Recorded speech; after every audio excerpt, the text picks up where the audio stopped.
Pursuant to Rule Committee 5B and House Rule 11, Clause 2, the chair may postpone further proceedings today on the question of approving any measure or matter or adopting an amendment on which a recorded vote or the yeas and nays are ordered. The committee will continue to use the electronic system for recorded votes on amendments and passage of the bills before the committee. Of course, should any technical issues arise, which I do not anticipate, we will immediately transition to additional roll call votes. Any procedural or motion-related votes during today's markup will be dispensed with by a traditional roll call vote.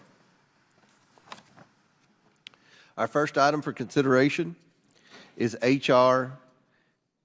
10133, the Timely Stock Disclosure Act. The clerk will please designate the bill. H.R. 10133, the Timely Stock Disclosure Act, a bill to amend Title V, United States Code, to require the reporting of periodic transaction reports not later than 15 days after receiving notification of the requirement to report a transaction, but in no case later than 30 days after such transaction and for other purposes. Without objection, the bill shall be considered as read and open for amendment at any point. Without objection, so ordered. The chair recognizes himself to offer an amendment in the nature of a substitute. The clerk will please designate the amendment. An amendment in the nature of a substitute to H.R. 10133 is offered by Mr. Comer of Kentucky. Without objection, the amendment is considered as read, and the substitute will be considered as original text for the purposes of further amendment. I recognize myself for 5 minutes for a statement on the bill and the amendment. I support H.R. 10133, the Timely Stock Disclosure Act. Over 45 years ago, Congress passed the Ethics in Government Act. This landmark legislation addressed conflicts of interest and the appearance of corruption. The goal was, and remains, preventing real and perceived conflicts of interest among those fortunate enough to receive the public trust. Our ethics laws accomplish this by requiring certain federal employees and candidates for office to disclose financial interests that may relate to their official duties. Over the years, Congress has advocated additional legislation with similar intent, including by passing the Stock Act in 2012, which required financial disclosure flyers to publicly report certain stock transactions within 30 days. That law is intended to provide an additional layer of protection against potentially illegal insider trading that may occur if senior federal employees and congressional members and senior staff use special knowledge from their official service to trade stocks in a way that benefits them personally. H.R. 10133 would strengthen the Stock Act reporting requirements by shortening the current 30-day reporting requirement to 15 days. The idea is that the faster that the public can view the disclosures, the sooner authorities may intervene to address potentially illegal insider trading. I want to thank my colleague, Mr. Burchett from Tennessee, for introducing this legislation, and I urge my colleagues to support the Burchett bill. I now recognize Ranking Member Raskin for his opening statement. Yep. Thank you, Mr. Chairman. I am very happy to support the Timely Stock Disclosure Act today. The Stop Trading on Congressional Knowledge Act, or the Stock Act, was signed into law in 2012 to address the problem of insider trading in Congress and the executive branch. Among other things, it requires the President, VP, senior executive branch officers, members of Congress, senior congressional staff, and others to report all transactions over $1,000 involving stocks, bonds, and commodities within 30 days of learning that such transaction has taken place and no later than 45 days after such transaction. H.R. 10133 would reduce those reporting requirements to 15 days and 30 days respectively, requiring more timely disclosure. While this is a modest step in the right direction, it fails to meaningfully and comprehensively address the public's concern that members of Congress are able to use their access to confidential information to enrich themselves in the stock market, and that their federal policy-making decisions may be shaped by their own personal financial interests instead of the common good. Members of Congress simply should not be allowed to trade individual stocks in office. The floor of the House of Representatives should not be like the floor of the New York Stock Exchange. Many bills have been introduced to take this step, which has the support of 88% of Democrats and 87% of Republicans, according to a 2023 poll. The public's position on this is clear, it's compelling, and we should work with the other committees of jurisdiction to pursue legislation to completely ban the trading of individual stocks by members of Congress. Thank you, Mr. Chairman. I look forward to working with you on that, and I yield back. Gentleman yields back. I now recognize the sponsor of the bill, Mr. Burchett from Tennessee, for his statement on the bill. Thank you, Mr. Chairman. I feel like I should withdraw this bill with all the support I'm receiving. That kind of scares me just a little bit. I have to go back and reread the bill. But the Timely Stock Disclosure Act is a much-needed step towards transparency. And for the record, my $9,000 portfolio, which is mutual funds, is managed by my buddy Tommy Seiler in Knoxville, Tennessee. So I totally support removing individual stock trades, and I will vote accordingly. But this bill would amend the Stock Act of 2012 to reduce the periodic transaction reporting timeline from 30 to 45 days to 15 to 30 days. And you're right, Ranking Member. I wish we could go farther. I'm just trying to get us. We're trying to eat this hog one bite at a time. And specifically, this bill requires the President, Vice President, members of Congress, and senior government officials, and at G15 or higher, and are making over $120,000 per year, to report their stock trades within 15 days after they're notified that they need to submit the report, but under no circumstances later than 30 days after the transaction itself. Congress has a 19% approval rating, and most of the country thinks this body is corrupt. I being one of those, and I don't blame them. Our constituents elected us to write laws directly impacting the American people, yet certain members consistently outperform even the best hedge funds in the stock market, raising questions about the intent behind the bills we pass, rightfully so. But Congress does not have a monopoly on government corruption.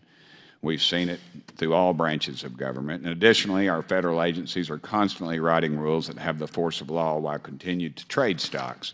If federal employees and officials want to continue to participate in the market they regulate, there needs to be some dadgum transparency. While I believe there should be a total ban on members of Congress and high-ranking government employees trading stocks, passing this legislation is a necessary step in the right direction in helping restore confidence in the U.S. government. Thank you, Mr. Chairman and Mr. Ranking Member, for your support. Gentleman yields back. Do any other members wish to be heard?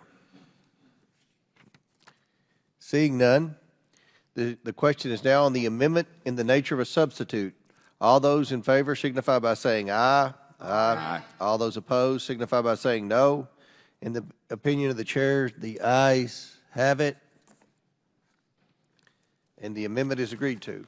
The question is now on favorably reporting H.R. 10-133 as amended. All those in favor signify by saying aye. Aye. All those opposed signify by saying no. And the chair recognizes the gentleman from Arizona. I request a roll call vote, please. A recorded vote has been requested by the gentleman from Arizona, Mr. Biggs. As previously announced, further proceedings on the question will be postponed. Our next item for consideration is H.R. 10-132, the Federal Agency Performance Act.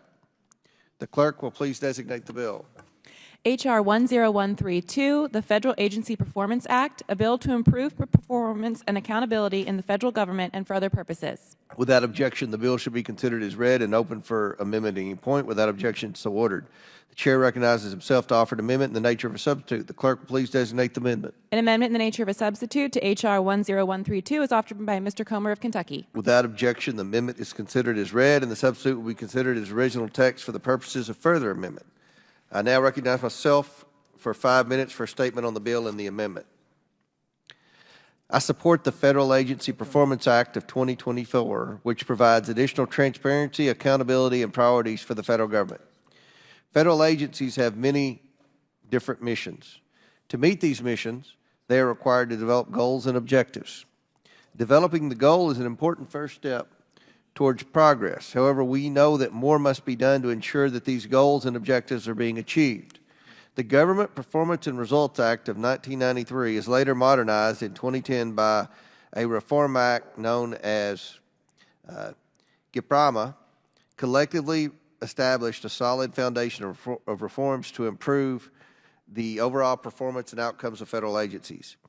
GPRAMA addressed a number of issues such as focusing attention on cross-cutting management issues, enhancing the usefulness of performance information, increasing transparency, and ensuring leadership commitment and attention to improving the performance of federal agencies. H.R. 10132 builds upon existing law to codify the performance management practices that have shown the most positive results. This bill requires agencies to proactively assess their progress towards achieving their strategic goals and objectives. It ensures that merely developing the goal is not enough. Agencies would be required to track their progress and develop plans to address identified risks to not achieving their stated goals. This bill also requires agencies to determine whether they need more evidence to better assess their progress. Agencies would also be required to assign senior leadership attention to completing these efforts, a common sense reform that ensures that the work gets done. I'd like to thank committee members William Timmons and Ro Khanna for leading this bill in the House of Representatives. I urge my colleagues to support this important, sensible, and bipartisan legislation. I now recognize the ranking member for his statement. Mr. Chairman, thank you very much, and thanks to our colleagues, Mr. Timmons and Mr. Khanna, for leading this bill to modernize the Government Performance and Results Act of 1993, which I thought we referred to as GIPRA, not GIPRAMA. I don't know. I'm sure that's probably right. So, but I'm pleased to support the legislation. I want to thank the Senate Homeland Security and Government Affairs Committee Chairman Gary Peters for his leadership over on the Senate side. GIPRA first established a performance management framework for government agencies and was last modernized in 2010. So we're definitely overdue for another look to make sure that the framework is operating as effectively and efficiently as it can. The Federal Agency Performance Act would codify OMB's practice of conducting regular strategic reviews of federal agency performance goals and ensure that all priority goals are tied explicitly to the President's budget with milestones that can be achieved within a single presidential term. It would also set new requirements to improve publicly available data on performance.gov, allowing greater transparency into agency progress. Additionally, it would require each government-wide priority goal to be led by at least one OMB official and one agency official. The bill makes other common-sense updates to ensure federal agencies are providing services to the American people as efficiently as possible. I appreciate, Mr. Chairman, you're bringing this up for a vote today and encourage my colleagues to support the legislative handiwork of Mr. Timmons and Mr. Khanna. I yield back. Gentleman yields back.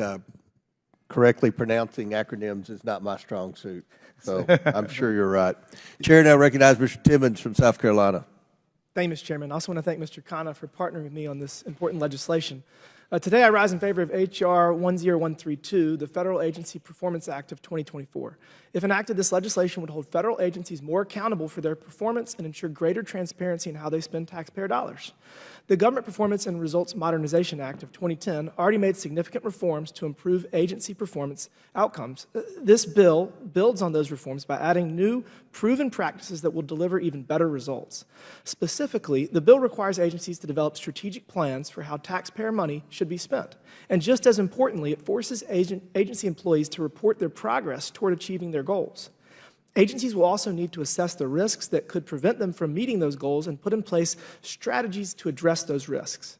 By establishing a more rigorous strategic review process, improving access to publicly available data, and incorporating evidence-based activities into planning, we create a stronger framework for how taxpayer money is spent. This will lead to greater transparency and accountability for both government-wide and agency-specific performance goals. The Federal Agency Performance Act of 2024 also incorporates key recommendations from the Government Accountability Office, which advocates for a more comprehensive approach to planning and management in the federal government. It also codifies a success benchmark by requiring annual strategic reviews of each agency's priority goals. These reviews are essential, helping leadership focus on top-level objectives and ensure that we stay on track. As members of the Oversight Committee, it is our responsibility to protect taxpayer dollars from waste, fraud, and abuse. This bill takes an important step in establishing the guardrails needed to ensure government spending is efficient and effective while rooting out wasteful practices within our federal agencies. An identical version of this legislation unanimously passed the Senate in February, and I hope this body will soon follow. I urge all my colleagues to support this bipartisan legislation, which codifies practices that have proven to encourage greater transparency, accountability, and improve agency performance. And with that, Mr. Chairman, I yield back. Thank you. The sponsor of the bill yields back. Do any other members wish to be heard? Seeing none, the question is now on the amendment in the nature of a substitute. All those in favor signify by saying aye. Aye. All those opposed signify by saying no. In the opinion of the chair, the ayes have it. The amendment is agreed to. The question is now on favorably reporting H.R. 10132 as amended. All those in favor signify by saying aye. Aye. All those opposed signify by saying no. In the opinion of the chair recognizes Mr. Biggs. I request a roll call, recorded vote. A recorded vote is ordered by Mr. Biggs from Arizona. As previously announced, further proceedings on the question will be postponed. Our next item for consideration is H.R. 10155, the Financial Management Risk Reduction. The clerk will please designate the bill. H.R. 10155, the Financial Management Risk Reduction Act, a bill to amend Section 7504 of Title 31, United States Code, to improve the single audit requirements. Without objection, the bill should be considered as read and open for amendment at any point. Without objection, so ordered. The chair recognizes himself to offer an amendment in the nature of a substitute. The clerk will please designate the amendment. An amendment in the nature of a substitute to H.R. 10155 is offered by Mr. Comer of Kentucky. Without objection, the amendment is considered as read, and the substitute will be considered as original text for the purpose of further amendment. I now recognize myself for 5 minutes for a statement on the bill and the amendment. I support the Financial Management Risk Reduction Act of 2024, which will improve the quality and completeness of financial audit data of large federal grant recipients. If an entity receives a federal financial assistance from the federal government, we should be able to closely review their financial statements and expenditures of federal funds to ensure that every transaction is legitimate. The law requires that non-federal entities that receive more than $300,000 in federal awards annually undergo this close review, otherwise known as a financial single audit. Unfortunately, long-standing issues prevent efforts from identifying recipients that should have submitted a single audit but did not. Even more troubling, the Office of Management and Budget has not designated any entity to conduct a government-wide single audit quality check since 2007. Why is this important? For example, trillions of dollars of COVID-19 related financial assistance was distributed in many cases to first-time award recipients who were non-federal entities. The recipients were receiving substantial sums of federal funds that needed this oversight. Routine government-wide reviews of these audits is important to ensure the information is both reliable and useful, which in turn helps the agency officials monitor the spending of these federal dollars. Data is important, but having the right analytical tools to use this data is important too. H.R. 10155 will require the development of these analytic tools to use this data to identify fraud risks across the government. Rather than waiting to find out that there are pervasive or severe issues with the use of federal financial assistance funds, the federal government should be proactive in identifying and addressing any issues. This bill will also target effectiveness. The bill includes a requirement for the Government Accountability Office, or GAO, to review the effectiveness of strategies and tools that come from these government-wide reviews.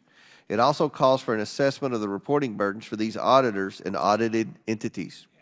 Lastly, the bill asks GAO to evaluate the responsiveness of the federal agencies to the finding of these audits. This holds them accountable. I want to thank committee member Marjorie Taylor Greene from Georgia for leading this bill in the House of Representatives. I urge my colleagues to support this sensible reform. I now recognize Ranking Member Raskin for his statement. Which one was this? This is...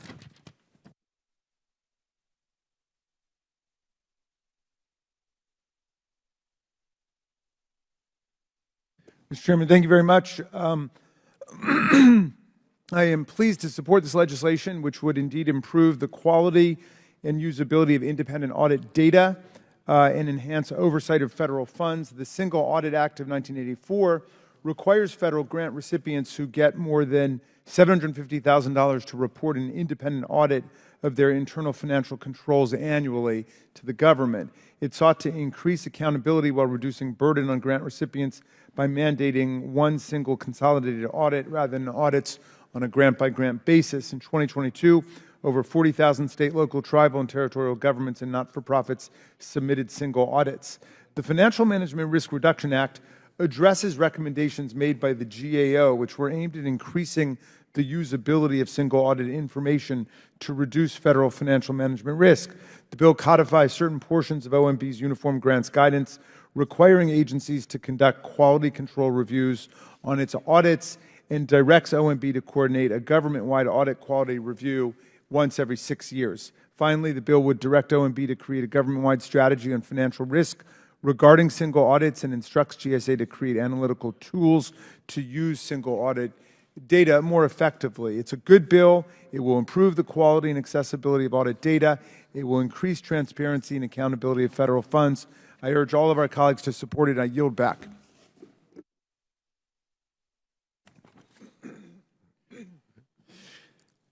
Do any other members wish to be heard?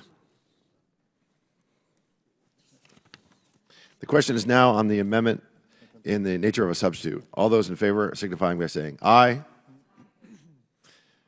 All those opposed signify by saying nay. In the opinion of the chair, the ayes have it. The amendment is agreed to.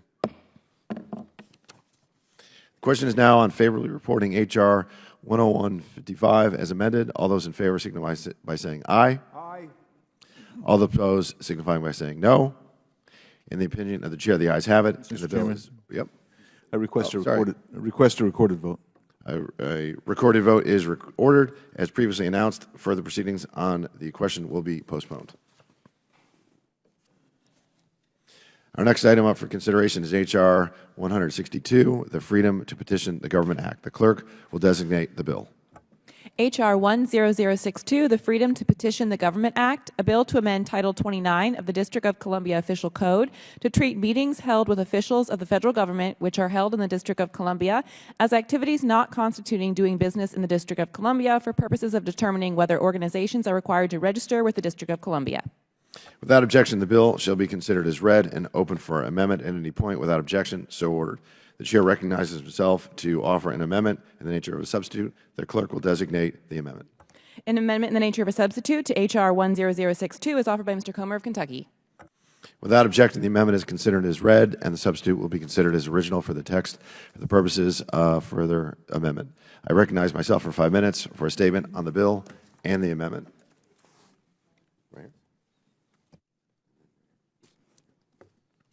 I'm happy to support H.R. 162, the Freedom to Petition the Government Act. The bill amends D.C. Code to ensure that nonprofit organizations who are headquartered outside of the District of Columbia are not considered to be doing business within the district if their work is only with the federal government. Requiring nonprofits who are trying to petition their federal government on various issues to register with the district government opens them up to additional and unnecessary liabilities. It also creates a chilling effect for these nonprofits. The D.C. Attorney General has already tried exploiting this situation to investigate nonprofits whose only advocacy is with the federal, not the district government. These nonprofits have not availed themselves to the district, only to the federal offices they are meeting with. H.R. 162 fixes this problem by giving these nonprofit organizations the freedom to petition their government without threat of reprisal from a jurisdiction they would otherwise not be subject to. The fix is a win for free speech and for the various organizations that advocate in front of federal officials. I thank Representative Biggs for introducing this important legislation, and I encourage my colleagues to support it. I now yield to the ranking member for his opening statement. Mr. Chairman, thank you very much. We were doing so well there in bill after bill. We had real bipartisan unity. Now I'm afraid I've got to oppose this one, which I can't say I fully understand yet, but it clearly looks like one more attempt to interfere in the local affairs of the people of the District of Columbia, which has been a favorite political target of some in the majority of this Congress. The majority's worked to overturn a variety of local D.C. laws and to put the home rule government representing more than 700,000 tax-paying American citizens in a straitjacket. And there are obviously some people who prefer to govern the District of Columbia directly as a colonial population rather than to grant its statehood petition. But let's look at what this so-called Freedom to Petition the Government Act does. The title suggests nicely that the bill's about protecting the rights to free speech, association, petition, and privacy. Of course, nobody's right to petition the government or to engage in free speech or association has been violated in any way, or at least nobody has explained how it has been. Businesses, both not-for-profit and for-profit businesses, have to register to do business in any state or in the District of Columbia where they do business, and that is not a violation of their First Amendment rights. In fact, the Supreme Court has repeatedly held that it's perfectly okay for a state or for Washington, D.C. to require businesses that are doing business there to register, even if they're lawfully incorporated in a different jurisdiction. So I'm not quite sure why this is getting blown up into a big First Amendment question. It might have something to do with an investigation that has reportedly been launched by the Attorney General for the District of Columbia into the business dealings of Leonard Leo and certain allied not-for-profit organizations. There was an article in Politico which said, what happens when an attorney general dares to investigate Leonard Leo's network? And the article began by saying, allies of Leonard Leo have mounted a months-long offensive against the man investigating the judicial activist network. And I think that may explain what this bill is about, but I would invite the legislative sponsors to really explain what's going on here. The District of Columbia, of course, is not unique in requiring business organizations, whether for-profit or not for-profit, to register when they're doing business in the jurisdiction. It's very hard to see why there should be some kind of exception carved out here. Anybody who does business in any state or in the District of Columbia should be subject to the laws of that state.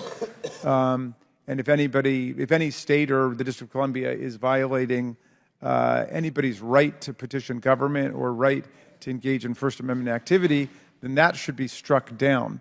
But this looks like a little bit of a wolf in sheep's clothing, and so I'm going to oppose it and would invite you, Mr. Chairman, or the sponsor to explain what this is really all about and what's the genesis of this legislation. I yield back. Thanks. Thank you. Do any other members wish to be heard? Chair recognizes Mr. Biggs.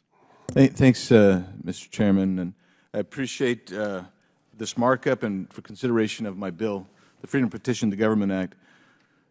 Federal government officials at the White House, at federal agencies, members of Congress, our staff, and others are constantly meeting with nonprofits to discuss their work. So let's clarify that. These are nonprofits. They're not just any corporate or sole proprietor. These are nonprofit organizations. And they're meeting solely with federal officials on federal property. That's what the bill says. I don't know why that's confusing to you. Anyway, we meet with them constantly. They want to talk about the impact of federal government action on it. These nonprofits must comply with existing federal law to maintain nonprofit status. Currently, District of Columbia law requires that a nonprofit not headquartered within the district must register with the district to hold meetings with members of Congress or other federal officials. That's what their law requires. D.C. Code requires a nonprofit to register when it is doing business within the district, even if that business has nothing to do with D.C. That's like if they're going to meet with the representatives of the federal government on federal government property, they include that in there, which is why we actually tried to clarify that with the ANS, with negotiations with the D.C. government. So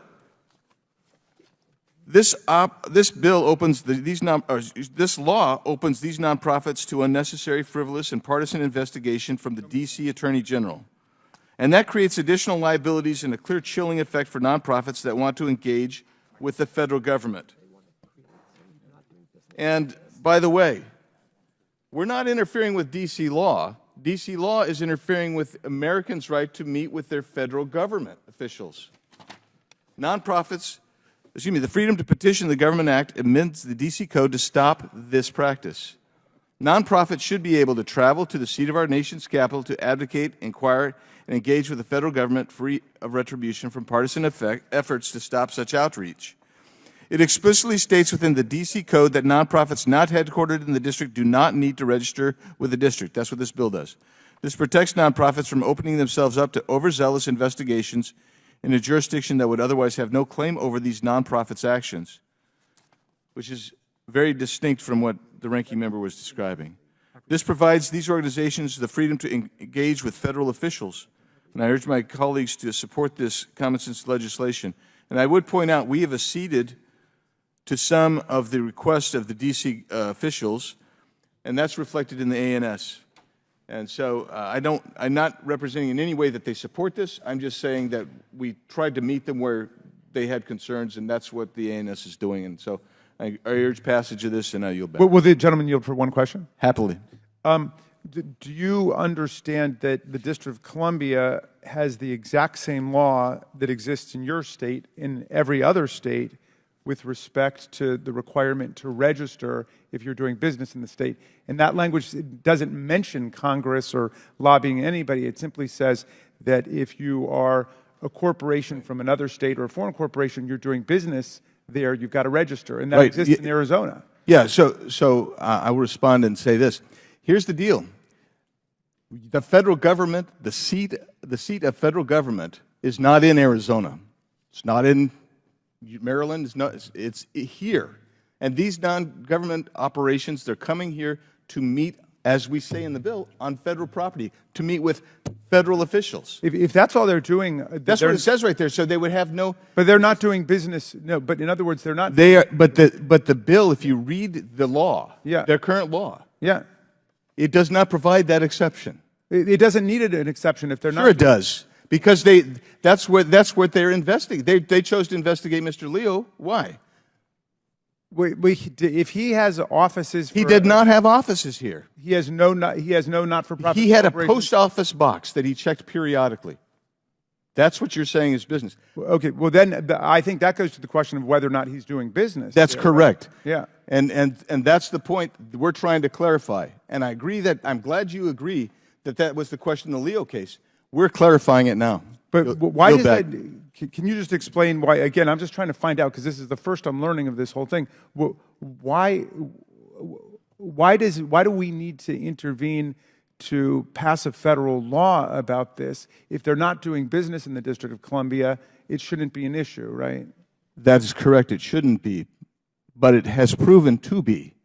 And so you would say your position would be, well, Leo was doing business, and my position would be he wasn't. Well, doing business. I have no idea And the whether or point- not he was. Well, Is there a case on that? Is there a case that's been brought on it within the District of Columbia? They brought action against him. So the point I'm trying to make to you is, basically you're kind of agreeing with me, I think, but you. I agree. If he's not doing business in the District of Columbia, And I'm trying to provide clarity to saying, look, if you're coming in here and you want to meet with us and you're meeting on federal property, then why would DC even consider it has jurisdiction? And in the correspondence that we've had with the DC Attorney General, he was adamant that they did at first. I think he's kind of walked back away from that. That's one of the reasons I think it has to be clarified. okay. Do any other members wish to be heard? Mr. Chairman? Ms. Norton first? Oh, I'm sorry. Ms. Norton, you're recognized. I would like to start by asking unanimous consent to enter into the record a letter from D.C. Council Chairman Phil Mendelson opposing this bill. Without objection, so ordered. I strongly oppose this bill, which violates the District of Columbia's right to self-government. This bill amends a D.C. law to exempt certain business organizations doing business in D.C. from registering with D.C., even though each state requires business organizations, whether for-profit or non-profit, doing business in that state to register there. The intent of this bill is to reduce D.C.'s authority to apply its law to nonprofits that are formed under the laws of another jurisdiction doing business in D.C. Why would this committee amend D.C.'s business registration law, which is like the business registration law of each state? Contrary to Republicans' claims, this bill is not about the First Amendment, which of course no enforceable law can violate. There are two reasons for this bill. First, this committee has abused its undemocratic authority over D.C. more this Congress than in any time in at least 2 decades. This is the 8th bill this committee has marked up or brought directly to the floor to repeal or amend D.C. laws or regulations. These bills have ranged from stripping D.C. of its authority to increase criminal penalties to repealing a D.C. environmental regulation to amending D.C. public sector employment laws. Second, the D.C. Attorney General apparently did something this committee considers radical. He enforced D.C.'s Nonprofit Corporation Act. The D.C. Attorney General reportedly is investigating nonprofits affiliated with a conservative legal activist for misusing charitable funds for the activist's personal benefit. This bill is step 2 in this committee's response to the D.C. Attorney General's reported investigation. Step 1 occurred last year when this committee launched an investigation of the D.C. Attorney General's reported investigation. My Republican colleagues are correct that D.C. has the constitutional authority to legislate on D.C. matters, but they are wrong that Congress has a constitutional duty to do so. Legislation on D.C. matters is a choice. As the Supreme Court held in 1953, and I quote, "There is no constitutional barrier to the delegation by Congress to the District of Columbia of full legislative power," end quote. The Revolutionary War was fought to give consent to the government and end taxation without representation.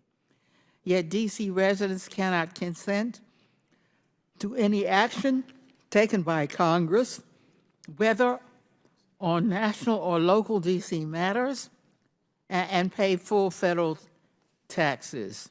Indeed, D.C. pays more federal taxes per capita than any state and more total federal taxes than 19 states. If House Republicans cared about democratic principles, they would bring my D.C. statehood bill, which gives D.C. residents voting representation in Congress and full local self-government to the floor. Congress has the constitutional authority to admit the state of Washington, D.C. It simply lacks the will to do so. I urge my colleagues to oppose this bill. Do any other members wish to be heard? Mr. Chairman, Chair recognizes Mr. Cloud. I'd yield my time to Mr. Biggs. Thank you, Mr. Chairman, and thank you for yielding, Mr. Cloud. So let's talk about what was just read from one member of the D.C. Council. The council person, I don't know who it was, mentioned jurisdictions of other states, that other states require entities that are doing business in those states to register. We agree with that. That's what happens. D.C. does that. We're not taking that away. But one thing that they didn't mention in there is that we're talking about the federal government. And we're talking about where those meetings taking place, what are these NGOs coming in to do, and they are dealing with federal officers. And when you, I want to read something here that I find intriguing from a letter from the D.C. Attorney General. This is his defense of this. Out-of-state nonprofits that choose to register and do business in the district enjoy a number of benefits by virtue of that choice, including unparalleled proximity to key players and decision makers across the federal government, such as members of Congress and their staff. But here's the deal. If you are a foreign non-government organization or a not-for-profit, and you're coming in and you want to visit with us under the DC code, that could be interpreted to be conducting business. And if that's the case, then you are chilling free speech, and you are chilling NGOs, not-for-profits coming in. That's the problem. I mean, because he's requiring registering. Will the gentleman yield for a question? Yeah. Well, has that happened? In other words, is that I was not aware that the District of Columbia was interceding with not-for-profit corporations that just come to Washington for the purposes of meeting a member of Congress and saying you've got to register before you do that. So he's claimed that authority essentially in the Leo case. So if you look at the Leo case, which even Politico, which broke that story, admits there was nothing there. It was rumor and innuendo, but he chose to investigate that, even though it looks like Mr. Leo and whatever his nonprofits are, and I don't know anything about his case, but they all seem to be located outside, and actually perhaps even based in Arlington. And he's chosen to investigate that. He's not defended that, saying, "Yeah, I think they're doing business here." Can I just ask you two other questions about the scope of your bill, just to understand? I'm really trying to understand this.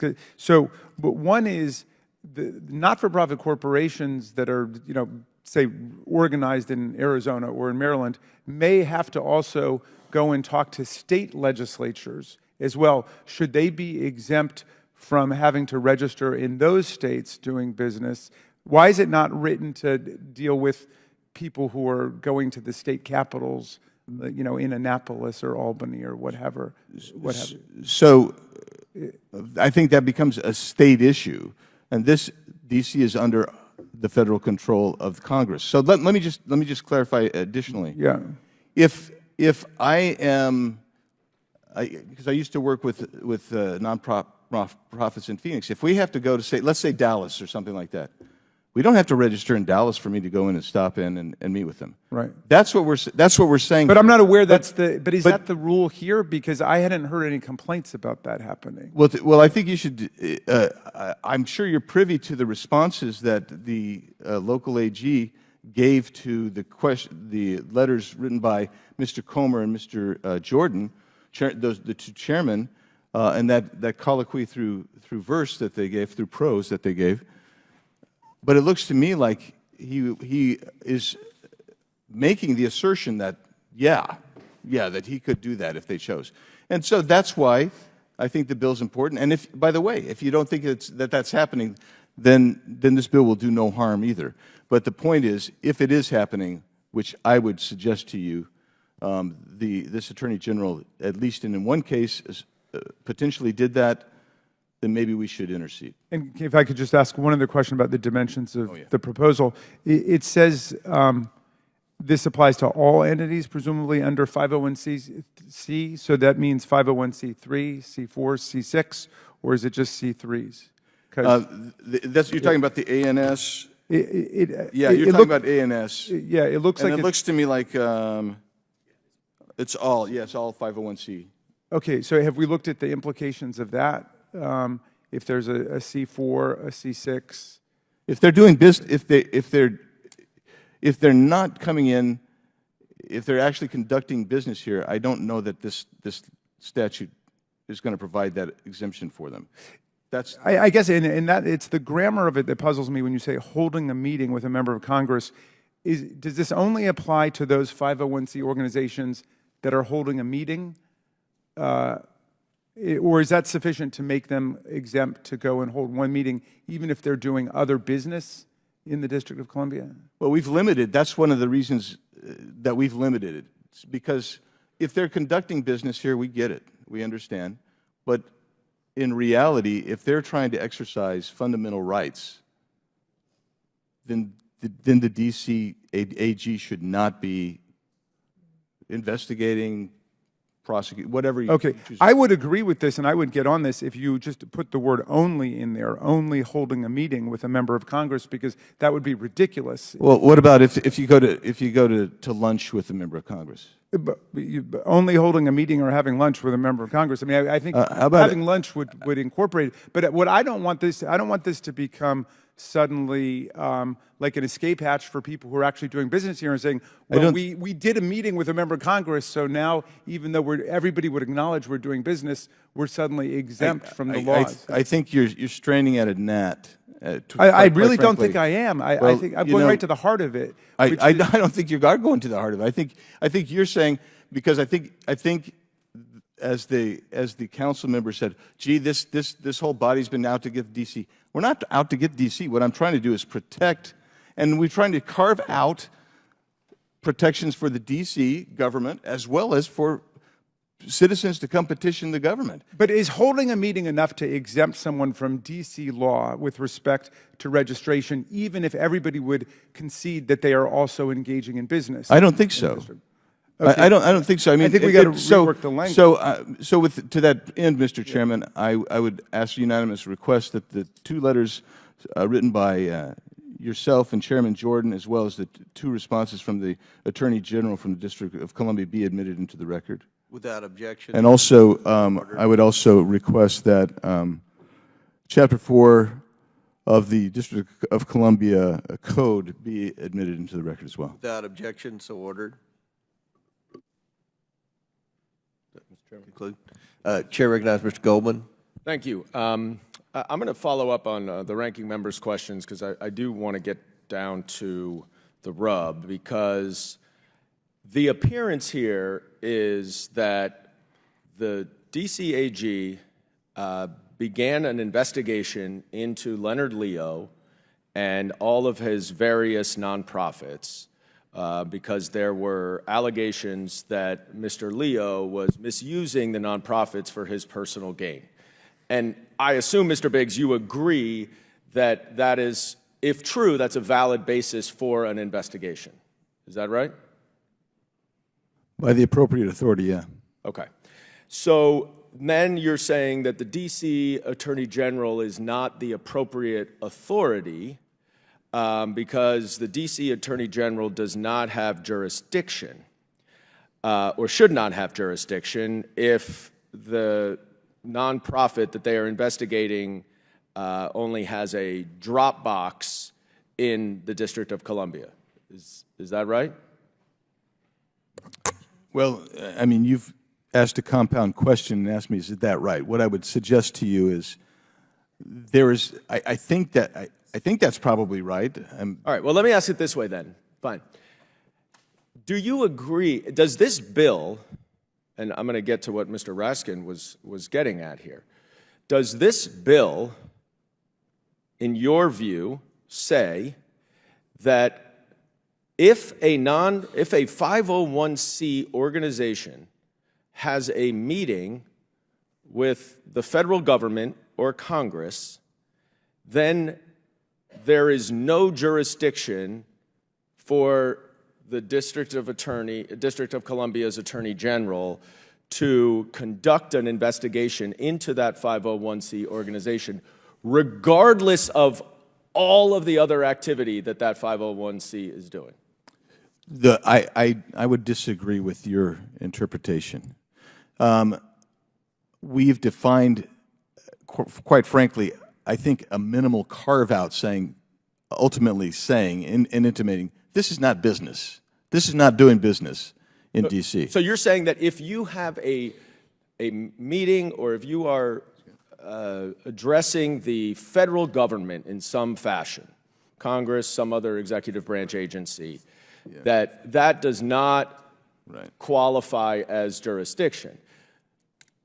That's what this bill does. It says that if that is the conduct you are doing in D.C., then that does not qualify, that does not satisfy D.C.'s jurisdiction to investigate. Yeah, I'm looking and I'm comparing it to 29105.05 of the D.C. Code.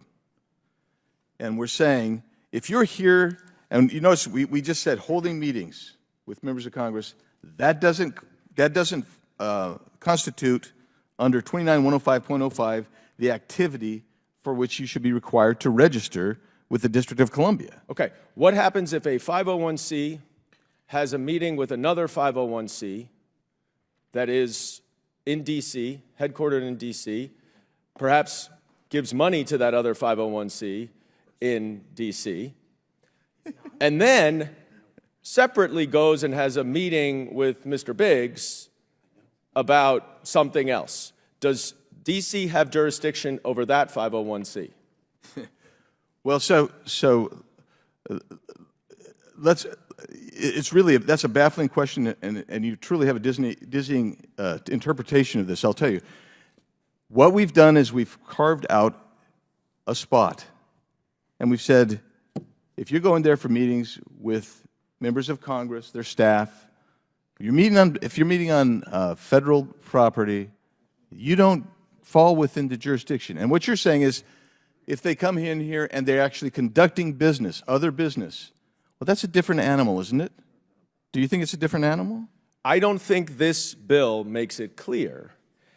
I think this bill allows for stripping jurisdiction. And The way it's written, it allows for stripping jurisdiction of any organization, any 501c organization that has a meeting with Congress, regardless of whether they're doing other business in D.C.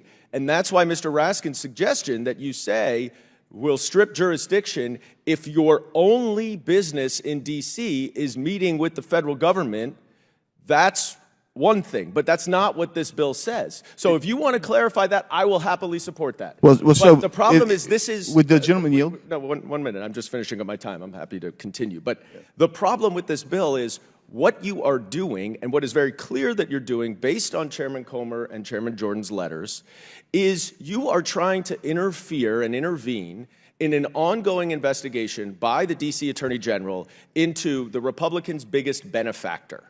And when we talk about the weaponization of government, the idea that the federal government would try to interfere and intervene and supersede an investigation based on very vague language, when we all know that Mr. Leo does a lot more than meet with federal government officials and that all of his organizations do a lot more business in Washington than meet with Congress, you are trying to backdoor in a way to strip jurisdiction over Leonard Leo by the D.C. Attorney General by including very vague language that can be interpreted to say, as long as you're meeting with Congress, you have one meeting. If you have 100 meetings with other people, it doesn't matter. You're exempt from jurisdiction. And that's the problem with this bill. And I yield back. Chair recognizes Ms. Boebert. I yield to my colleague from Arizona, Andy Biggs. I thank the gentlelady for yielding. I find myself, I felt we were having some kind of rational colloquy there until we kind of left the universe here, and now we're wandering in space. I'm going to try to bring us back down and say, I happen to have the code here. I encourage you to read the code, because the way we've crafted this language is if you're here for a fly-in, doggone it, then the DCAG doesn't have jurisdiction over you, okay? That's the point. Well, you guys are trying to come up with every nefarious thing and every rationale you can possibly come up with and say, well, gee, we got to expand this language. This is a very simple, straightforward language. It says, if you're having a meeting, that's not conducting business in D.C.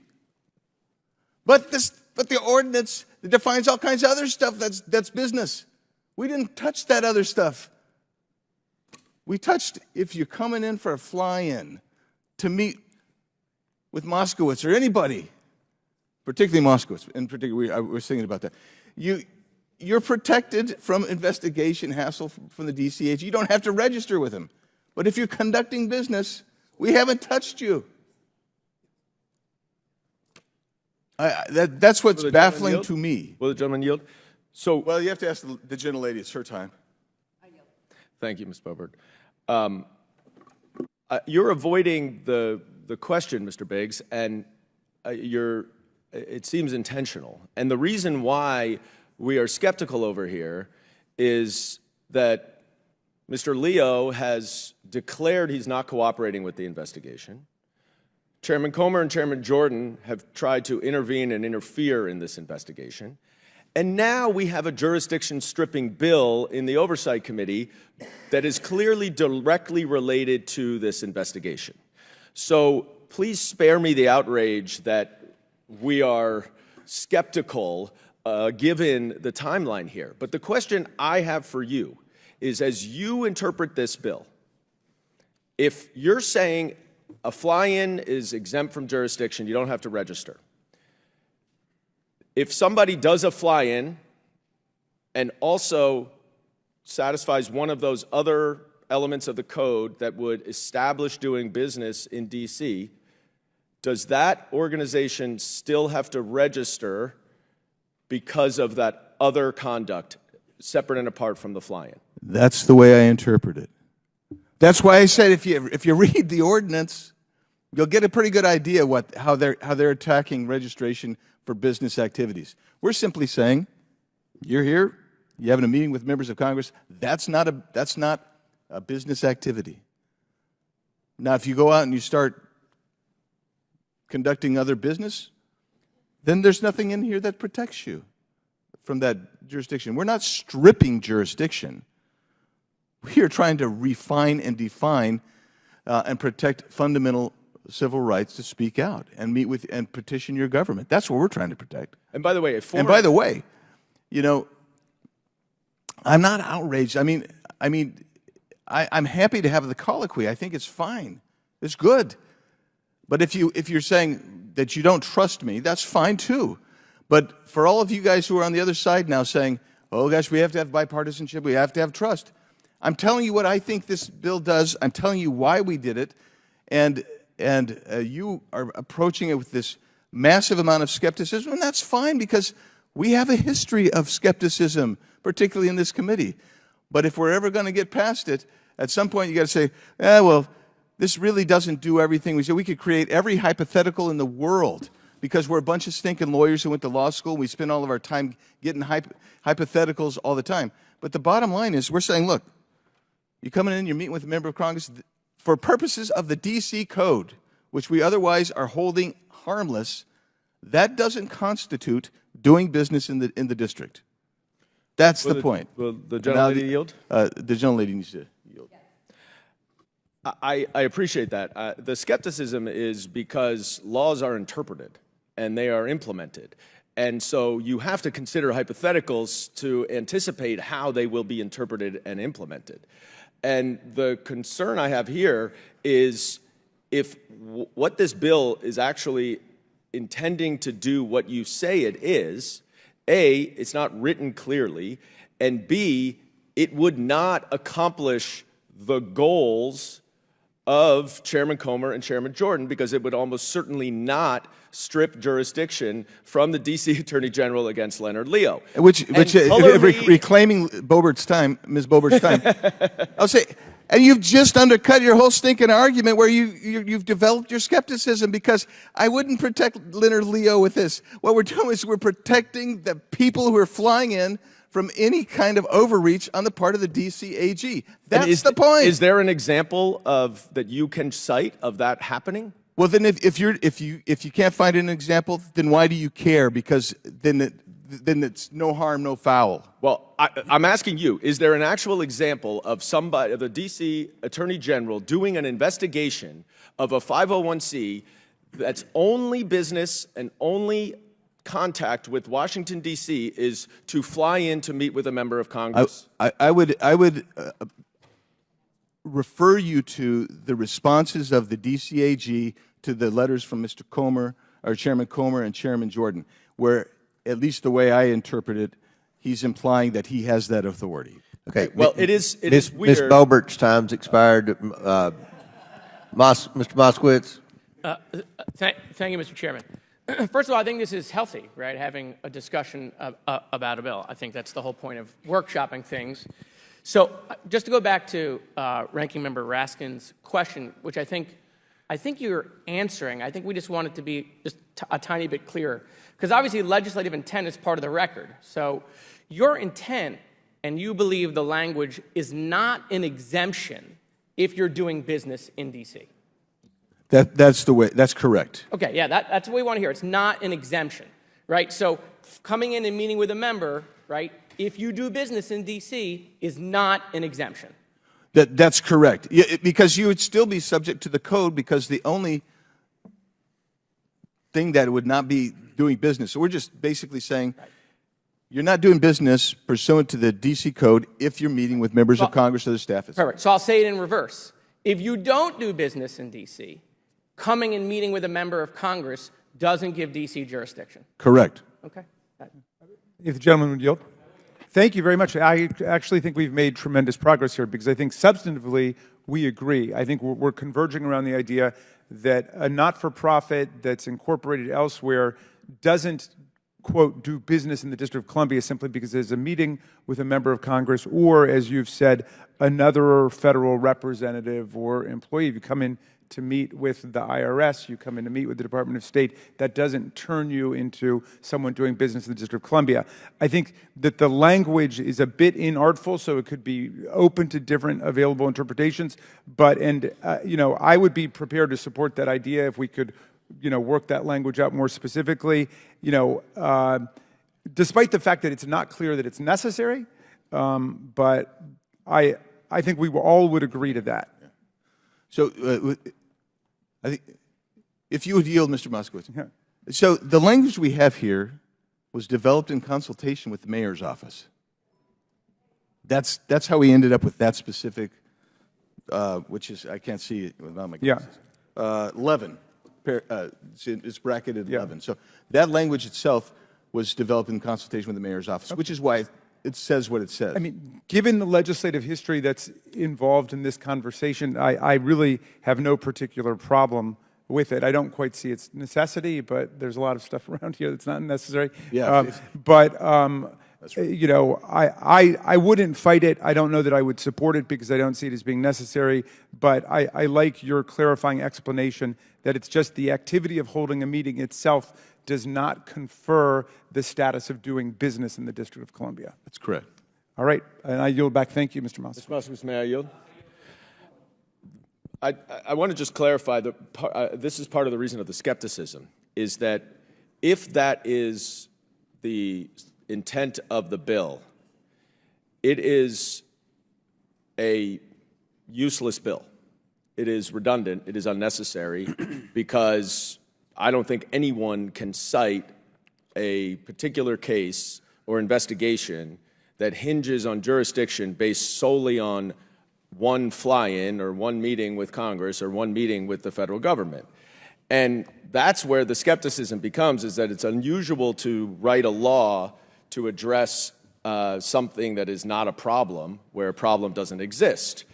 And if you are making clear that jurisdiction is not conferred based on only a meeting with Congress or the federal government, I don't have objection to that.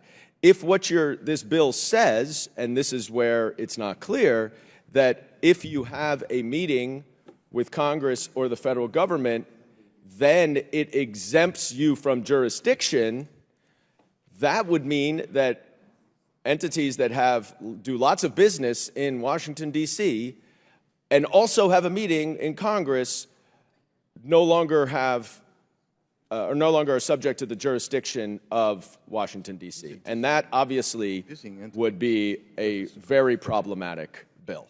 So I urge you to correct and clarify that, Mr. Biggs, and I don't think you will get a lot of objection because it's not clear in the bill.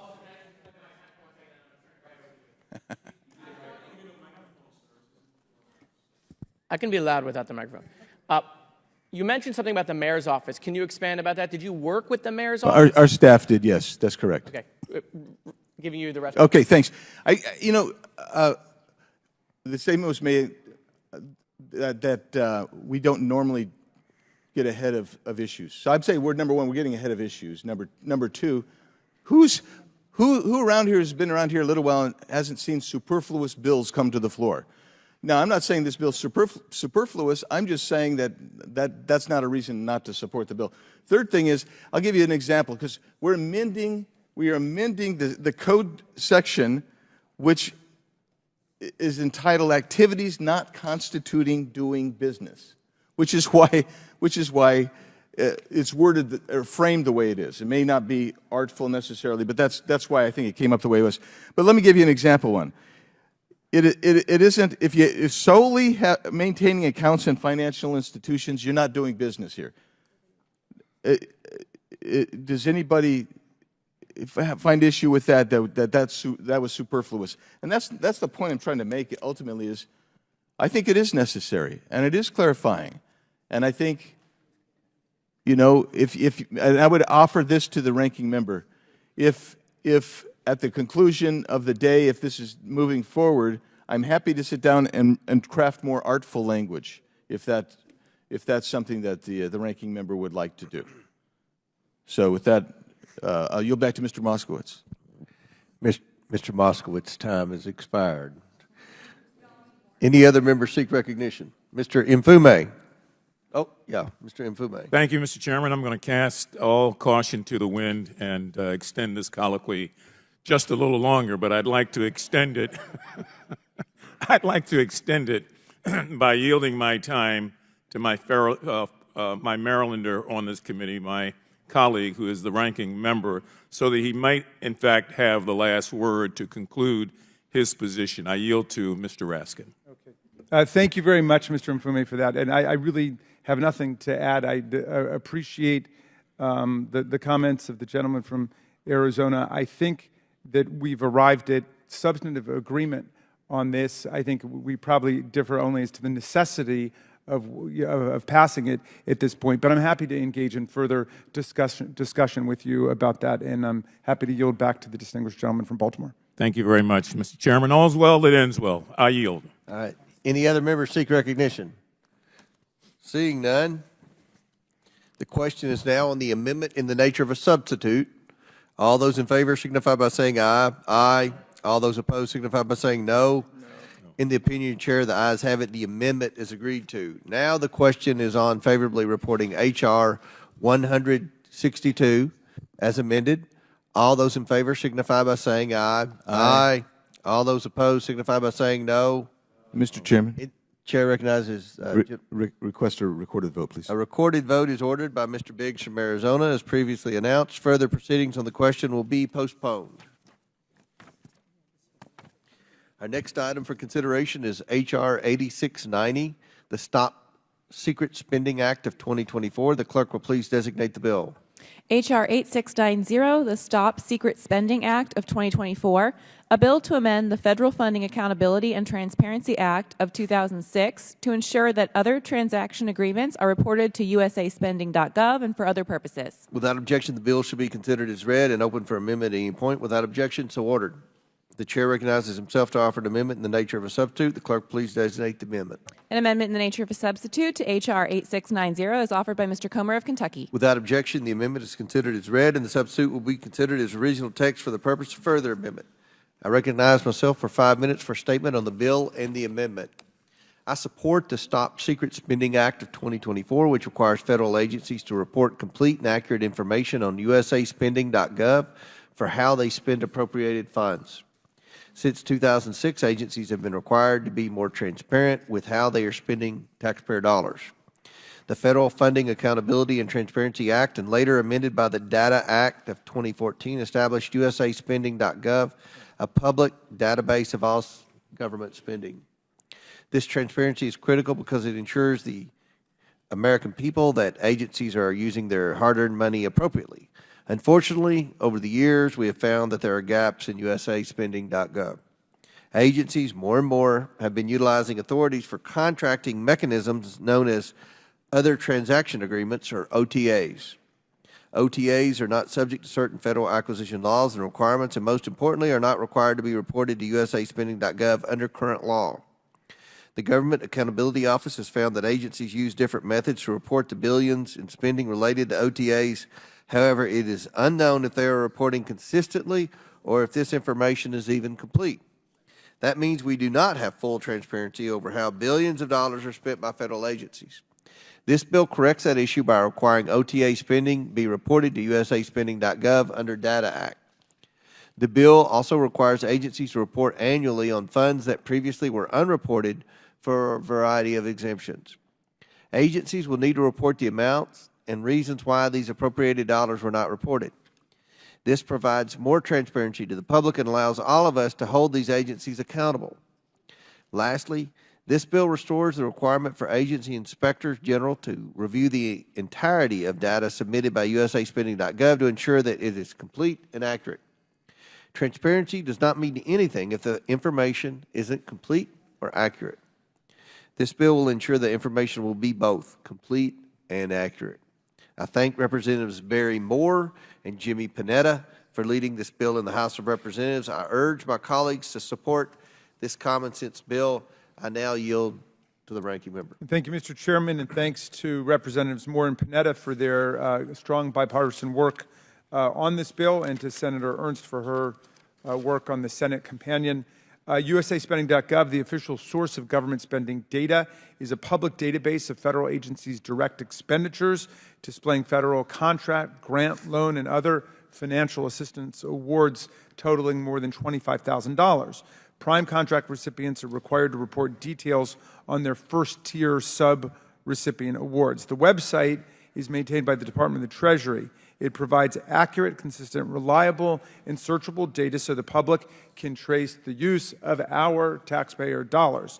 However, agency reporting requirements are ambiguous when it comes to reporting so-called other transaction agreements, OTAs, which are legally binding agreements that are considered different from standard federal contracts and grants.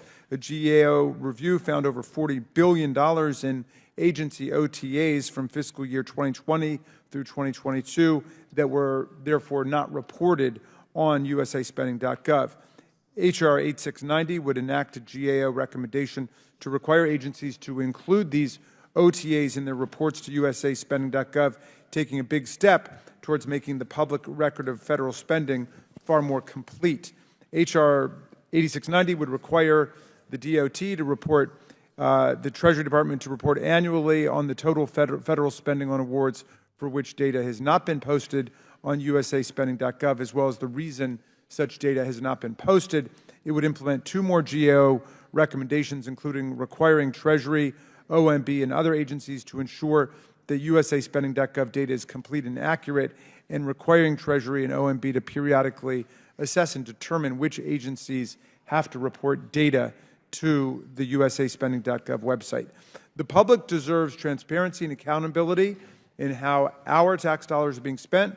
This bill would strengthen accountability and transparency and empower usaspending.gov to further meet its mission. I encourage all of our colleagues to support this bipartisan legislation. I yield back to you, Mr. Chairman.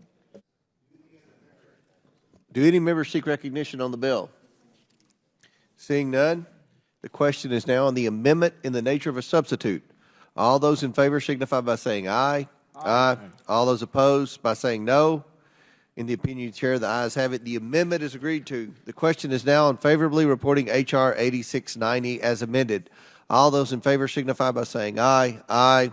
All those opposed signify by saying no. Chair recognizes Mr. Biggs. I request a roll call, please. A recorded vote is ordered by Mr. Biggs. As previously announced, further proceedings on the question will be postponed.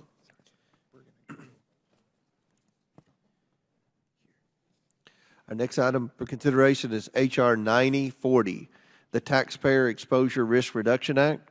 The clerk will please designate the bill. H.R. 9040, the Taxpayer Exposure Risk Reduction Act, a bill to require covered agencies to issue strategy and implementation plans for the transfer of credit, guarantee, and insurance risk to the private sector, and to require the implementation of such plans and for other purposes. Without objection, the bill shall be considered as read and open for amendment at any point. Without objection, so ordered.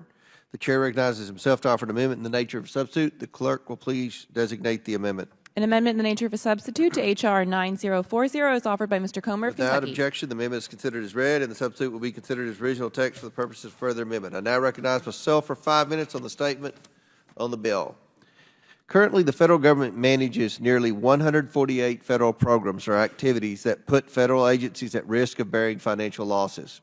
Inherently, these financial risks are assumed by the American taxpayer and create uncertainty when budgeting for dramatic costs arising from unpredictable covered events. Rarely do federal agencies explore the potential budgetary benefits of shifting some of these costs to the private sector, which specializes in managing these financial risks. As a result, American taxpayers are left suddenly footing the entire cost of activities ranging from managing mortgage financing to student loans to crop insurance. Mr. Donald's and Mr. Cristomorte's Taxpayer Exposure Risk Reduction Act would direct federal agencies to assess the budgetary and cost-saving potential of transferring risk to the private sector. Agencies would then publicly report the findings of these assessments. The bill would provide implementation authority for them to do so in instances where such transfers do not increase costs to the federal government or program beneficiaries. H.R. 9040 represents a creative, straightforward effort to improve government budgeting and efficiency. I thank the sponsors for introducing the bill, the sponsors, Mr. Donalds and Cristomorte, and I now recognize the ranking member for his statement. Thank you, Mr. Chairman.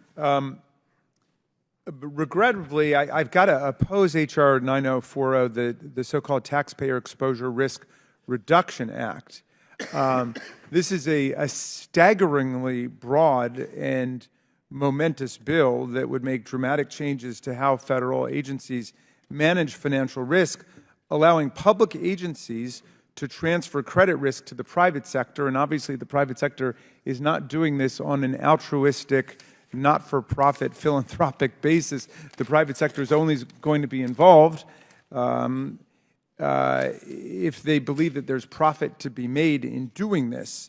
Now, federal risk guarantees exist in a number of areas and agencies, including home mortgages, college student debt, farm business loans, small business loans, and disaster insurance. None of those areas, Mr. Chairman, are within the jurisdiction of this committee, and we haven't had a single hearing on this extremely complicated bill that could have sweeping economic and fiscal consequences, whether or not they're intended. The federal government also directly assumes risk in certain insurance programs and federal pension programs, making it the policy of the federal government to transfer credit, guarantee, or insurance risk to the private sector is a massive change and raises very complex concerns about this one-size-fits-all master approach to addressing insurance and government programs. I want to ask unanimous consent that a letter from a number of concerned groups, including Americans for Financial Reform and the Center for Responsible Lending and others, describing their concerns with this legislation to be entered into the record. Without objection, so ordered. The authors of the letter argue that this mandate would put Wall Street in the driver's seat in the rollout, access, pricing, and servicing of critical federal guarantee programs ranging from home mortgage lending to small business and farm loans, and could result in significantly increased costs for taxpayers and diminished or more expensive access to credit for American citizens, families, farms, and small businesses. Transferring credit risk to the private sector does not necessarily minimize the cost of such risk to the taxpayers. The private sector obviously must be compensated to accept the credit risk. And I don't think we know the first thing about the market of that risk, and we have not looked at historical analogies to doing this. In times of financial recession and stress, I know that private sector guarantors are far more likely to be unable to execute on their credit guarantees than the federal government is.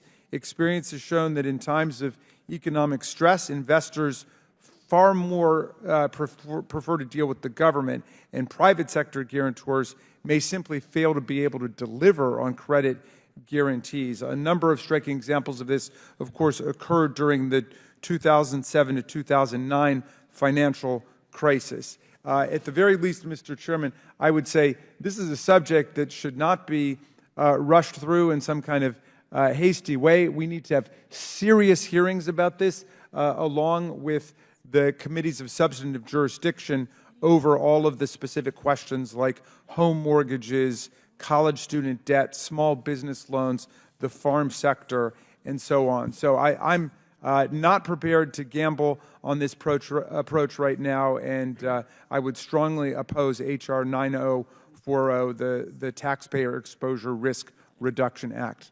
And I'm happy to yield back to you. Gentleman yields back. I would like to ask unanimous consent to enter into the record a letter from the Council of Insurance Agents and Brokers and Reinsurance Association of America addressed to myself and Mr. Raskin in support of the Donalds-Kristamorte bill. Without objection, so ordered. Do any other members seek recognition? Chair recognizes the sponsor of the bill, Mr. Donalds from Florida. Thank you, Chairman, for convening this important markup today. I appreciate your leadership in addressing the critical issue of reducing taxpayer exposure to financial risks while maintaining a balanced and effective approach to risk management. The Taxpayer Exposure Act represents a thoughtful step forward in identifying and mitigating obstacles that place undue financial burdens on taxpayers. This legislation aims to enhance the efficiency and stability of federal credit, guarantee, and insurance programs while transferring risks to the private sector where feasible, ensuring that taxpayers ultimately benefit. This bill builds upon successful models already in practice, such as FEMA's National Flood Insurance Program, the Federal Housing Finance Agency credit risk transfer programs with Fannie Mae and Freddie Mac, and the Export-Import Bank's initiatives. By requiring federal agencies to develop and implement robust strategies for transferring risk, we empower these programs to operate more effectively while reducing costs to taxpayers. This legislation strikes the right balance between prudent financial management and the essential support these programs provide to communities and industries nationwide. I look forward to discussing this proposal forward, working with my colleagues to advance this important legislation. Again, Chairman, I want to thank you for your dedication to this issue. Additionally, I would like to thank Congressman Krishnamurthy for his valued work on this bill, and I yield back. The sponsor of the bill yields back. Do any other members seek recognition? Seeing none, the question is now on the amendment in the nature of a substitute. All those in favor signify by saying aye. Aye. All those opposed signify by saying no. In the opinion of the chair, the ayes have it, and the amendment is agreed to.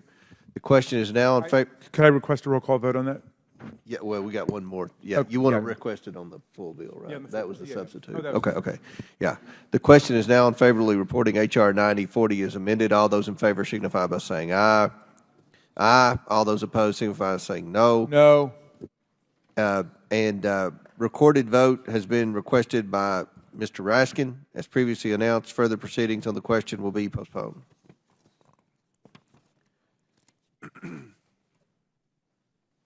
Our next item for consideration is H.R. 10151, the Modernizing Data Practices to Improve Government Act. The clerk will please designate the bill. H.R. 10151, the Modernizing Data Practices to Improve Government Act, a bill to amend Title 44, United States Code, to modernize data practices to improve government and for other purposes. Without objection, the bill shall be considered as read and open for amendment at any point. Without objection, so ordered.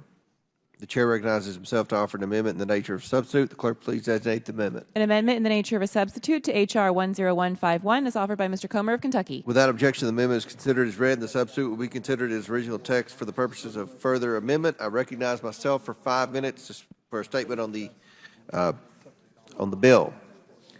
Data is the backbone of modern technologies, like artificial intelligence, which are being used to improve federal government processes, save taxpayer dollars, and increase oversight and accountability of federal agencies. Federal agencies should be encouraged to use these emerging technologies when appropriate and with the necessary safeguards to benefit everyday Americans. However, these tools are only as good as the data that informs them, which is why the federal government needs a coordinated effort towards data management and governance. In 2019, Congress established the Chief Data Officer, or CDO, Council to promote data sharing between agencies and further data-driven decision-making at agencies. Data is not going anywhere. It's increasingly the most valuable asset of organizations across the world. In fact, some have argued that data is the new oil, the most valuable resource on the planet. That's why I'm excited to support the Modernizing Data Practices to Improve Government Act, which has been brought forward by Representatives Summer Lee and Nancy Mace, as well as Senators Gary Peters and Todd Young. This bipartisan legislation reauthorizes the federal government's leading coordination body on this increasingly valuable resource, the CDO Council. To ensure this is done responsibly, a senior Agency official for privacy is added to the council to make the privacy and security of the American people central to government-wide data policies. In doing so, agencies will be better equipped to establish safeguards that prevent inappropriate disclosure of personally identifiable information in publicly available data. Data management challenges are not new, but the effects of their failures are more pronounced in the age of AI and emerging technologies. So, we must ensure the federal government's use of AI will benefit the American people in a way that fosters public trust and upholds American values. It is necessary to ensure that the data leadership of federal agencies have a clear role in helping inform the adoptions and responsible use of emerging technologies like AI. The Modernizing Data Practices to Improve Government Act provides this assurance. Again, I thank Representatives Summer Lee and Nancy Mace for their work on this important issue. I urge my colleagues to support this timely, important piece of legislation. I yield to the ranking member for his opening statement. Thanks much, Mr. Chairman, for bringing this good government bill before the committee today, and thanks again to Summer Lee and Representative Mace for their leadership. The Foundations for Evidence-Based Policymaking Act of 2018 established the Chief Data Officer Council, or the CDO Council, to improve the way that the federal government manages, uses, protects, disseminates, and generates data in our decision-making and operations. Since its inception, the Council has undertaken significant work to ensure that federal agencies use data to direct, streamline, and to enhance the transparency of government programs and services. Congresswoman Lee's excellent bill would extend the CDO Council's authorization for 7 years from the date of enactment, ensuring that the work continues. It also updates the Council's purpose and functions to include a direct focus on data governance in order to improve data collection and use, ensure the transparency and quality of public data assets, and better support the reliable and secure use of emerging technology and AI. Additionally, the bill would amend the Council's reporting requirements, directing it to provide a biennial report to Congress and OMB on its progress in establishing the government-wide best practices for data governance, promoting interagency data sharing agreements, supporting agency use of evidence in policymaking, and improving access to federal data assets. Data is a crucial strategic asset, and this bill will help ensure that the federal government continues to leverage this asset for the good of the entire public. I'm happy to support it, and I encourage all colleagues to do the same. I yield back to you, Mr. Chairman. Gentleman yields back. I ask unanimous consent to enter the following letter of support into the record, a letter from Data Foundation in support of the legislation. Without objection, so ordered. Do any members wish to be heard? Chair recognizes the sponsor of the bill, Ms. Lee from Pennsylvania. Thank you, Chairman Comer and Ranking Member Raskin. I'm happy to speak today about my legislation, the Modernizing Data Practices to Improve Government Act, a bill rooted in a simple concept. Our government works best when it makes evidence-based decisions. That starts with having high-quality, reliable data and the tools to evaluate and use it effectively. For many, the idea of building a data-driven culture within the federal government might sound abstract or unrelated to everyday life, but that couldn't be further from the truth. Data isn't just numbers on a spreadsheet. It's how the federal government makes smarter decisions, improves services, and ensures resources reach the people who need them most. It's how agencies anticipate challenges and create policies that reflect the realities of the communities we serve. When our federal agencies fail to use data and make evidence-backed decisions, we risk making uninformed choices. And that's why the Chief Data Officer Council has been such a critical resource for federal agencies. Since its creation in 2018, the CDO Council has helped federal agencies treat data as a strategic asset and improve how they govern and use it. But as we move forward into the age of artificial intelligence and other emerging technologies, the stakes and challenges are higher than ever. A 2023 survey from the Data Foundation found that more than 55% of federal chief data officers are already using AI, and 95% plan to adopt it within the next year. Yet nearly half of these CDOs cited the lack of clear guidance as one of the biggest barriers to using AI responsibly. High-quality data and smart data practices are the foundation of any successful AI system. When federal agencies use AI responsibly, it can improve efficiency, foster innovation, reduce waste, and better meet the needs of people. But without strong data governance, poor quality data doesn't just create inefficiencies. It amplifies risk, deepens inequities, and undermines trust in public institutions. As the CDO Council approaches its 2025 sunset date, its role has never been more critical.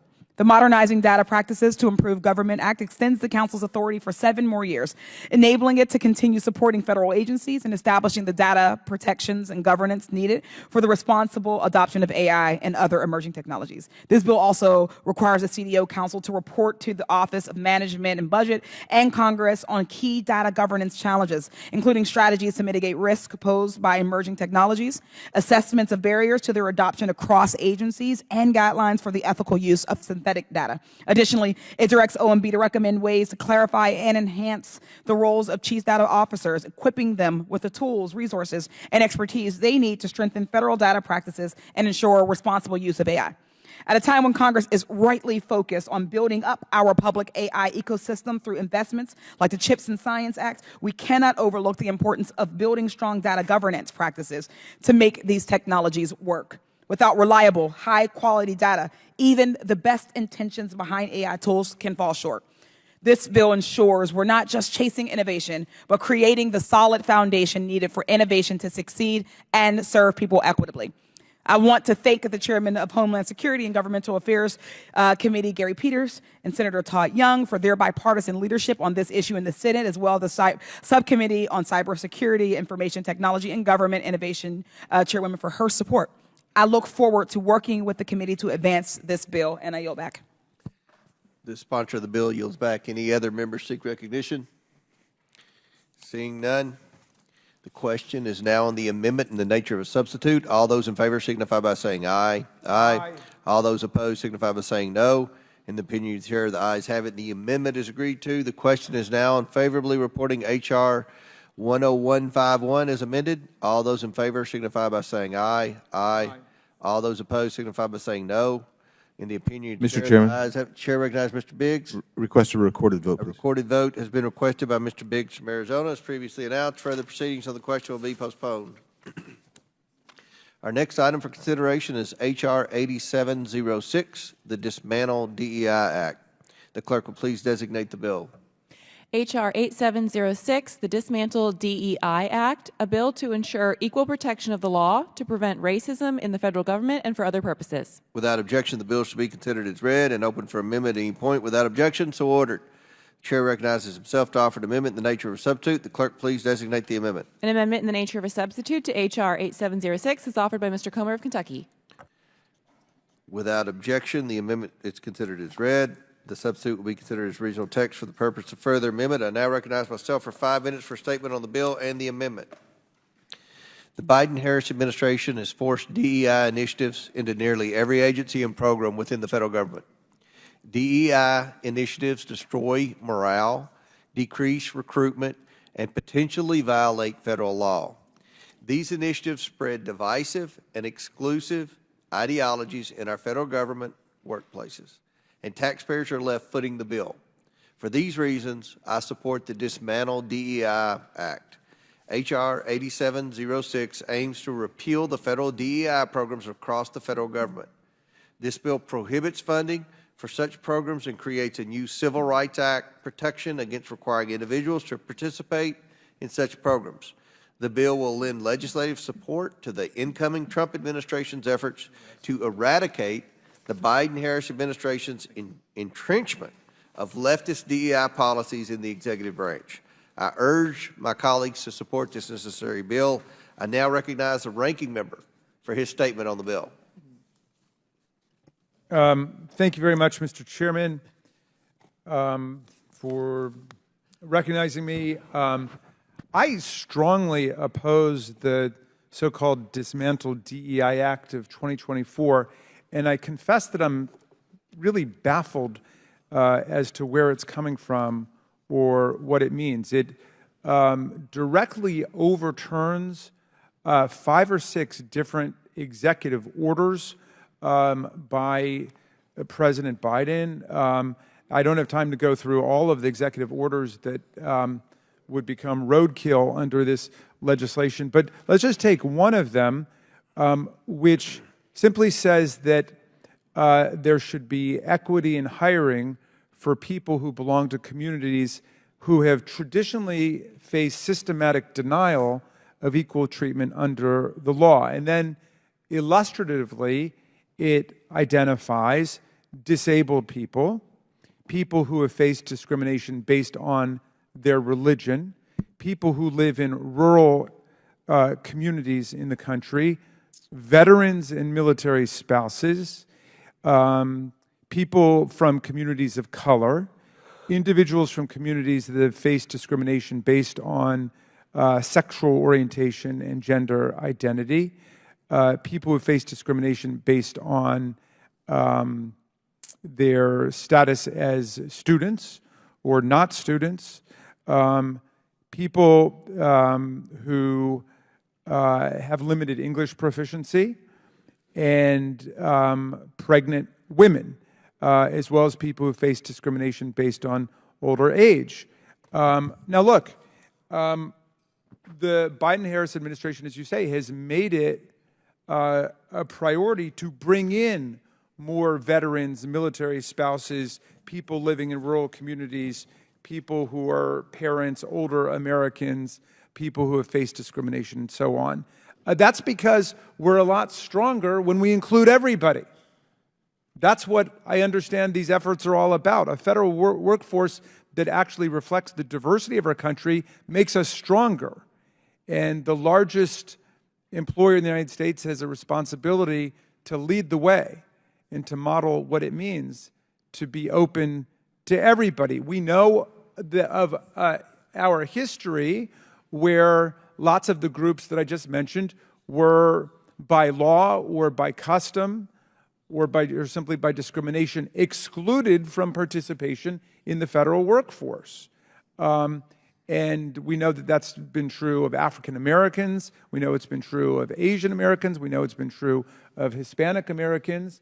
There's been discrimination against pregnant women, and so on. So all these executive orders do is to articulate a policy that's based on federal law now, because it's against the law to discriminate on the basis of all of those different categories that I mentioned. Now, that's my first serious objection I have looking at this legislation, which I don't believe we've had a hearing on.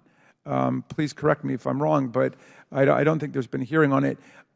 Here's my second major problem with it.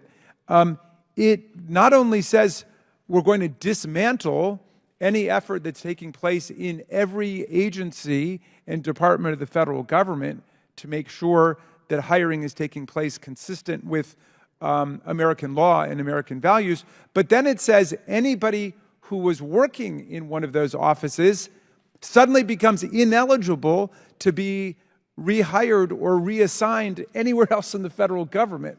I've never seen something like that.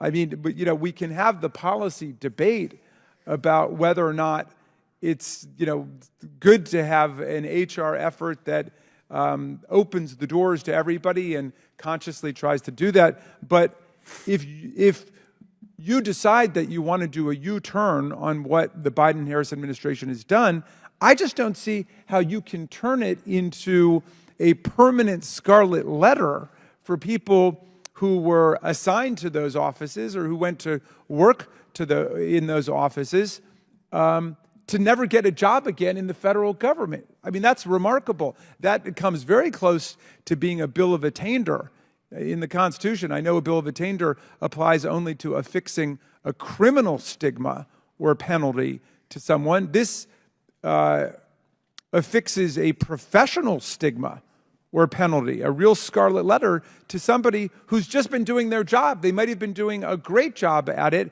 but suddenly we're declaring them a pariah, someone who is in exile from the federal workforce that they may have given 5, 10, 15, 18, 20 years to. That just makes no sense, and I would love to have somebody explain the logic of doing that. Imagine a veteran, say who's a doctor, I know someone who's a doctor, who then, in the VA, who then goes to work in a diversity office to make sure that the VA is hiring diverse members from the field of veterans in the country. Well, now we're saying we're going to close down your office, we're going to shut down your operation, we're going to send the message that all efforts towards diversity and inclusion stop, and then we're going to say you can't go back to be a doctor at the VA hospital, or you can't get a job even in another agency or department. You can't go work at the transportation department. You can't go work at HHS. And that, to me, reflects the sloppiness and the recklessness of this legislation, which is an attempt to take an absolute sledgehammer to efforts across the entire federal government to promote what I think is an essential American value, which is making sure that the federal government itself be open to people from every walk of life and every American community. And with that, I will yield back to you, Mr. Chairman. I ask unanimous consent to enter the following letter of support for the bill, letter from Heritage Action in support of the Cloud bill. I now recognize the sponsor of the bill, Mr. Cloud from Texas. Thank you, Mr. Chairman. Diversity, equity, inclusion are three words that don't necessarily mean what we think they mean. And in spite of the altruistic motives of some of the purveyors of it, diversity, equity, inclusion, as it's been initiated in our federal government as an ideology, seeks to categorize individuals based on their immutable characteristics. It is a rejection of the principles that people should be judged on the content of their character and their individual achievement rather than their sex, race, national origin, or ethnicity. DEI is a huge step backwards for our country. It has taken generations, not to mention a civil war, a civil rights movement, to move past a stain on our nation's history. But we have made tremendous progress. But to codify discrimination in an effort to remove discrimination is a woeful initiative and would undo generations of progress we have made as a nation on this. Every tear, every drop of blood, the sweat of our founders, our forefathers that have fallen would be in vain for us to continue and to reverse the path that we have. True justice is blind. It should not consider race or sex. And it's the duty of us as lawmakers to write just laws, and it's the duty of the executive branch to be just in administering them without deference to race, creed, religion. Yet the Biden administration has pushed through DEI initiatives into every policy and government department. What this bill seeks to do is really three things. It seeks to close the DEI offices that have been set up in virtually every single agency. And as well, this federal government has pushed these policies and sort of force-fed them on the American population by requiring that anyone who does business with the federal government, contractors, also have to adhere to these DEI policies, as well as the grant writing process. So this would write what may be a well-intended policy, but has done great harm to our country. It's been very divisive. A new report from Do No Harm counted 500 DEI actions that the Biden administration took place or planned to take. DEI ideology simply does not work and only serves to divide our country. DEI ideology also results in absurd government-funded programs and has been a complete waste of taxpayer dollars and is dangerous, as sometimes people who do not have the competencies to carry out the job are placed in jobs for DEI reasons. It is time for us to unwind this bureaucratic initiative and to restore a functioning government that does not give preference to race, sex, or any of these characteristics. Thank you, Chairman. Would the gentleman yield for and a I question? Yield back. Would the author yield for one question? Sure. Well, I'm just curious if you would explain the meaning and import of the provision that would make someone who works in one of those offices ineligible for rehiring or reassignment in a federal department or hiring somewhere else? They could reapply for another office. What we are not going to do is take an office that has been stood up for the purposes of DEI and mandate that the federal government has to somehow find a place for people who have, if they're there as and their credentials are to be a DEI officer, we do not have to find a way to place them somewhere else. These were initiatives that were placed by the federal government and or by the executive actions of the president, and they need to be pushed back on. Thank you, Okay. Chairman. I yield back. If I could I just pursue that for 1 second? Okay, I yield it back to the chair. Thank you. Yields back. Do any other members seek recognition? Ms. Stansberry from New Mexico. All right. Well, thank you, Mr. Chairman and Ranking Member, and to the gentleman for bringing this bill before this markup here today. I will have an amendment on the bill later on in the debate, but, you know, as I say often in this committee, I'm a former federal employee. I used to work at OMB. One of OMB's jobs is to help manage the federal workforce. They work very closely with OPM, and we deal a lot with, you know, the regulations and the legal system around federal employment. And I really want to emphasize the comments that were made by the ranking member about how unusual this bill is. You know, we just had a letter introduced into the record from the Heritage Foundation that is supporting this bill because of misguided efforts to essentially stoke segregation, division, and create a victim-oppressor narrative, essentially, is what this letter of support says. But what is particularly peculiar about this massive bill that's been introduced, and I want to note that the co-sponsor of this bill, or this primary sponsor of this bill in the Senate, is Mr. J.D. Vance, our Vice President-elect, is it literally, as the title says, is about dismantling diversity, equity, and inclusion programs in the federal government. It revokes executive orders.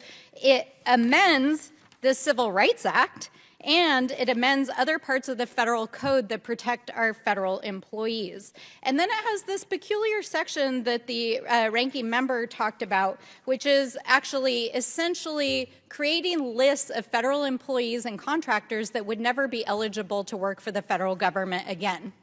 Now, we have a word for that in common parlance. We call it blacklisting.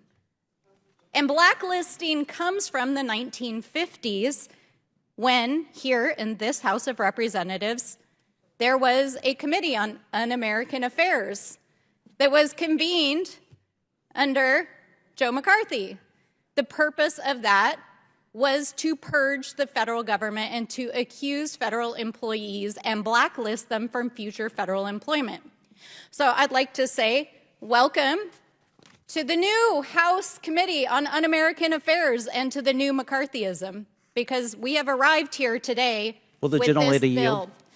So let's talk about what exactly is trying to be accomplished by this bill and by the upcoming administration, which the Vice President-elect is participating in here. Now, okay, let's take the argument to its logical extension that this is really about making sure that we have qualified individuals inside the federal government. So my question is then, why is the president-elect choosing absolutely unqualified cabinet secretaries to be at the head of every single agencies? We've got now a worldwide wrestling executive who's going to run education. We've got a sexual predator who was about to have a bipartisan report released by the House of Representatives to be our AG. We've got a Fox News commentator who's going to run the military for us. So if my colleagues across the aisle want to talk about qualifications, they want to talk about efficiency, they want to talk about the federal workforce, then let's talk about it, because you're talking about putting into place leadership in these federal agencies who are absolutely unqualified, who are dangerous, and know nothing about the agencies that they're about to be appointed to lead. So this is not about qualifications. This is not about having a qualified federal workforce. This is about laying the ground for the purge that they plan on January 20th and in the days afterwards. And we know that because the very organization for whom the chairman just submitted this letter of support is the Heritage Foundation, who wrote Project 2025, which gave us the blueprint for the purge itself and what they are planning inside every single one of these agencies. So we need to be clear-eyed about what this actually is and about what is trying to be accomplished and why 4 weeks before we're about to adjourn for the holidays, the Republicans are bringing this bill to a markup without an actual hearing. This is modern McCarthyism. They are preparing for a purge. They are going after members of the federal government who are advancing because they are people of color, women, LGBTQ+, other members of our community who have been excluded systematically from participating in federal service and leadership positions, and then they're going to put their own unqualified loyalists in there to take out our federal workforce. That is what this bill is about. It's about creating a statutory framework to do that, and we're going to fight it every step of the way. With that, I yield back. The lady yields back. Any other members seek recognition? Mr. Chairman. We'll rotate back and forth. Thanks, Mr. Chairman. Mr. Biggs from Arizona is recognized. Then we'll go back. Thank you. I appreciate the gentlelady's statement. I assume that she's referring to Pete Buttigieg or Javier Becerra or Mr. Mayorkas, who were unqualified appointees of the current administration. I find that interesting. But I also find it interesting because this bill it has some interesting things in here. The first section, Section 1201, or Section 3, which is 1201, says that you cannot discriminate for or against any person on the basis of race, color, ethnicity, religion, biological sex, or national origin. That sounds, if you were to read that to my constituency and most Americans, I think they're going to say, hey, that's not a bad idea. You cannot require as a condition of employment, as a condition for promotion or advancement, or as a condition for speaking, making a presentation, or submitting written materials that an employee undergo training, education, or coursework, or other pedagogy that asserts that a particular race, color, ethnicity, religion, biological sex, or national origin is inherently or systemically superior or inferior, oppressive or oppressed, or privileged or unprivileged. I don't know. As we look at this, you can either celebrate moving together unitedly as the United States of America, we as a people, where we accept each other and try to move the country forward, or you can say, well, look, we're going to divide everybody. And that's what has happened under this administration through the codification of these executive orders. Oh, they haven't been codified, but through these executive orders, which are designed to actually separate instead of bring people together. That's a shame. And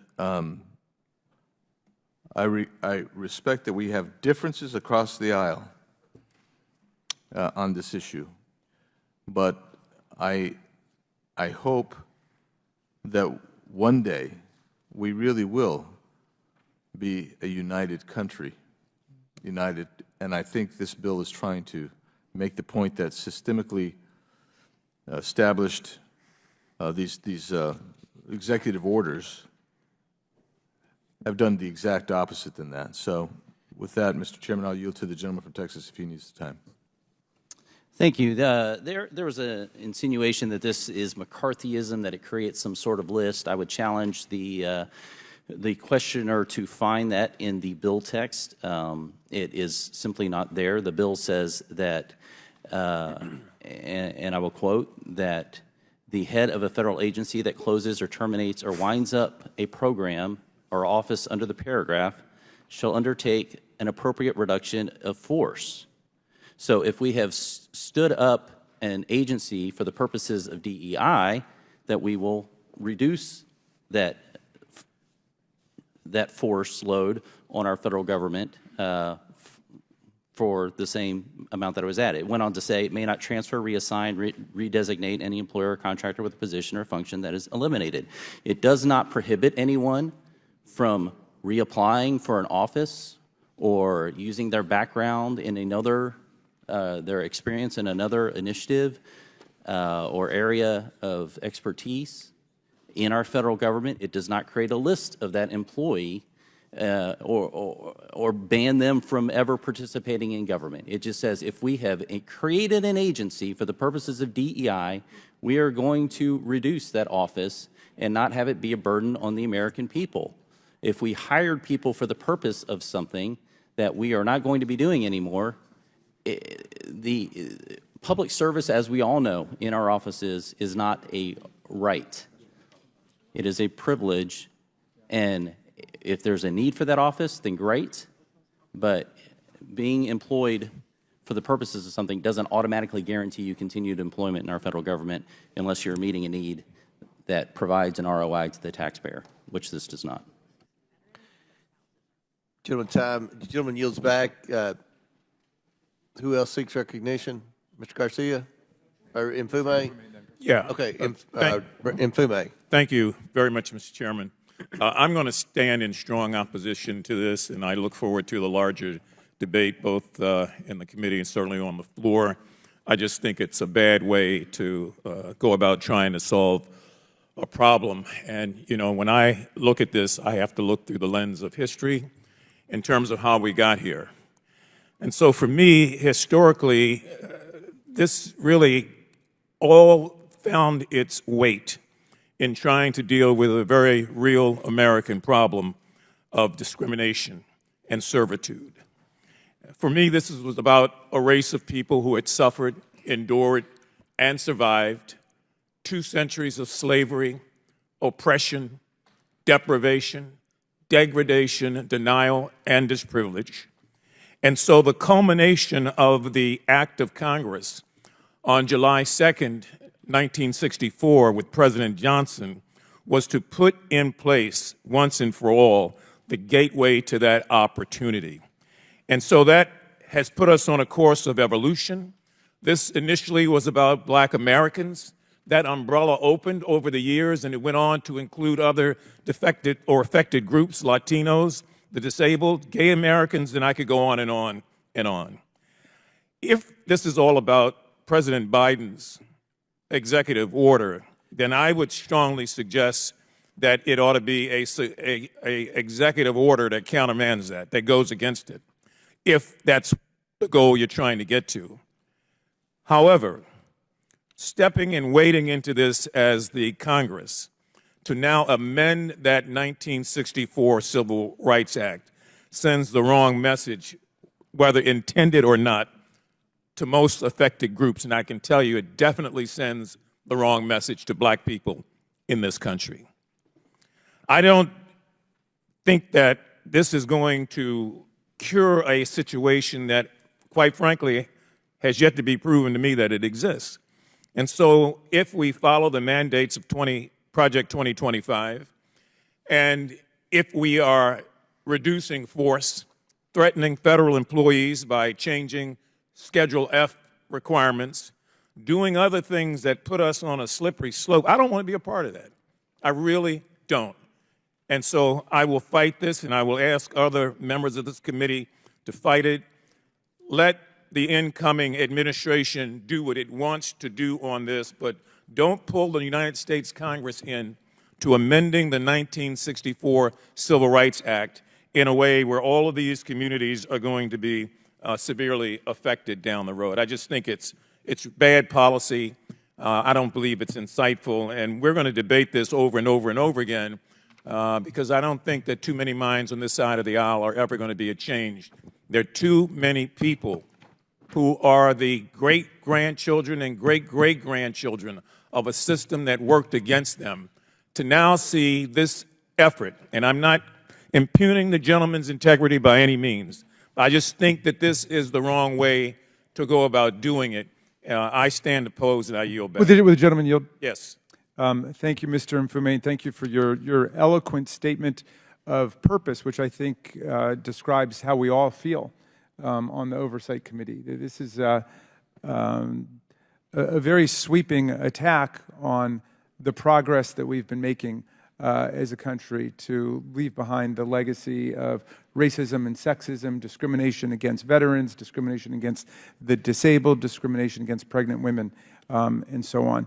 I want to say that to the distinguished gentleman whose bill it is, I appreciate the clarification that this is not an attempt to keep people who work in such offices ever from being rehired again. So that's a step forward. But I hope he understands that he is treating people who work in these offices completely differently from everybody else in the federal government, because right now we have several regulations and laws, including one that applies specifically to veterans. So that's the one in my mind. And let me tell you what it says.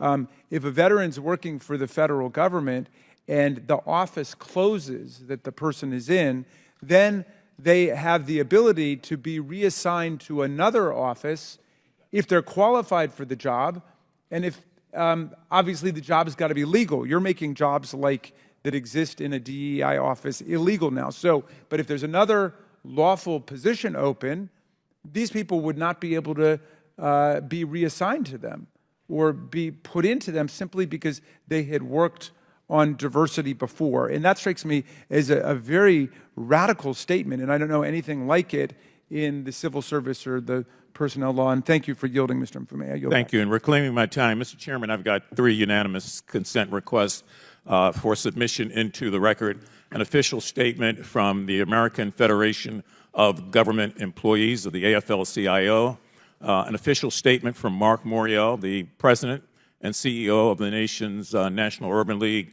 and an official statement of the Human Rights Campaign, all in stark opposition to the bill. Without objection, so ordered.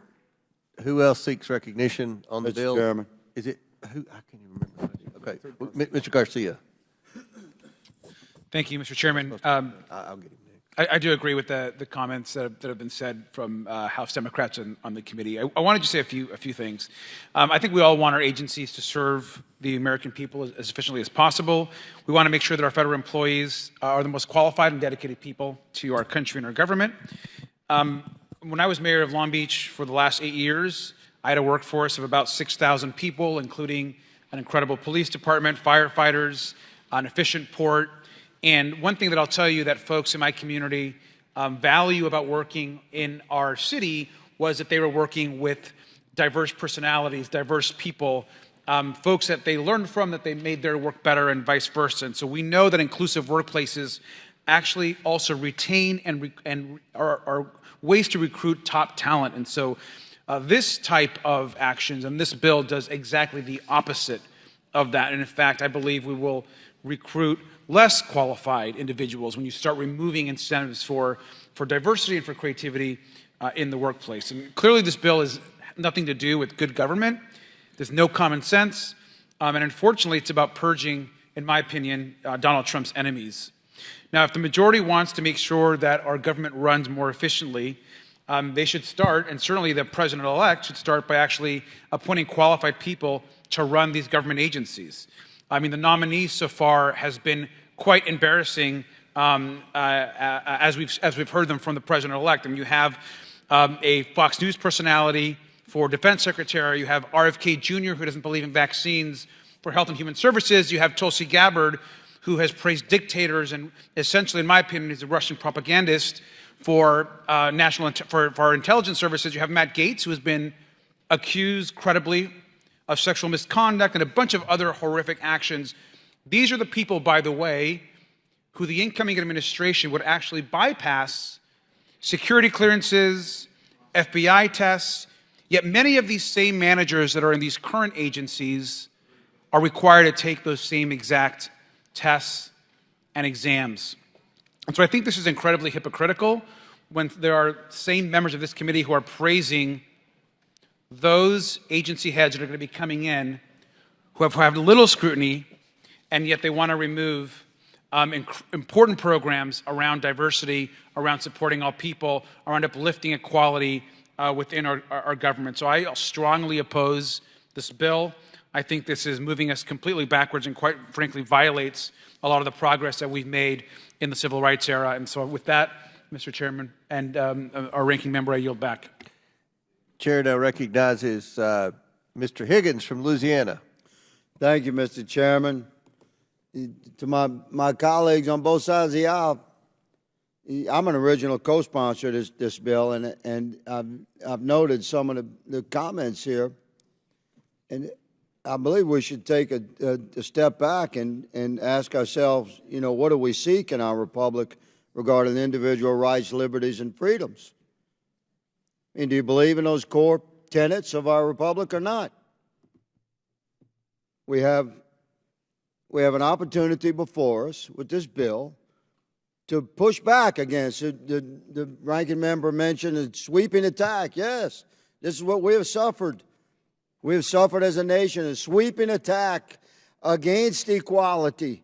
That's exactly what we're fighting against. Another colleague mentioned oppression and degradation. It's exactly what we're pushing back against. This is a bill that eliminates government-sponsored oppression of individual rights, liberties, and freedoms in the land of the free. Freedom of opportunity, not result. And reflected upon the gentleman's comments of our former colleague, former Representative Gates, he's not here to defend himself.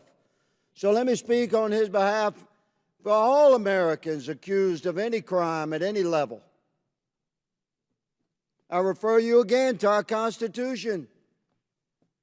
Every American has the right to be recognized as innocent until proven guilty. Representative Gates has certainly demonstrated that he is a brilliant litigator.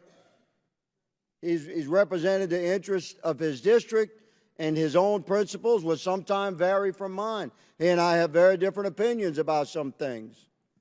He's a highly qualified and brilliant man. And to attack him with accusations by name in this committee is wrong. The man's not here to defend himself. So I support the bill, Mr. Chairman.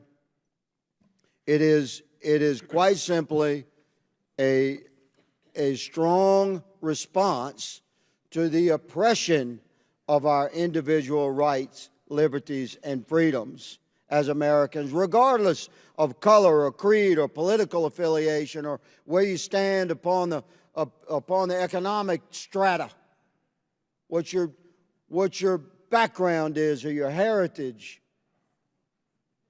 All of us should be counted as Americans equal as we move forward through the course of our life on our journey, and we should not face obstructions that are baked into our government bureaucracies that exclude citizens strictly based upon their color, their heritage, their creed. This removes those oppressions. Mr. Chairman, I yield to you, good sir, to balance of my time. Yes, sir. Yield to the gentleman from Texas. Yeah. First of all, I want to thank you, Mr. Nfume, for realizing we can have different views with the same goal and have altruistic motives on both sides. I just want to thank you. I appreciate that. Our founding documents talked about having a nation where we recognize that all people were created equal. Martin Luther King talked about that being a promissory note because, as we know, that had not always been the case and has not always been the case in our country. And it took too long and has taken too long for us to get where we need to go. But he also said that we shouldn't use the results of segregation, and I think we could also say discrimination, as the justification for future segregation or discrimination. That's what this bill seeks to do. It seeks to reverse some of the policies that have, instead of looked at merit or qualifications or the like, and institute a policy where you are hired on those things instead of where the first thing we look at is factors about our character, our personality, our skin color, our sex, whatever the case is in qualifications for a job. And I'll just point out, there's many of these examples, but the Air Force's Diversity and Inclusion Resource Book has recommendations for unconscious bias, race-specific learning, cognitive diversity teaming, general diversity and inclusion and belonging, and it includes a book title called White Rage. This is the kind of things that are going. We should not discriminate at all in our government. This bill supports that, if you read the first title. And we just do not want to go down the path where we've spent decades and literally generations moving away from these sort of discriminatory practices. The idea is not to codify these as we continue to move forward and work toward a more perfect union. Thank you. Would you yield? Would you gentlemen yield? My time's up. It's not my time either, but it's up to the chair. I'd be happy to. Yeah, if you want to yield, yeah, go ahead. Sure. Yes, sir. Would the gentleman agree that what this bill does, in essence, is to come up with a new definition for discrimination? I do not agree. Well, then if we use the old definition, the bill is way out of line, in my opinion. And the notion about government-sponsored oppression, which my colleague from Louisiana talked about, for me, government-sponsored oppression was the black codes. For my parents, the Dred Scott decision, the Runaway Slave Act. I mean, that's going hardcore to when the government is actually sponsoring oppression. But if we're talking about doing away with diversification initiatives, this is an axe. This is not a knife. It's not pinpoint. It's an axe, just to do away with everything under this new discrimination, which leaves a lot of people unprotected, a lot of people out of work, government employees and private sector employees to some extent. But most of all, it doesn't solve the problem. It doesn't deal with the real problem of discrimination, racism, and the things that we have come to abhor and say and pledge that we're all against. This is just so broad that I believe that, as I've said before, I'm going to stand in opposition to it. And I can only talk about this from my perspective as a black man living in America. And I'm telling you, it's the wrong thing and the wrong way to do it.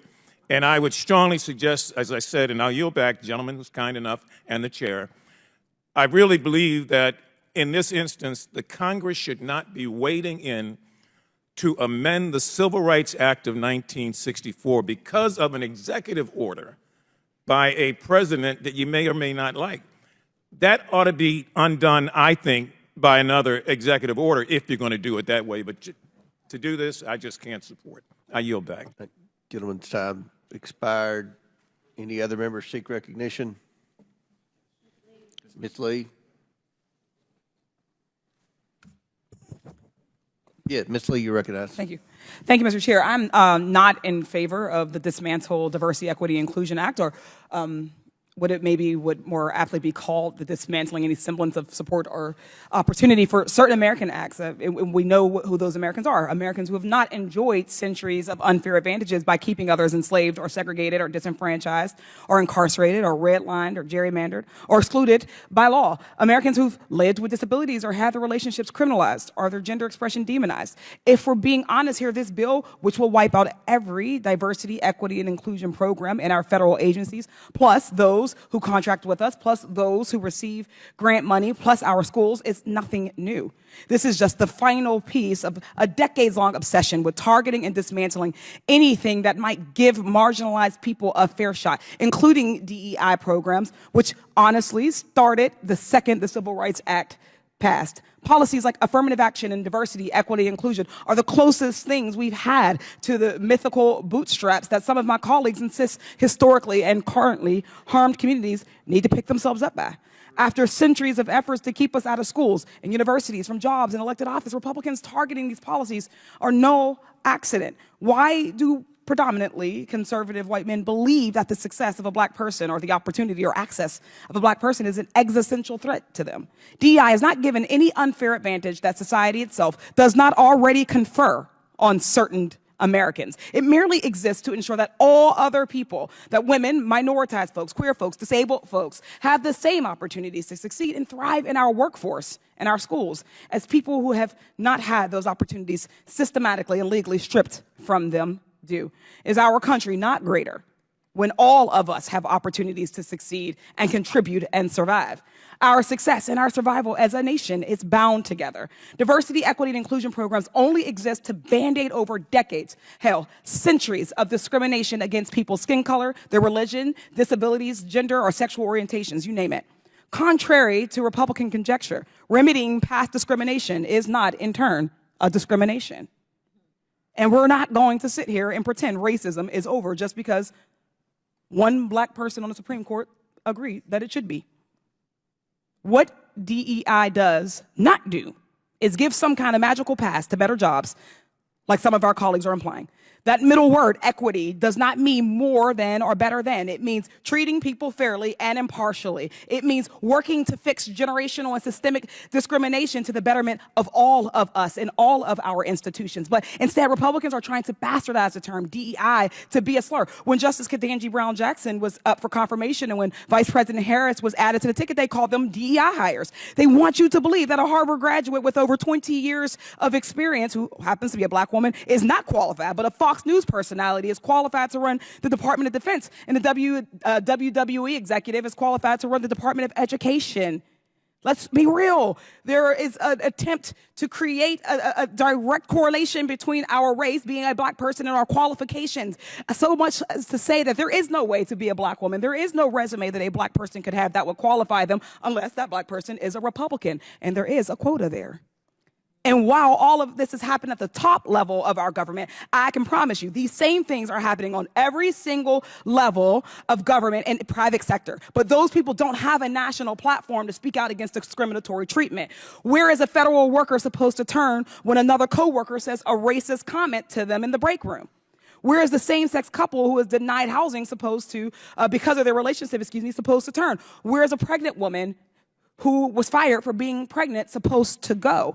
Often the only place that they have to give them recourse are the diversity, equity, and inclusion programs. These folks just want to do their jobs, serving the American people in an environment that feels safe and supports them. Making work a better, safer environment for some does not mean it automatically is worse for others. And those complaining about DEI training are probably the ones who need it the most. My Republican colleagues have got to stop punching down on already marginalized communities and face their own fears of a level playing field privately. It's shameful. I yield back. Gentle lady yields back. Any other members seek recognition? Mr. Burleson from Missouri. Thank you, Mr. Chairman. We just left this room last night listening to a FEMA director who was apologizing for the failures of her agency, an agency that, by the way, made its top priority and its focus and mission on diversity, equity, and inclusion. You would think that their mission and goal should be on providing aid and support to the American people in times of disasters. Just months ago, we had another individual sitting at this table during a hearing who was apologizing for the failures of Secret Service because of the events that happened in Butler, Pennsylvania. A same agency who made it their number one priority not to protect key individuals. It's not their number one priority. The number one priority is diversity, equity, and inclusion. And look, I think that what's happened here and what I think that we may not understand is I think we perceive DEI as a shift from the Civil Rights Act and into, instead of discussing equality of opportunity, we're now focused on the equality of outcome. And it's only common sense, it's only logical that you cannot dictate an equality of outcome unless you eliminate the equality of opportunity. This agency has done that. In my opinion, they have moved on from the Civil Rights Act and moved on towards this equality of outcome, which, in my opinion, is shoehorning some form of Marxism into what is a noble cause, which is to try to root out and eliminate discrimination in the workplace. And so that's the motivation behind this, and that's why I'll be supporting it. Gentleman yield. Does the gentleman yield? Someone asked if you, Does the gentleman okay, yield? Stansberry asked. Okay, no. Gentleman's time's expired. Any other members seek recognition? Yes, Ms. Presley from Massachusetts. Thank you. This bill titled the Dismantling DEI Act is an utter disgrace. Having sat and read the text in preparation for today's markup, I have yet another example to tell my constituents about the unserious work of the Republican Party. Now, I'll work with anyone serious about progress who wants to center the people who call this country home. This isn't it. The Committee on Oversight has the broadest jurisdiction in the entire House of Representatives to investigate any topic it chooses, but we are debating legislation that denies the sky is blue, water is wet, and racism is real. The major provision of the bill says to ban anything that acknowledges racism. And a few pages later in the exact same bill, there are multiple provisions discussing the presence of racism. This Republican approach is as predictable as it is nonsensical. On one hand, they're saying that racism does not exist. On the other hand, they are saying there is rampant reverse racism. Well, how do you reverse something that never existed in the first place? Riddle me that. While this Republican policy may have a new name, it's the same old tired game. Look, y'all are entitled to your opinions, but not a denial of the facts. Do you all know your history? Do you know American history? The original Constitution counted enslaved individuals as 3/5 of a person. During World War II, the federal government forcibly relocated and incarcerated 110,000 Japanese Americans.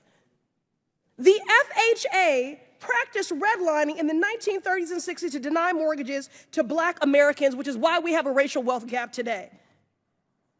I could go on. The GI Bill, which is supposed to be race neutral, denied access to Black Americans, denying them equal access to education and housing benefits, which is why we do not have generational wealth. Don't talk to me about merit when those Black servicemen fought for our freedoms. And I'd also just like to take a personal note of privilege to say, please keep Dr. Martin Luther King Jr.'s name out of your mouths. Yes. Your perversion of his words and his mission when his children have asked you to stop invoking his name and perverting his work when he was a proud and unapologetic Black man fighting for equality for Black Americans and all marginalized people. So you all are entitled to your opinions, but not a denial of the facts. But I'm not surprised that you would deny American history. What I am, though, is committed. Committed to speaking truth to power, committed to standing up for marginalized communities and vulnerable people, committed to ensuring that everyone has equal opportunity to buy a house, to work a job, to pursue higher education, and to live in a society that is fair and just. A colleague across the aisle invoked the phrase of, we must do everything to stop government-sponsored oppression. Well, I've just enumerated numerous examples, which is exactly why we have legislation and an executive order to reverse this harm. And that is why I'm committed to opposing this bill and urge my colleagues to do the same. Gentlelady yields back. We'll go back. We'll rotate sides. Chair recognizes Mr. Perry from Pennsylvania, then we'll recognize Talib after that. Thank you, Mr. Chairman. I yield my time, such time as he may consume, to the gentleman from Louisiana, Mr. Higgins. I thank my colleague, and I appreciate my Democrat colleague for exemplifying exactly the kind of oppression of freedoms that we're referencing. How about we'll quote whoever we want to quote? How about that's my First Amendment right? That's exactly the kind of baked-in oppression. Like, how dare a white Republican quote Martin Luther King. We actually had a congressman say that just now in this committee. Well, thank you, good lady, for once again exemplifying the type of oppression that we stand against. You know I'm right. You know I'm right. Order, order. Mr. Higgins has the floor. And we will quote who we please to quote. A disgrace. And we will continue to speak freely because now I'm a veteran. That's the country that I serve. That's the Constitution I swore an allegiance to. And that oath has no expiration date. I will fight for it with my last life's blood. For my right to speak freely and yours, good lady. You will never hear me saying, how dare you quote anybody you please to quote. And that exemplifies, America, precisely the type of institutional oppression that my colleague, Mr. Cloud's bill, for which I'm an original co-sponsor, hopes to push back against. But Mr. Higgins, have you read your own bill? Have you read to your me. own bill? Because it is trying to regulate speech. It is actually Hey, Ms. regulating Stansberry, you're out of order. Ms. I yield Stansberry, back you're to out of Mr. order. Perry. It's Mr. Perry's time. Chair recognizes Mr. Perry. Thank you, Mr. Chairman. I yield the balance of the time to the gentleman from Texas, Mr. Cloud. Mr. Cloud. Thank you, Mr. Perry. I'll just say I think this is what makes progress hard on this front. The idea that we can't have a conversation on government policies that have been put in place. My intent, in my opening remarks, I acknowledged many of the things that have been talked about, the stain on our nation's history that we have in some ways moved past, but there will continue to be work to be done. It's sad and sickening that in a fallen world, in a nation as diverse as ours, and we are one of the most diverse nations in the world, there still remain people who cling to old, racist, ignorant ideologies. My concern is that the way this has been implemented into many of the agencies in our federal government, this has been listed as the #1 agenda in agencies that are supposed to be doing other things. Yesterday, Mr. Burleson mentioned FEMA. And one of the things is they're trying to weigh someone's religion and how they give out aid. That's crazy. That kind of stuff shouldn't be happening in the United States of America. There's research that's gone into this. Journalist and researcher Jesse Singal wrote in the New York Times that there's very little evidence that many of the initiatives work. The specific type of diversity training that is currently in vogue, mandatory training that blames dominant groups for DEI problems, may well have a net negative effect on the outcome managers claim to care about. Forbes senior editor Jenna McGregor wrote, compulsory diversity training aimed at people's biases or preventing discrimination behavior appears to actually do more harm than good. I did not benign the intents or the motivations in these policies, but what we are finding and what businesses are finding now, a number of them have implemented these policies and realizing they're not working. They're not accomplishing the desired ends for us to continue to move toward a more perfect union. And that's why we're seeing a retraction from them.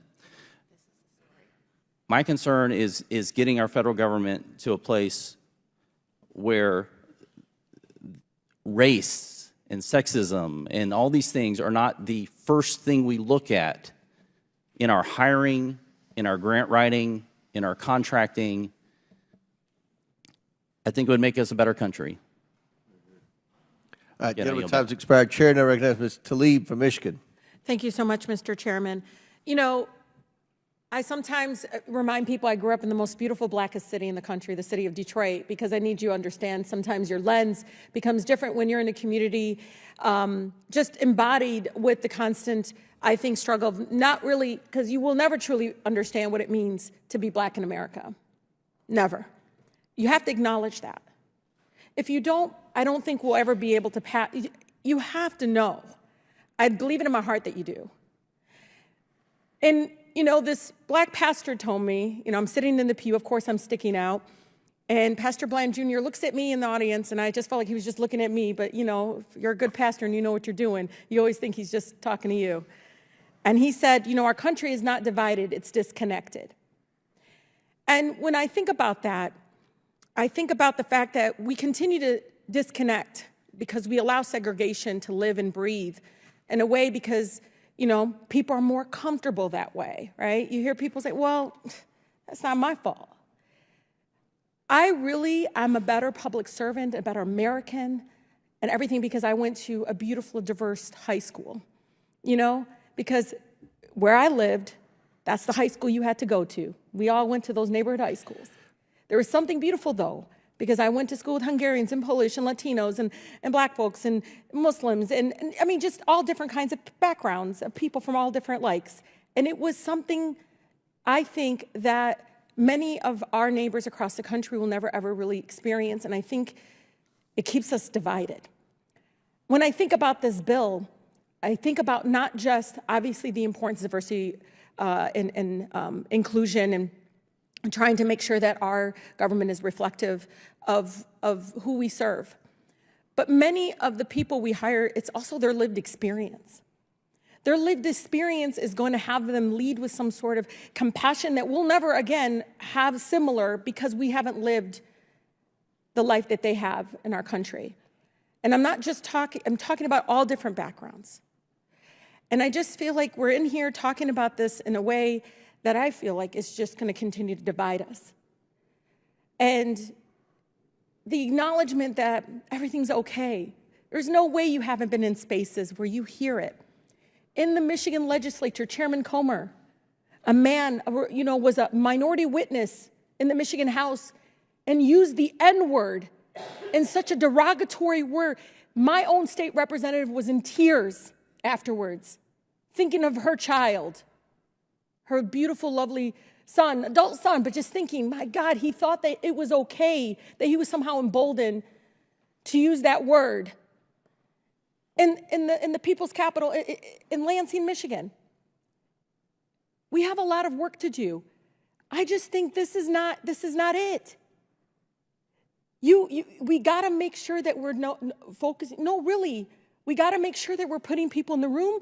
That sometimes we got to make sure they are in the room together because they're not going to come in the room together unless we require it or urge it to happen, because we know if we do that, then all the services, the way we move as a federal government, will be reflective in a way of leading with that compassion I think that is needed. I just urge us to please just step back and understand that.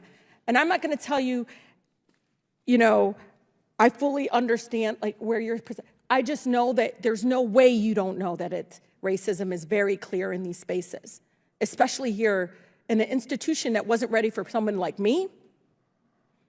And sure the heck sometimes isn't even ready for the American people, our own neighbors across our country, that will have to be inflicted in coming to get whatever services. God, it's something beautiful if they can look at somebody that is reflective of them and understand their lived experience. And I think we're getting farther away from that. And I know you don't see it, but I'm an attorney. I read this. You're going to allow these protections to fall apart when you do this kind of legislation. You know you will. It'll allow these protections to fall apart because you're going to allow people to get fired solely because you're dismantling, again, a policy and a process of creating a culture, again, that's reflective of our country. With that, I yield back, Mr. Chairman. I yields back. Any other members seek recognition? Which one do you want, Crockett or Moskowitz? Frost. I'm going by Mr. Raskin. Moskowitz. So recognized. So I really have a question for the sponsor. So I've been sitting and listening and trying to hear your intent. and talking about discrimination. But the problem is that argument falls apart on page 6, line 17 through line 20. And in fact, if you're sincere about your intent of the bill, what I would tell you is you should delete those lines. Because actually those lines are actual new discrimination. See, you want to get rid of an office. We may disagree with it, but you can get rid of an office. You want to change policy. We may disagree with the policy you want to change, but here actually in those lines, you are creating second-class federal employees. You're creating new discrimination. May not transfer, discrimination. May not reassign, discrimination. May not redesignate any employee, discrimination. Those are protections that every other federal employee in every other office in the federal government gets. It's a right and a privilege that they get. But you're going to remove that from these people, not an office. Fine, I disagree with it, but it's an office. Not a policy. Fine, we disagree with it, it's a policy. This is people now. Now you're going to the people. You're saying, because you worked in an office that we don't think should exist, because you worked there, we're going to remove protections that every other federal employee gets, but not you, because we disagree with the office you worked in. That is straight up discrimination. And so listen, if you're serious about wanting to change the office and the policy, you should remove those lines, because the entire argument falls apart when you want to treat the people who work there completely different than anybody else. And I'm happy to yield the rest of my time to the ranking member. Thank you so much, Mr. Moskowitz, and thanks for that powerful statement. That was the thing that jumped out at me when I first read this. This wasn't just a change in programmatic direction.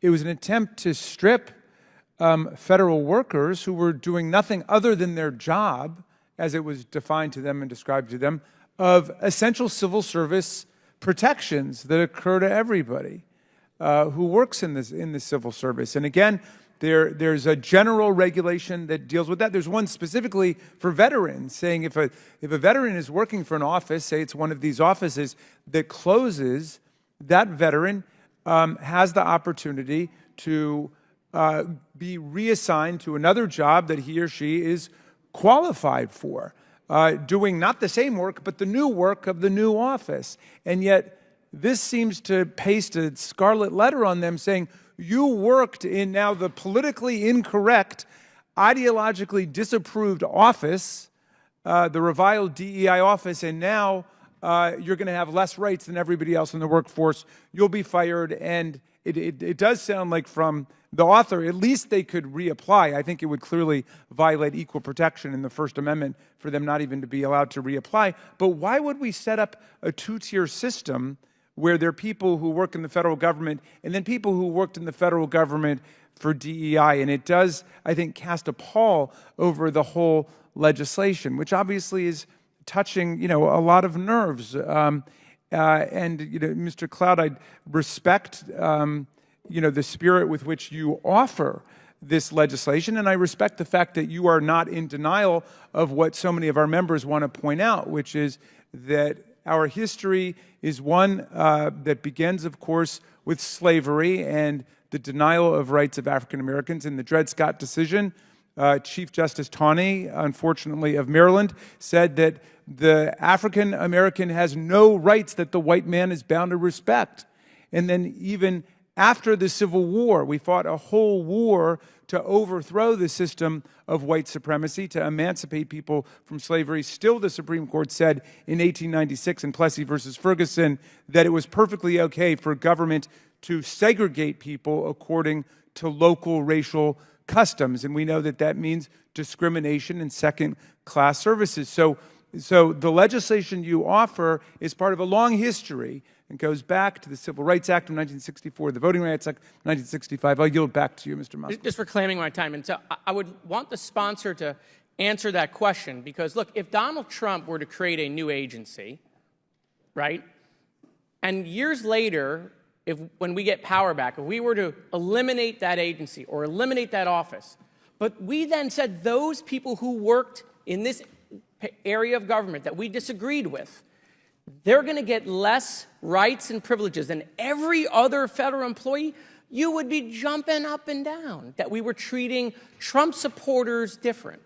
And so what I'm saying to you is, if your intent is to change policy, and if your intent is to eliminate an office, we may disagree with that, but don't punish the people who work there and treat them different than everybody else, and then say this is about trying to change discrimination. I yield back. All right, gentleman's time's expired. I think we go back and forth. Do you want me to answer? If you want to answer the question, feel free. Sure. The first thing I would say is sometimes in Washington, and this is a bipartisan issue, we can tend to think that the American people exist to support the federal bureaucracy. I do not adhere to that belief. I think the bureaucracy exists to serve the American people. Having said that, we do want our federal workforce treated right and properly and justly. I would point out that this legislation does what it upholds the Civil Rights Act. The first title it goes through and virtually says the same definitions about what discrimination is. The reason and the intent behind that is, and I'll give you one example, the Department of Health and Human Services currently has 294 DEI employees, costing the federal taxpayer about $38.7 million in taxpayer funds. Now, we can debate whether we think the program or the office has merit. My viewpoint is that for all what the altruistic purposes may have been, as some of the quotes and studies I've read, it's having even an adverse effect at best, or at best it's having a negligent effect, and possibly having an adverse effect toward the stated goals. So having said that, I'm thinking, okay, in the example of HHS, we have a $38 million office that is actually having an adverse effect, and that $38 million burden shouldn't be on the American taxpayer. That's how my calculus is working. I did not, Mr. Garcia, I wish he was here because he made the comment that we were trying to get rid of DEI officers because we were going after Mr. Trump's enemies. His words, not mine. I did not view DEI officers as Mr. Trump's enemies. That was a new idea to me, a new concept that apparently he thinks that DEI officers are Mr. Trump's enemy. I think that would be an issue if they were. I didn't think that they were. But having said that, you know, if you wanted to offer an amendment, and that would help you get to support of this bill, if you thought that would make the difference, That's the First Amendment coming. That's my amendment. Okay. So we can get there. And if it passes, will you vote for it? But I'm definitely voting for the amendment. I'm introducing I mean, for the bill? Oh, well, I'll have to look and see what happens to your bill. There are more amendments coming. Ms. Crockett, is she next? Yep. Okay, Ms. Crockett. So many of you know that I practice law, but some of you don't realize that I actually was a business major out of Rhodes College in Memphis, Tennessee.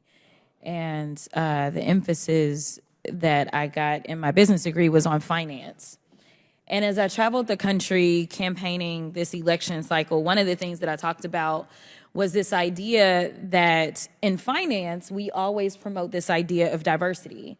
If you know anything about a portfolio, the one thing that you want to do is make sure that it's as diverse as possible, because at times certain stocks will perform better than others, and they will exemplify various strengths and weaknesses. And together, a diverse portfolio is usually what any good finance person would promote. They wouldn't promote that you solely invest in vanilla wafers, believing that that is going to be the strongest portfolio, but instead they may want to add some chocolate cake and some Twinkies into the mix to make sure that we have the best portfolio, because there will be different preferences by different people, and again, there will be different strengths. But as I sit here And I think about what we say and what I'm hearing as it relates to diversity when it comes to anything outside of making money. And to be clear, we are losing GDP every time we try to push back on this idea of diversity because all of us bring something different to the table. But you consistently said over and over the word oppression, and every time that you said it, it was almost as if I was hearing nails on a chalkboard because it seems like you don't understand the definition of oppression, and I'd ask you to just refer to Google to help you out. Oppression is the prolonged, cruel, or unjust treatment or control. That is the definition of oppression. And so as I sit here as a black woman who practiced civil rights, let me tell you the reason that my colleagues wanted to make sure you understood the same black history that your side of the aisle wants to delete out of classrooms is because you can then misuse words like oppression. There has been no oppression for the white man in this country. You tell me which white men were dragged out of their homes. You tell me which one of them got dragged all the way across an ocean and told that you are going to go and work. We are going to steal your wives. We are going to rape your wives. That didn't happen. That is oppression. We didn't ask to be here. We're not the same migrants that y'all constantly come up against. We didn't run away from home. We were stolen. So yeah, we are going to sit here and be offended when you want to sit here and act like, and don't let it escape you that it is white men on this side of the aisle telling us, people of color on this side of the aisle, that y'all are the ones being oppressed, that y'all are the ones that are being harmed. That's not the definition of oppression. You tell me the prolonged, cruel, or unjust treatment that you've had, and we can have a conversation. You could start with Exodus. The final thing that I will say on this particular issue, two things. There is an article from The Guardian, and it is a little old. It's from 2021, so I apologize. But it said that back then, just 3 years ago, white men represent 30% of the population, but 62% of office holders. These are the issues that we are constantly looking at and recognizing and trying to say, is this just? I can't even tell you how many white men have served in this chamber, but I can tell you that I am only the 55th black woman to be elected to Congress. And so when you want to talk about history and pretend as if it was so long ago, it wasn't. Because again, I am just number 55.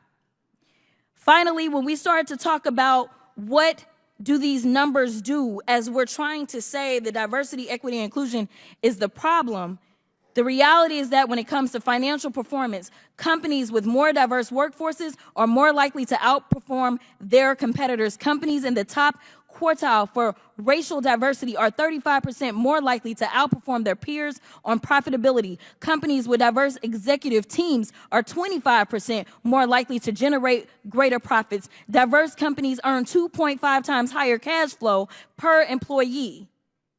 Diversity works.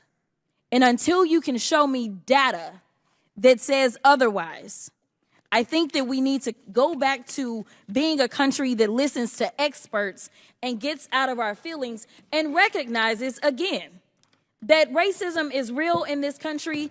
And until we stop pretending that it's not, we will not solve the problems that we are consistently facing. And that will bring real unity that we seek when we're looking for a more perfect union. Does any other member seek recognition? Seeing not. Or do you okay. Seeing not. What are we doing? For what purpose does the ranking member seek recognition? I have an amendment at the desk, Mr. Chairman. Reserve a point of order. State your point. I'll reserve a point of order. Oh, okay, yes. The clerk will distribute the amendment to all members. The committee will suspend while we distribute the amendment.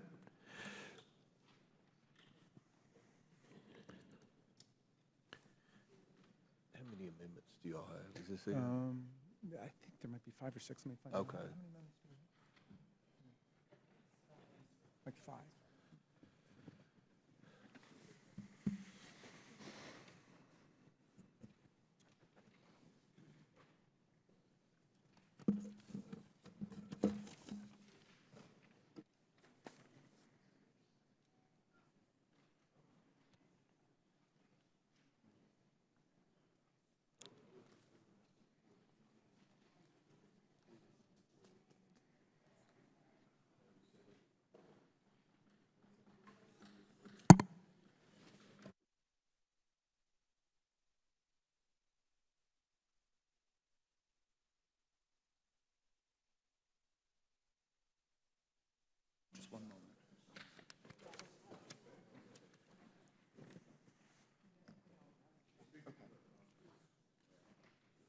Okay.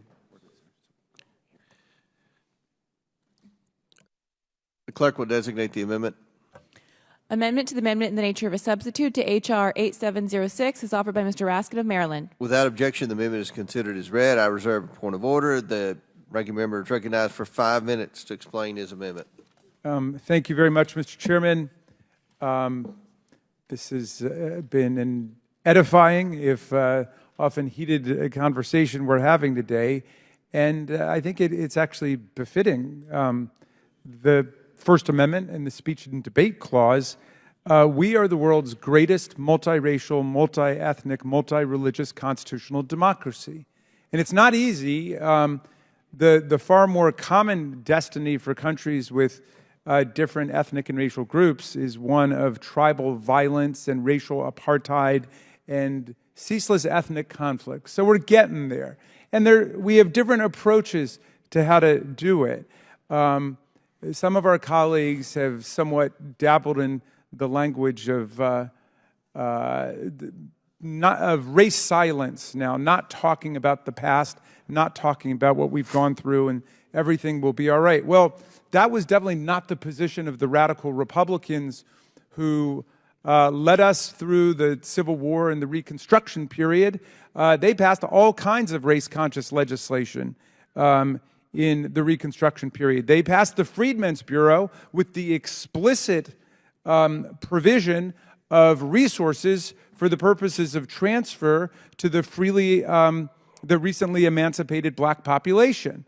The radical Republicans led Congress in passing legislation to establish schools for black people, not integrated schools, but schools for black children, explicitly race-conscious, because they understood that the meaning of the 14th Amendment and equal protection and the Reconstruction legislation was not just to create some sterile notion of colorblindness, which was not in the 14th Amendment or any of the debates about it. It was to actually help people get up after centuries of oppression, as my colleagues have described it, after centuries of violence and dispossession and legalized slavery and subjugation and control. So we have a difference now, I think, substantively about whether it's best to deliberately and consciously open government up, and not just to black people and Latino people, but open it up to other people who've been traditionally left out, including veterans, including people in rural areas. Your legislation would overturn all the executive orders that deliberately try to get the government just to think about getting applicants in the door who come from traditionally disfavored and discriminated against communities. But we understand, all right, we've got an honest difference of opinion about that. But I want to go back to what Mr. Moskowitz was saying, which is even if we disagree about the validity or the utility of these programs, and we think that they've been very successful in terms of opening the government up to the whole country and being very effective and productive for America. But even if we disagree about that, and we're going to change the program, this language is intolerable, which says that people who've worked in those programs have lesser rights than anybody else who's worked for the people of the United States in our federal government. So my amendment would lift the bill's egregious ban on transferring, redesignating, or reassigning employees who work in one of these offices that gets eliminated by the bill. In other words, if we eliminate this language, we treat them like any other federal worker whose job has been eliminated by virtue of federal action. So I think that sends a far better statement about the motivations and the purposes of this legislation, and I think this is one that everybody should be able to agree to. And with that, I submit it to the wisdom of the committee. Mr. Chairman, I yield back. Gentleman yields back.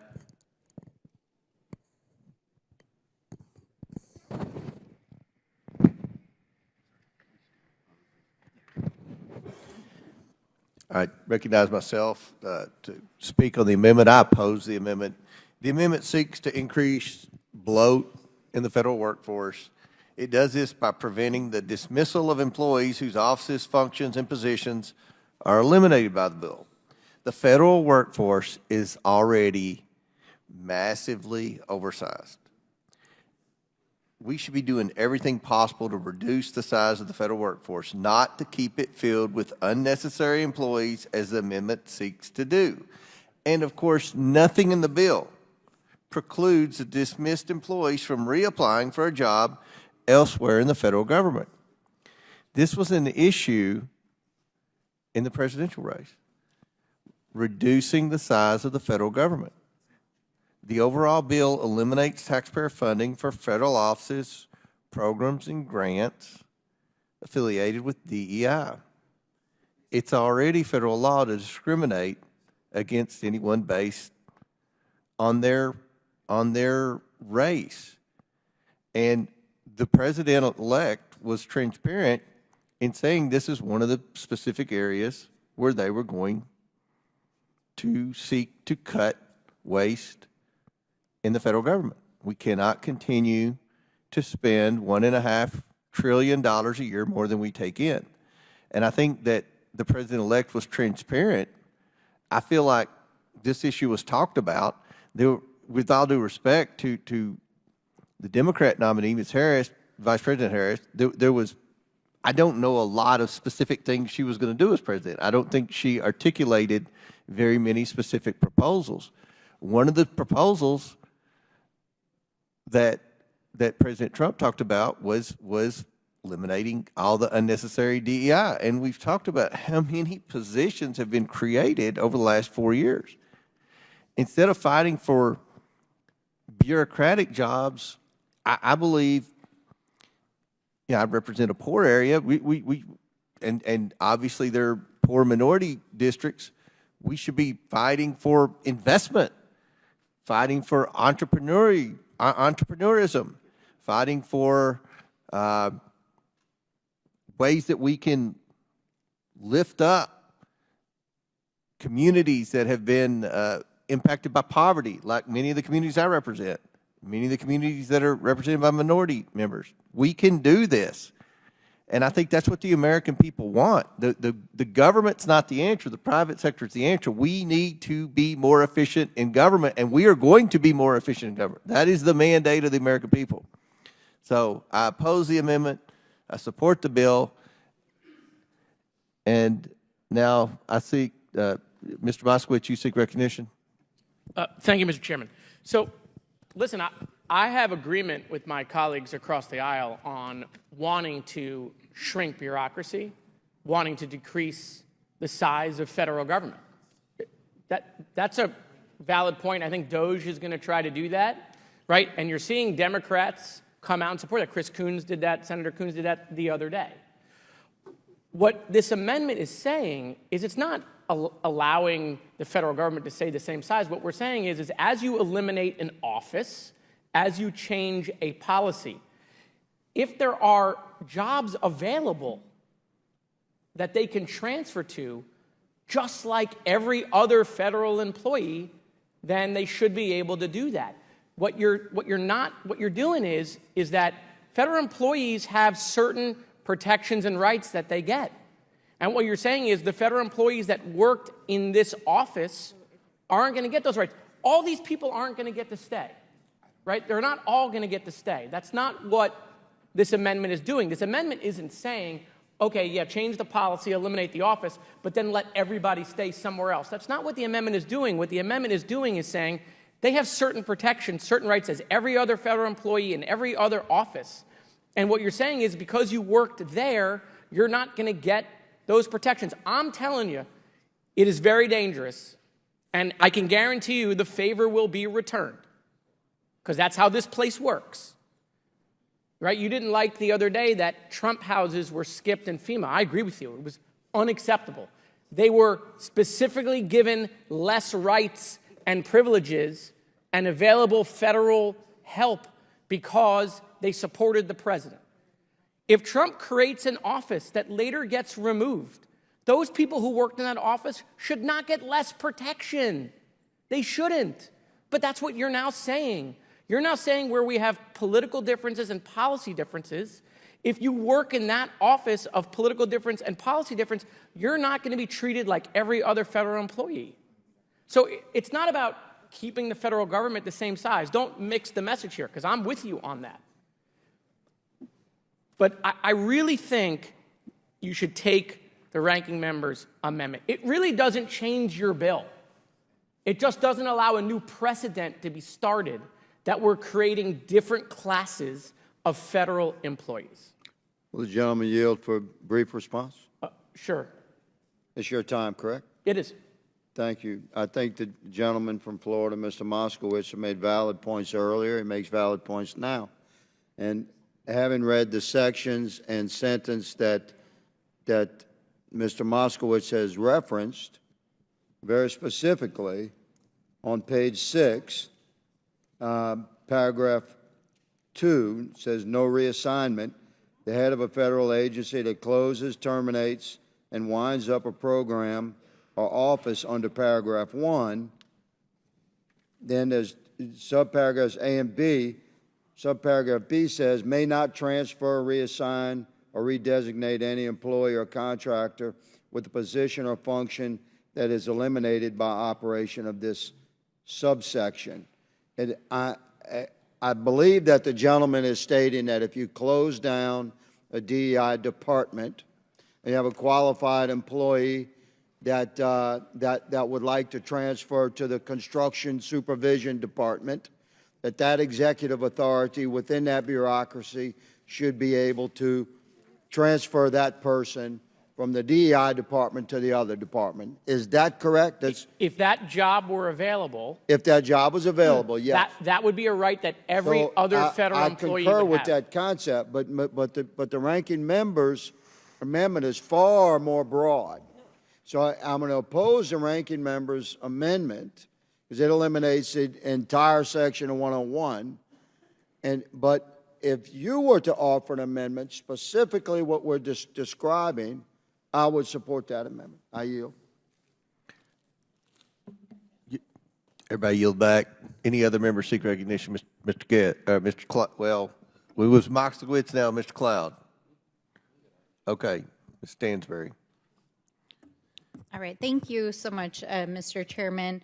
I want to rise in support of the amendment and reiterate, but also explicate a little bit on this concept. So, you know, you learn a lot about a bill not only by what it says, but by what it doesn't say. So if the explicit purpose of this bill, like we're just going to take your logical argument here, is to do away with these DEI offices, which you believe are not necessary, which obviously we disagree with on the premise, then why not just be silent about what happens to federal employees that are involved in these offices? But the bill is not silent about them. The bill includes these phrases that the ranking member's amendment is striking because literally the bill has punitive outcomes for employees that work in these offices. And that is what this amendment is trying to strike, is the punitive measures that are put into place. I know that we've already read pieces of this, but one of the sections that it would strike says no reassignment. So the heads of a federal agency that closes, terminates, blah, blah, blah, may not transfer, reassign, or redesignate an employee or contractor. So if this was just like, okay, we're going to shut these offices down, there's no reason to have punitive language to the employees that would work in these offices.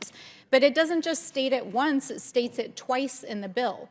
And that's why we're invoking McCarthyism, these blacklists. Like, these are folks who are being penalized for working in offices that deal with anything doing with diversity and helping work with our federal workforce to address these issues. So that is what the amendment is trying to achieve. I also want to just take a moment while we're on this topic, is almost all of the discussion today has been about the first several sections of the bill and basically the federal workforce. But if the stated purpose of this bill was really just about like, oh, we're going to change the way the federal government does its DEI stuff, then why on earth does this bill include sections at the end that is tinkering with the entire financial sector? This bill has language in it that says that publicly traded companies on the stock market cannot use diversity as a measure of their boards. And it also says that stockbrokers and licensed folks who work in our financial system cannot engage with that. In addition to that, there's multiple sections in this bill that prohibit federal funding, whether it's grant money or it's money that would go to federal contractors who even discuss diversity. So there were some comments made here a moment ago about, we need to defend free speech. This bill is literally trying to regulate the free speech of the free market, private companies, the financial sector, nonprofits, and our federal agencies. So I appreciate the intent of trying to maybe make the federal workforce more streamlined if I was to give the benefit of the doubt to this. But this is a wholesale effort to basically do away with every initiative that has made it possible for women, people of color, and LGBTQ people to participate in the federal government, our financial sector, the military, nonprofits, and in the services that our federal government provides. So I find it laughable that we would even entertain the premise of it. I yield to the gentleman. Thank you. Thank you for yielding. Just going to go back to my point and conversation with Representative Higgins. What the ranking member's amendment does is that language that we just discussed, that identical language appears 3 times in the bill. It's not just there once. I pointed it out once, but it's there verbatim 3 times. So it just eliminates the identical language in the 3 places it's in the bill. It's in the bill 5 times. I stand corrected. It's in the bill 5 times, but it eliminates the identical language. And let me just again go back. You guys won the White House. You're going to be in charge of this. You're going to be the one deciding if they get to transfer to a job. It's going to be Trump people who will get to approve that. All we're saying is don't make them second-class federal employees. Don't create a new subsect of federal-class employee. That's what we're saying to you. Your bill is going to move out of this committee, but this is a weakness in your bill. Any other members seek recognition? I yield back. Yes, Chairman. Mr. Cloud. First of all, I just wanted to thank the ranking member for your kind and generous acknowledgement of history and what Republicans have done in the past to work on this issue.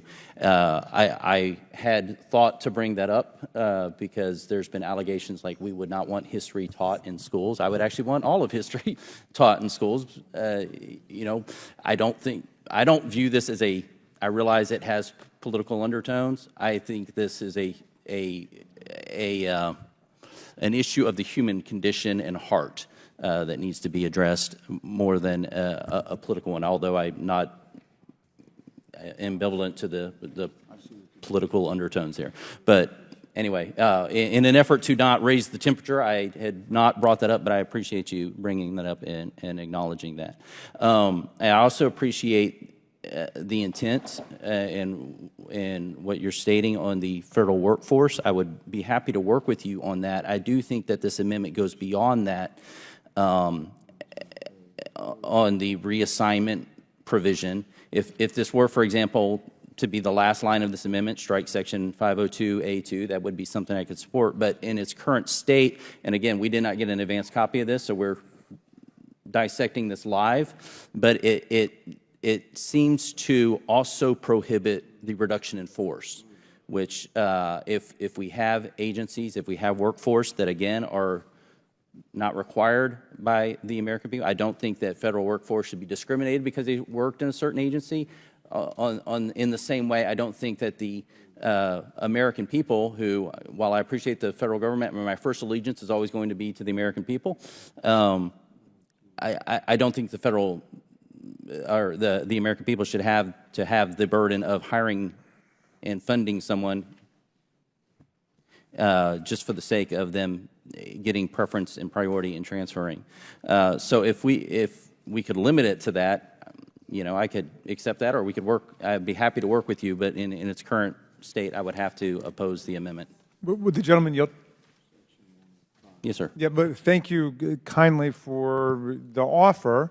I see what you mean about the language about closing and terminating and undertaking appropriate reduction in force. Of course, if that language is gone, still the whole operative meaning of the bill is to close the program and the office. But that's language that could presumably be preserved or put someplace else. But what we're talking about is just the impact on federal workers who've done nothing wrong other than their jobs. Presumably, if they did something wrong, they could be terminated for those reasons. But those people, they're not guaranteed a job, but they should have the same opportunities as other federal workers potentially to be transferred or reassigned to another lawful purpose. What you're creating here with the legislation is a statement that this is no longer a lawful purpose to be engaged in various activities you've enumerated. So I'm happy to work with you on that. I don't think it's necessary to say that the workforce can be reduced, because obviously it will be if the program's closed. But no problem there. Happy to yield back. Any other members seek recognition? Seeing none. The question is on the amendment offered by Mr. Raskin from Maryland. All those in favor signify by saying aye. Aye. All those opposed signify by saying no. No. In the opinion of the chair, the noes have it, and the amendment is not agreed to. The question is now. Could I just seek a roll call vote on that, Mr. Chairman? Okay. A recorded vote is ordered as previously announced. Further proceedings on the question will be postponed. Do any other members wish to speak? Ms. Presley. Mr. Chairman, I have an amendment at the desk. Have the clerk will distribute the amendment to all members. We will pause so that members have a chance to read the amendment.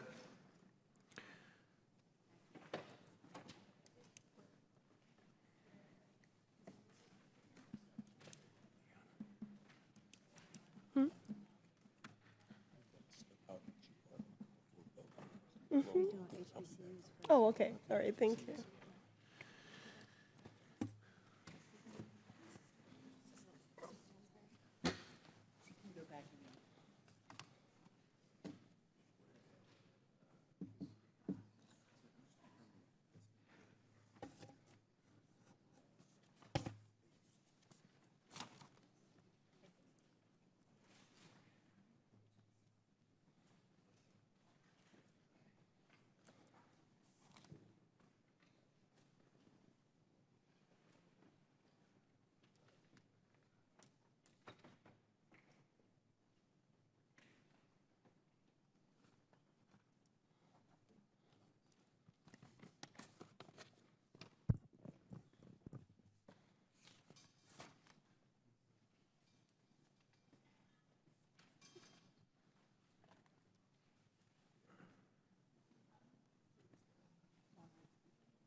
Amendment to the amendment in the nature of a substitute to H.R. 8706, as offered by Ms. Presley of Massachusetts. I reserve a point of order. The gentleman from Arizona reserves a point of order. Without objection, the amendment is considered as read. Ms. Presley from Massachusetts is recognized for 5 minutes. My amendment is straightforward, Mr. Chair. The text of it reads, quote, on page 30, line 22, application to HBCUs. Nothing in this section shall be construed to prevent the maintenance and funding of historically black colleges and universities, end quote. This amendment would exempt HBCUs from the federal ban that this bill places on funding for institutions that acknowledge racial oppression. As everyone on this committee can read, this bill prohibits funding for DEI practices, and it defines prohibited DEI practices very broadly. including banning the acknowledgement of racial oppression. Thus, for Title IV of this bill, it bans any organization that recognizes racial oppression from receiving grant funding. This has a direct impact on our nation's HBCUs. HBCUs were founded to provide higher education opportunities to Black Americans who were denied access due to slavery and segregation and systemic racism. These institutions are pillars of resilience, history, and excellence. Many of our congressional aides, and in fact our congressional colleagues, are graduates from HBCUs. HBCUs enroll and graduate a diverse student population, including first-generation college students and those from low-income families. While they make up only 3% of colleges and universities, they produce nearly 20% of all Black graduates. And they accomplish this feat despite chronic underfunding. This Republican bill, the Dismantle DEI Act, would result in HBCUs being banned from receiving federal grant funding. HBCU professors, researchers, and students would be cut off if this bill passes as it is currently written. That is why my amendment is necessary to protect HBCUs. I'd also like to add that some of the oldest HBCUs are in Cheney and Lincoln in Pennsylvania, Wilberforce in Ohio, and UDC right here in the District of Columbia. Each of them was first created before the Civil War and the Emancipation Proclamation. Further, several of my colleagues on both sides of the aisle have HBCUs in their home states, including Chairman Comer and many of those serving on this committee. There are HBCUs in Alabama, Florida, Georgia, Kentucky, Louisiana, Missouri, North Carolina, Ohio, Pennsylvania, South Carolina, Tennessee, and Texas. All stand to be harmed by this legislation. But it's not just the schools who will suffer. It's the professors who teach at them, the students who enroll, the community members who live near them, and the entire country that benefits from HBCU success. Finally, when it comes to our bottom line, HBCUs generate $16.5 billion in direct national impact across the country. If they were a company, they would be placed in the top 50 of Fortune 500 companies when it comes to job creation.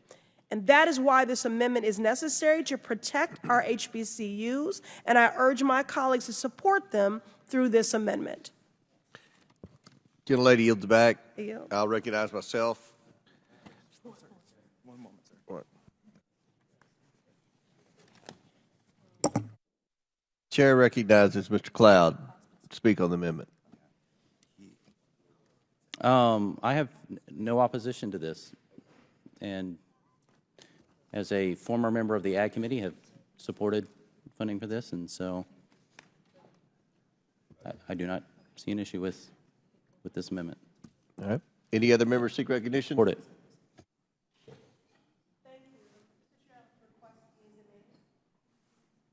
You asked. Yes, I'd like to request yeas and nays, and thank you. Right. Any other members seek recognition? Seeing none. The question is now on the amendment offered by Ms. Presley. All those in favor signify by saying aye. Aye. Aye. All those opposed signify by saying no. In the opinion of the chair, the ayes have it, and the amendment is agreed to. I think Ms. Presley is going to request. I request the yeas in appointed voter. A recorded vote is ordered by Ms. Presley. As previously announced, further proceedings on the question will be postponed. Presley again. For what purpose does the gentlelady from Massachusetts seek recognition? Mr. Chairman, I have an amendment at the desk. The clerk will distribute the amendment to all members. Okay. That's okay. Oh, they're ready. This is going to take a minute. I'm not ready. That's okay. Mr. Chairman, Well, yes, you weren't here yet. reserved Ready. point of order, sir. Point of order is reserved by Mr. Higgins. We're distributing the amendment. Okay, thank Yeah. you.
The clerk will designate the amendment.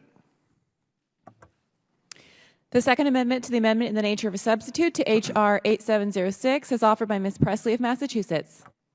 The amendment is considered read. I now recognize Ms. Presley. Mr. Chairman, my amendment seeks to ensure that this legislation does not erase or ignore the undeniable history of systemic racism in our country. It adds a section to the top of the bill that is a straightforward acknowledgement that, quote, the federal government has implemented policies that perpetuate systemic racism, end quote. Systemic racism refers to a network of public policies, institutional practices, cultural norms, and social structures that work together to maintain racial inequities. This is not a matter of opinion, it is a matter of fact that originates in the founding of this nation and has implications to this very day. Our government has been deeply intertwined with this system, from enshrining slavery and the 3/5 compromise into the United States Constitution to implementing redlining, segregation, and other discriminatory policies based on race. Now, I know that talking about the existence of racism in America makes some uncomfortable, but remember, this is a bill that you all brought up. So to my colleagues, let me just say that acknowledging these truths is not an act of blame. It is an act of responsibility. We must take responsibility. If you are serious about ending reverse racism, you need to acknowledge that it exists in the first place, and that means voting in favor of this amendment. Gentlelady yields back. I'll recognize myself. Oppose the amendment, which adds a rule of construction to the bill's amendments to the Civil Rights Act to state that nothing in the bill should be interpreted as denying that the federal government has implemented policies that perpetuate systematic racism. Nothing in the bill speaks to the issue. Therefore, no rule of construction is necessary. I urge my colleagues to oppose the amendment. Any other members seek recognition? Seeing none. The question is on the amendment number 2, offered by Ms. Presley. All those in favor? Yeah. All those? I'm sorry, can I be recognized? Are you seeking recognition Yes, to speak? yes, Mr. Chairman. I thought we'd already recognized you to speak. I guess somebody, can you yield Ms. Presley time? May Mr. I? Mfume? Chairman, yeah, I would yield time to the gentlewoman from Massachusetts. Mr. Mfume yields his time to Ms. Presley. Thank you. Ignoring systemic racism will not make it go away. By supporting this amendment, Congress can acknowledge a truth and set us on a path to fairness, justice, and progress for all. If Republicans are genuinely interested in denying racism exists against Black people, Indigenous people, and all people of color, it is a reflection of your values and explains the policies they put forth, including this bill. Now, we acknowledge that progress has been made. The progress is real and worth celebrating, but that doesn't mean that our work is done. Recognizing the injustices and their impacts is essential to building on that progress and ensuring that it lasts. I yield back. Gentlelady yields back. Any further discussion? Seeing none? Yes. I just want a point of clarification here. Thank you, Mr. Chairman. We are addressing, this bill is being proposed to address reverse racism, yet we're not willing to acknowledge racism.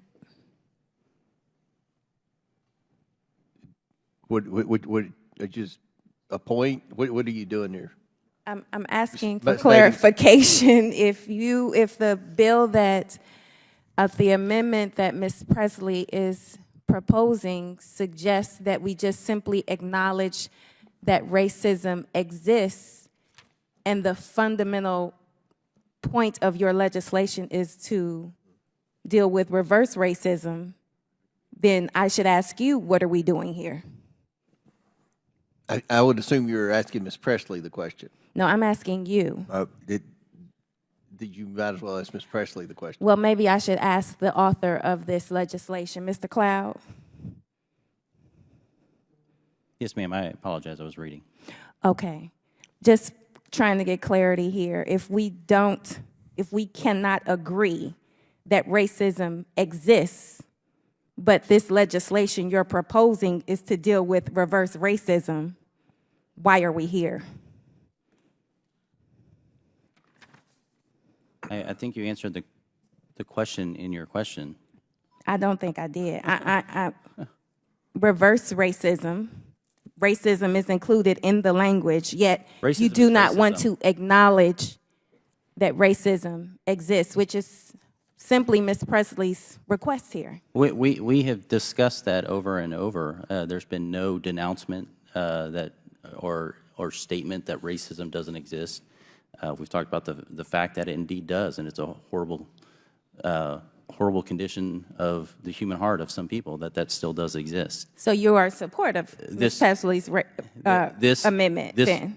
It sounds like you are. This rule of construction that's, by the way, being given to us at the last minute, one, us coming through figuring out what the intended consequences are, as these were not submitted in advance, as my bill was, is one of the challenges. There's no legal definition of what systemic racism is. I think we would want to talk about what government, what policies, and all those sort of things. So this is a pretty broad statement that I'm not sure I could support in the time I have to look at this. I will yield to Ms. Presley. Thank you to the gentlelady from Ohio. This bill is all about racism, which is exactly why my amendment is relevant. And the congressional record needs a clear vote on my amendment so that the American people will know where members of this committee stand on this issue. For all people who know racism exists and want to end it, I urge you to vote yes. I yield back. All right. Any other members seek recognition? Seeing none. Mr. Chairman. Chair recognizes Mr. Higgins. Mr. Chairman, setting aside the rule of construction in the interest for transparent and candid response to my colleague's query, the amendment is poorly written. It uses past tense and current tense on the same subject matter without indicating a shift in time. You're not just saying in a statement that we acknowledge that racism is a part of human nature and exists as part of the human construct. Of course, the corruption is born of the heart of man, not the mechanisms of man. Every one of us would recognize that racism exists throughout human history, in every culture, in every land. The sun never sets, nor has it, on some manifestation of racism throughout the history of man. Yes, there you go. Statement in the Oversight Committee, part of the historical record now. But your amendment, the good lady has introduced an amendment which I oppose because it's very poorly written and it's quite condemning of the American people and American society. What her amendment is saying is that prior acts of our nation and our forefathers before us have perpetuated systemic racism that currently exists in our country. You're asking us to say that America is systemically racist. And that's not the same as saying that just admit that racism exists, which is what you're stating when you discuss this. But in writ, it's quite different. So I oppose the amendment. Appreciate the effort, but no. Any other members seek recognition? Mr. Raskin. Thank you, Mr. Chairman. It's a fascinating colloquy now, and I wanted to just suggest one thought for Mr. Higgins. I actually think this is a very well-written amendment. It says, nothing in this act shall be construed to deny that the federal government has implemented policies that perpetuate systemic racism. And I'll give you one good example, Mr. Higgins. I think it doesn't say has implemented policies that have perpetuated systemic racism, nor does it say has implemented policies that have perpetuated racism. It identifies systemic racism. Can I give you and past tense versus current. I'm happy to have inaudibly yielded to you on that point. But let me just reclaim my time for 1 sec, because I want to suggest a really excellent book for people who are interested in just this question of how the federal government itself has implemented policies that indeed perpetuate, in the present tense, systemic racism. The book is called The Color of Law, A Forgotten History of How Our Government Segregated America. And it's about federal housing policy and the FHA and veterans policy, all of which deliberately segregated America and deliberately gave certain kinds of benefits to whites that were not available to blacks, and then deliberately and consciously redlined areas. I read it, I think, about, 6 or 7 years ago, so forgive me for not being able to detail more precisely what it's talking about. But the author, Richard Rothstein, explains how federal housing policies in the 1940s and 50s explicitly mandated segregation and destroyed the capacity of African-American families to be in integrated neighborhoods and of white families to be in integrated neighborhoods. That was a deliberate policy. So, I mean, it would be nice to believe that when the 13th Amendment was adopted and slavery was abolished and the 14th Amendment was passed, that everything was okay.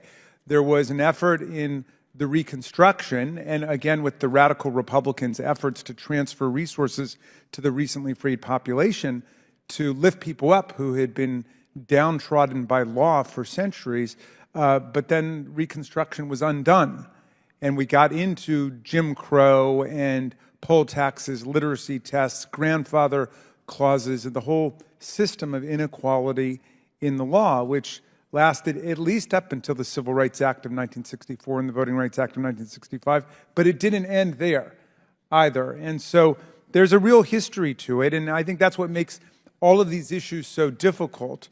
And I know that there is a theory which is, well, let's not focus on it, let's wave a magic wand and say everything's okay, as opposed to continuing to engage in inclusive and open efforts to redress the injuries of the past and to move forward. And look, I agree with people who think that, bureaucracies are awkward. All bureaucracies are awkward. There's no doubt about that. Everybody finds bureaucracy awkward. But what the process we've been going through as a country is far better than what we've seen in other places in the world, like racial stratification and violence and tribal violence and apartheid and all of those things. So this is what we get in the greatest multiracial, multicultural, multi-ethnic constitutional democracy, efforts to be conscious of the past and to move forward. So I like Ms. Presley's amendment. I think it's actually very well worded, and I definitely plan to vote for it, and I'm happy to yield. Will the And I will yield to the author of the amendment. To my colleagues, let me just reiterate again that acknowledging these truths is not an act of blame. This is not a blame amendment. It's just simply an act of responsibility. So let's take the responsibility. Any other members seek recognition? Seeing none. Sorry, Mr. Yes. Chairman. Have you already been recognized, Ms. Stansbury, on this amendment? Not on this Okay. amendment, no, Mr. I recognize Chairman. Ms. Stansbury for 5 minutes. Thank you. I don't want to beat a dead horse, but I do have to say that I could not have imagined that I would be debating the existence of racism this morning. I did not have that on my bingo card. But I just want to point out the irony of the debate that we're having right now, because there's been some discussion again this morning about free speech. And when you read the actual underlying bill as it is introduced, the bill is seeking to essentially make it illegal for the federal government and federal employees to discuss racism in the workplace. And so the irony is we're having a conversation here in the committee room that would probably be prohibited by the bill itself. That's what the bill is trying to stop, is having these kinds of conversations. Will the So gentlelady I just yield? want to point that out, and I yield back. Will the gentlelady yield? I think I have time, actually. Chairman, do I have time? Yes. Chair recognizes Mr. Cloud. That's a misstatement, while maybe well-intended. What this does say is that if you're a federal contractor, you cannot force your employees to attend DEI training. You can't make them sign a paper that says that they recognize that they are from a privileged race, or all these things are happening. It does not prohibit a discussion about people. The freedom of speech will still exist at companies all over the place, will still exist at contractors, at any organization getting a grant. So I think you're overstating what this bill does in that regard. Okay, gentlemen, would you allow me a moment, yield me a moment for me to read the language of the bill? Sure. Okay. Multiple places in the bill specifically makes it illegal for the federal government to enter into agreements, to provide grant funding, to otherwise engage with public, private, or nonprofit entities that do the following, and this is the exact language. Maintain an office relating to diversity, equity, or inclusion, maintaining or employing a chief diversity officer or substantially similar officer, developing, implementing, distributing, publishing, or purchasing a training course relating to diversity, equity, inclusion, or accessibility, which is folks with disabilities, critical theory relating to race or gender. You're not even allowed to talk about intersectionality, folks, sexual orientation or gender identity. I'll take back my time. But that's what the bill actually says, you guys. The It key says it provision was the multiple first places. part. The key provision was the first part. No taxpayer funds will go to. It does not prohibit those things from happening. If you own a business and you want to have a DEI office, you can have a DEI office. But we're not going to make the American taxpayer pay for it. That's simply what it says. Not funding something is not prohibiting something. All right. Now we're ready to vote. Good deal. The question is on the amendment number 2 offered by Ms. Presley. All those in favor signify by saying aye. Aye. All those opposed signify by saying no. No. Request a recorded vote. In the opinion of the chair, a recorded vote has been requested by Ms. Presley. As previously announced, further proceedings on the question will be postponed. For what purpose does Ms. Presley seek recognition? You seek more recognition? Oh, we're done. Good deal. All right, Ms. Stansberry, do you seek recognition? Yes, Mr. Chairman, I have an amendment at the desk. The clerk will distribute the amendment to all the members. Can I reserve a point of order? And Mr. Cloud reserves a point of order.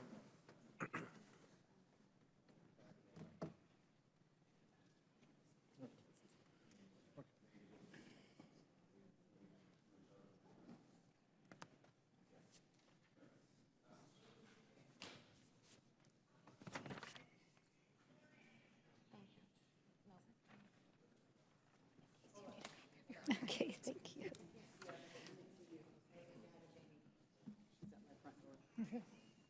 What a pleasure. How's it going? Are you canvassing for Lauren Boebert right now? It looks like you're not going to enjoy it.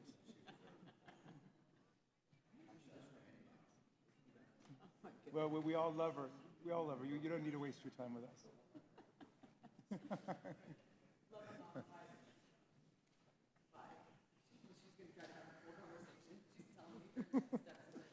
We should beam her in to talk about diversity, equity, and inclusion.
Does everyone have the amendment?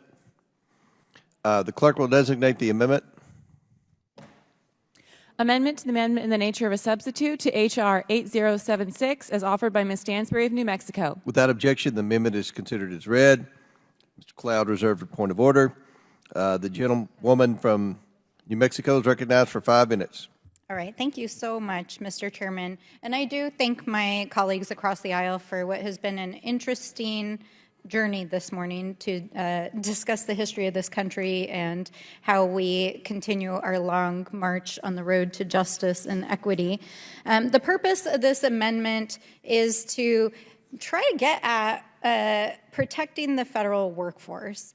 We know from hearings that we've had in this committee over the last several months as authors of Project 2025, even including one of the chapters was written by a recent appointee nominee to be in Trump's cabinet, that part of the plan of Project 2025 in the Trump administration is to purge the federal workforce. And when you read the actual text of the underlying bill, it appears that this is one of the tools that they're using to purge the federal workforce. Of course, it goes much farther, as has been discussed this morning. It also interferes with the military, which of course is also part of the federal workforce, but also the private sector. It's looking to regulate what the private sector does, including boards of federally traded, stock market traded companies, publicly traded companies, as well as folks who work in the financial markets. So what this amendment would do is simple.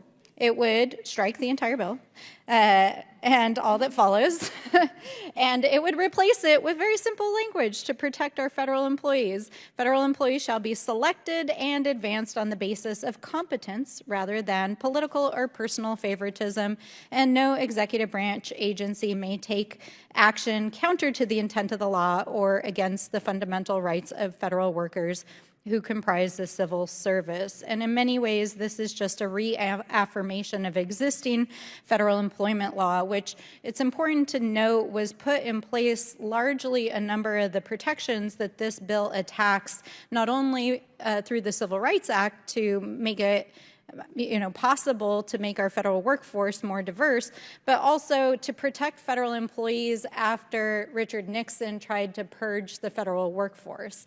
And so we've seen this playbook before. We saw it in the 1950s with McCarthyism. We saw it during Nixon's tenure in the White House when he tried to purge the federal workforce. This is like a reboot.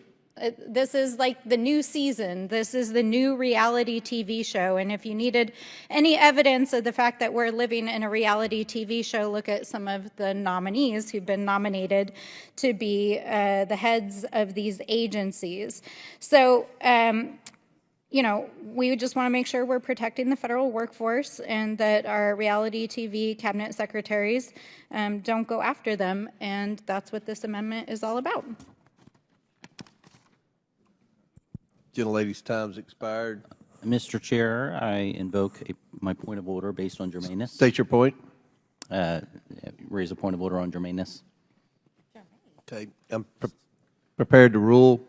The amendment is not germane to the bill, therefore the amendment is not in order. For what purpose does Mr. Frost seek recognition? Mr. Chairman, I have an amendment at the desk. The clerk will distribute the amendment to all members.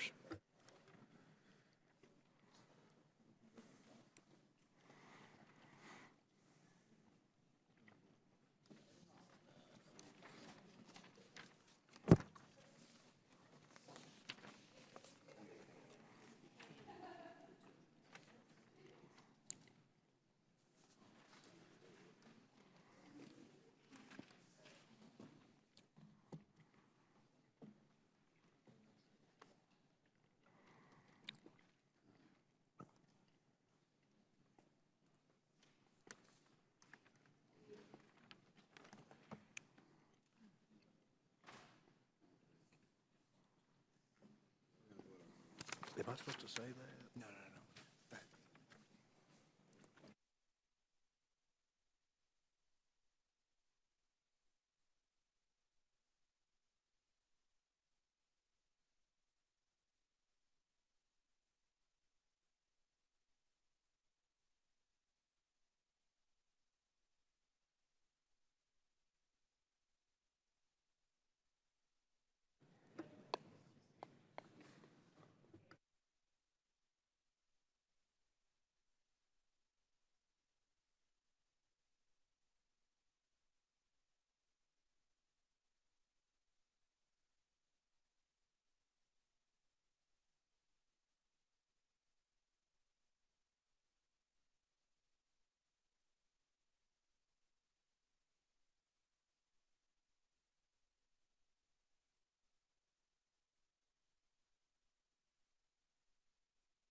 The clerk will designate the amendment.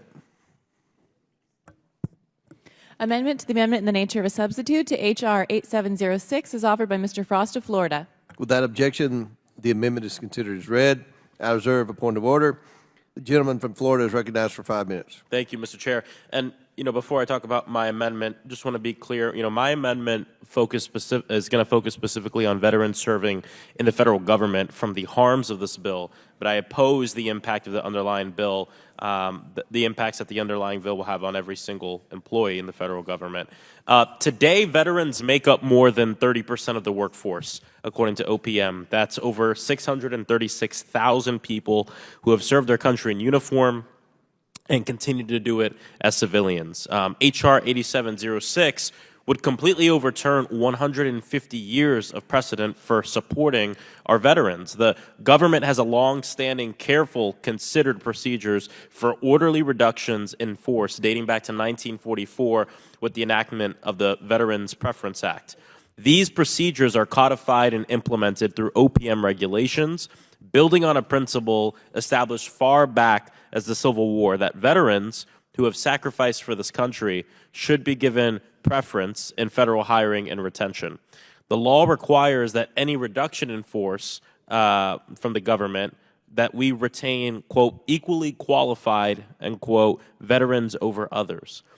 Under this misguided bill, a qualified veteran could immediately be fired for simply working in a diversity, equity, and inclusion office, regardless of their combat service, disability status, or their decades of exemplary performance, or their proven value to the agency. You could just imagine a veteran who served in combat, became disabled, worked 30 years in the federal service, spent the final few weeks, final few months, final few years working in a DEI office. Under this bill, that veteran would be immediately terminated without any opportunity to demonstrate their value to the agency. I urge my colleagues to support this amendment to ensure reductions in force comply with the law, respect veterans' preference, and uphold the principles of good governance. Gentleman yields back. Chair recognizes Mr. Cloud. Thank you, and I certainly appreciate the gentleman's intent in this. Both sides of the aisle certainly respect those who've served in uniform. I'm proud to represent a district that it's a place people flock to because of how our community supports veterans.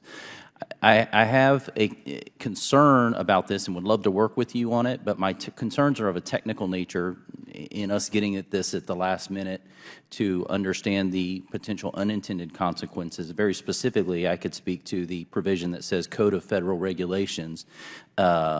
We do not have the time in the moment to go through the entire Code of Regulations related to this and see what is there, not to mention that could change tomorrow without Congress doing anything. So we certainly want to protect veterans. I do not think that this would negate the longstanding status quo we have toward veterans. But at the moment, I think we'd have to object to this until we could work that out. But I'd certainly be happy to work with you on making sure that we get the intent of what you're doing before this goes to the floor. Gentleman yields back. Any other members seek recognition? Seeing none. The question is on the amendment offered by Mr. Frost from Florida. All those in favor signify by saying aye. Aye. All those opposed signify by saying no. No. In the opinion of the chair, the noes have it. The amendment is not agreed to. I request a recorded vote. Recorded vote has been requested by Mr. Frost, as previously announced. Further proceedings on the question will be postponed. For what purpose does Ms. Brown seek recognition? Mr. Chairman, I have an amendment at the desk. The clerk will distribute the amendment to all members.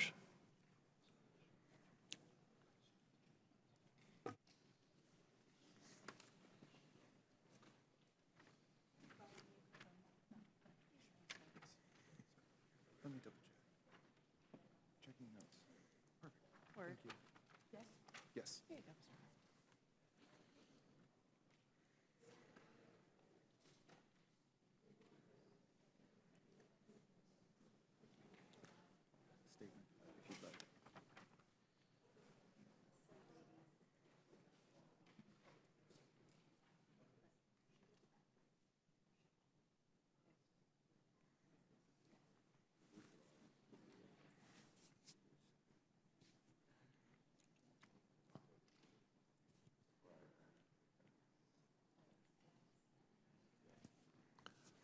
This is it.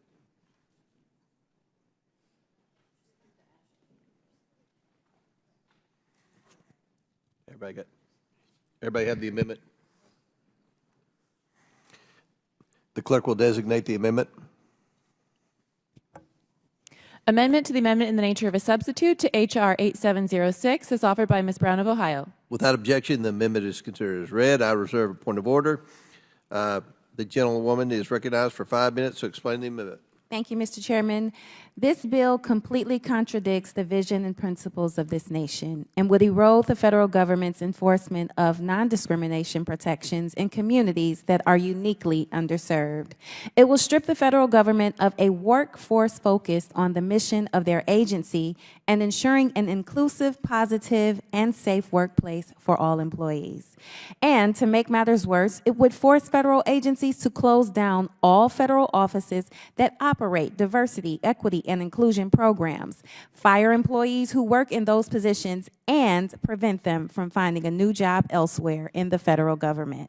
My amendment would ensure any employee or contractor from an underserved community in danger of getting removed from federal service is afforded appropriate opportunities to remain in federal service pursuant with current federal law. On February 16, 2023, President Biden issued an executive order that sought to build a federal workforce that reflects the fabric of our nation and deliver resources and benefits to the American people consistent with the needs of the public. This landmark executive order ensures equity for people that belong to communities that have been systematically denied equal treatment under the law. That includes employees who are from communities of color, individuals from communities that face discrimination based on sex, sexual orientation, and gender, including LGBTQ+ people, individuals who face discrimination based on pregnancy or pregnancy-related conditions, parents and caregivers, individuals who belong to communities that face discrimination based on their religion or disability, people who live in rural communities, and veterans and military spouses, first-generation professionals or college students, immigrants, people with limited English proficiency, and the formerly incarcerated or individuals facing employment barriers based on older age. The people who fall under these categories are your friends, your neighbors. They are also federal employees. H.R. 8706 would fire people simply because they had the misfortune to work at an office that our majority doesn't like.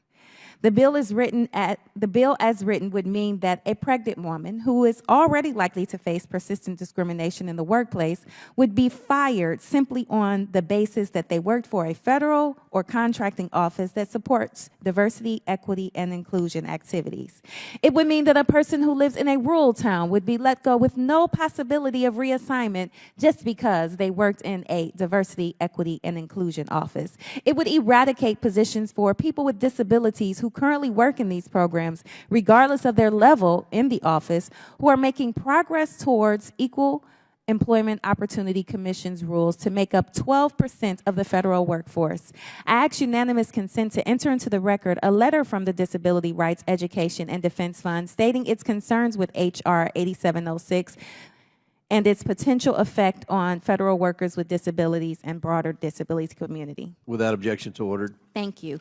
It would allow the firing of LGBTQ+ people for the sole reason that they took a position that upholds a mission of building a federal workforce that reflects the communities it serves. And it would coldly fire veterans and their spouses who make up more than 30% of all federal employees with no possibility of reassignment because they want to continue serving their country in a different capacity. This legislation would provide a chilling downstream effect across federal agencies in all offices and federal workers across all levels of government. I ask unanimous consent to enter into the record the American Federation of Government Employees statement against H.R. 8706, in which they write, and I quote, "While AFG certainly applauds any legislative proposal to curb and eliminate employment discrimination in the federal workplace, we regard H.R. 8706 as actually setting back that cause, not advancing it. Under the broad pretext of combating discrimination, which has long been illegal, H.R. 8706 would, if enacted eliminate virtually all agency initiatives currently in place to develop and maintain a dignified, respectful, and safe workplace that enables federal agencies to carry out laws and directives in a professional and efficient manner. Without objection. Without Thank you. objection, Okay. so ordered. Our nation's strength is in its diversity. Our federal workforce must embody that strength. This bill exemplifies our nation's weaknesses. For these reasons, I respectfully ask my colleagues to support this amendment, which will protect dedicated workers in our federal government. Ladies, time's expired. I'll recognize myself. Ms. Brown's amendment adds a new section to the end of the bill that, in the name of fighting discrimination, entrenches discrimination in favor of a host of specially defined groups. We should all be able to agree to be against all forms of discrimination. I urge my colleagues to oppose the amendment. Do any other members seek recognition? We should all be able to agree racism exists. Do any other members seek recognition?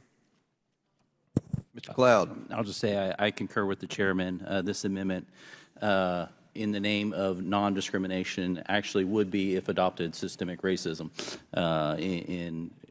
in excluding people from a cut of an agency based on all these determinant factors that we've discussed all day. It would be very concerning if this were to pass. And I will just point out that no matter how many times it is said that this bill prohibits people from continuing and ever working in the workforce, you can say it 1,000 times and it will be as untrue on the 1,000th time as it was the first time. People can still reapply. This bill simply eliminates offices that are not providing value to the American taxpayer. It's probably one initiative of 100 or more that need to happen for us to get back to some sort of fiscal restraint, which is maybe our #1 national security issue that this country is facing. And so with that, I will yield back to the Any other members seek recognition? Seeing none, the question is on the amendment offered by Ms. Brown. All those in favor signify by saying aye. Aye. All those opposed signify by saying no. No. In the opinion of the chair, the noes have it, and the amendment is not agreed to. All right. Our next item for consideration is H.R.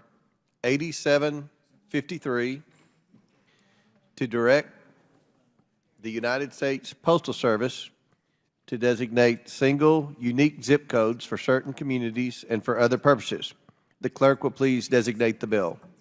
H.R. 8753 to direct the United States Postal Service to designate single, unique zip codes for certain communities and for other purposes.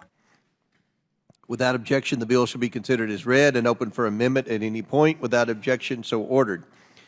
Chair recognizes himself to offer an amendment in the nature of a substitute. The clerk will please designate the amendment. An amendment in the nature of a substitute to H.R. 8753 is offered by Mr. Comer of Kentucky. Without objection, the amendment is considered as read, and the substitute will be considered as original text for the purposes of further amendment. I now recognize the sponsor of the bill, who has championed this bill for 5 minutes on a statement. I recognize Ms. Boebert from Colorado. Thank you, Mr. Chairman. I rise in support of my bill, H.R. 8753, to direct the United States Postal Service to designate single unique zip codes for certain communities and for other purposes. My bill will benefit Colorado and communities throughout the country by providing unique zip codes for cities and towns, including the Colorado communities of Castle Pines, Centennial, Cherry Hills, Greenwood Village, Highlands Ranch, Lone Tree, Silver Cliff, Severance, and Superior. More than 30 communities, and I suspect it could be more than 40 communities by the time this markup is finished, throughout America are being negatively impacted by not having their own unique zip code. These municipalities deserve consistent mail service, their fair share of tax revenue, and the other economic benefits associated with having their own zip code. My bill will solve a host of real-world problems for these cities and towns by finally providing them with a definite, representative, and accurate zip code. Sexy, right? I think so. The zip code system was instituted in America in the 1960s, and the Postal Service utilizes the zip code system to deliver mail, but it also heavily used and relied on by economic developers, insurers, and emergency personnel, amongst others. Communities that do not have a unique zip code often experience associated problems that include loss of economic development, loss of sales tax, unjustifiably high insurance rates, tax remittance and commercial licensing issues, diminished public safety, and reduced emergency response times, identity issues, and efficiency issues. On behalf of my colleague, Congressman Troy Nehls, I would like to highlight his concerns for the village of Summers in Wisconsin, which applied for a zip code boundary review through the United States Postal Service in 2022 and did not receive an answer until 2024, letting them know that the review had been denied. This is not something that is rare. In fact, it is very common to be denied when requesting this issue. And this area affects approximately 3,200 individual mailing addresses in this particular community. Some of Summers includes confusion over state sales tax revenue going to other municipalities rather than where it is actually collected, companies refusing to pay for emergency calls by the Summers Fire and Rescue Department, stating that the wrong department was dispatched because their residence was listed in the next county over. Customers, employees, deliveries, and contractors experience confusion when the mailing address of a business is located in Summers but has a Kenosha mailing address. These are all extremely important issues, and there are others that would be addressed by this legislation. This current process allows small towns and cities to petition the Postal Service for a new zip code, but it is rarely approved, and if it is denied, they cannot appeal this decision for up to 10 years. Congress has intervened on these matters in the last and passed law enacting 4 new zip codes through the Post Accountability and Enhancement Act of 2006. So there is precedence for this type of legislation. My bipartisan bill has support of communities and members throughout the country. And while this may seem like a niche issue to some, it is a very important issue to these cities and towns who asked us to put forward this bill on their behalf. I urge adoption of this bipartisan bill and members of this committee to support small cities and towns throughout America. This is an issue that I have been championing for nearly 4 years now. It started in the small town of Silver Cliff, Colorado in Custer County, and this was their #1 issue that they had brought to previous members of Congress and asked to be addressed. And I am so happy that they are one of the many communities that are listed in this piece of legislation, and we can proudly and finally bring government efficiency to our communities. Mr. Chairman, I yield. The lady yields. Chair recognizes ranking member. Thank you, Mr. Chairman. It is my honor and my pleasure to endorse this amendment brought forth by the very distinguished gentlelady from Colorado. The unique zip code issue is a common problem, actually, and I admire her bipartisan perseverance in advocating for a whole bunch of different districts that find themselves in the same situation with respect to this problem. So I'm happy to endorse it, and I will yield back to you, Mr. Chairman. Gentleman yields back. I'll recognize myself. The Postal Service organizes the delivery of mail zip codes, 5-digit numbers that organize how to deliver the mail. There are currently over 41,000 zip codes in the United States. While zip codes are usually aligned with local boundaries, this is sometimes not the case. H.R. 8753, sponsored by Ms. Boebert, will create new zip codes for communities across the nation. This is the product of various members' advocacy. The bill creates 39 new zip codes, including in Eastvale, California, Oakland Park, Florida, and Sargent, Texas.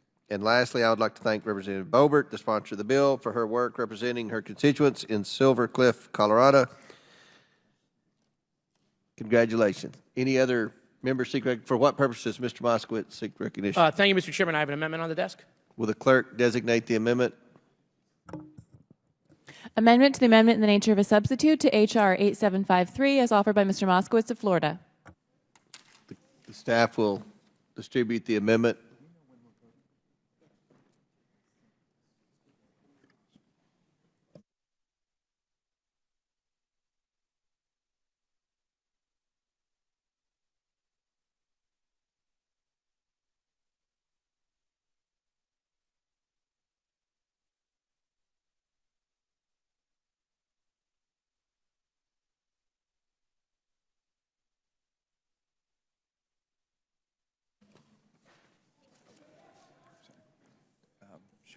Okay, without objection, the amendment is considered as read.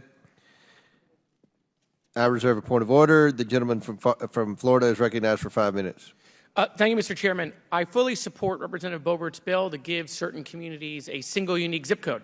This has been an issue plaguing many towns for years. Mail gets redirected, delayed, lost when different towns have the same street names and the same zip codes. By changing the zip codes, we'll alleviate everyday stress for our constituents and make our postal system work better for everyone. My amendment is very simple. It would add 5 additional towns in my district to the list who have been trying to fix this issue for over 15 years. I urge my colleagues to support this simple amendment and a common sense fix, and I yield back the balance of my time. Any other members seek recognition? Ms. Boebert? Mr. Chairman, I just want to say that I support this amendment from my colleague from Florida, Mr. Moskowitz, by adding these 5 towns that he represents, towns that have asked for this to be designated to receive these unique zip codes for some 15 years now. Unfortunately, my bill will not address every city and town that is having this issue throughout our country. So hopefully this will encourage the USPS to be more responsive and to avoid denying some of these cities who we are helping put in requests in the future. I would urge those who are having this issue to contact your representative.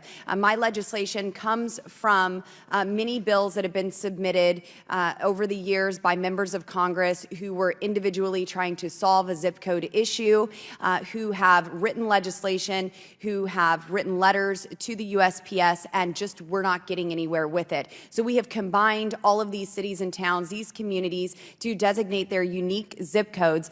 And I am very proud to have the support of Chairman Comer and Ranking Member Raskin, and also to have this amendment with these 5 towns from Congressman Jared Moskowitz added to my bill. Again, this isn't going to fix all of them, but we have more than 40 here that we will be able to address, and I hope that we can get this to the House floor quickly and pass the bill in its entirety before the 118th Congress is adjourned. Thank you, Mr. Chairman. I yield.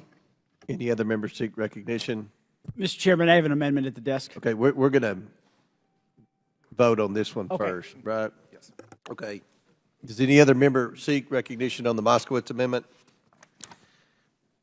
Seeing none, Chair recognizes Mr. Groffman.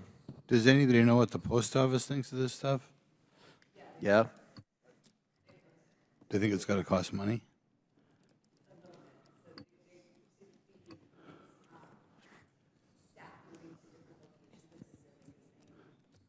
Yeah.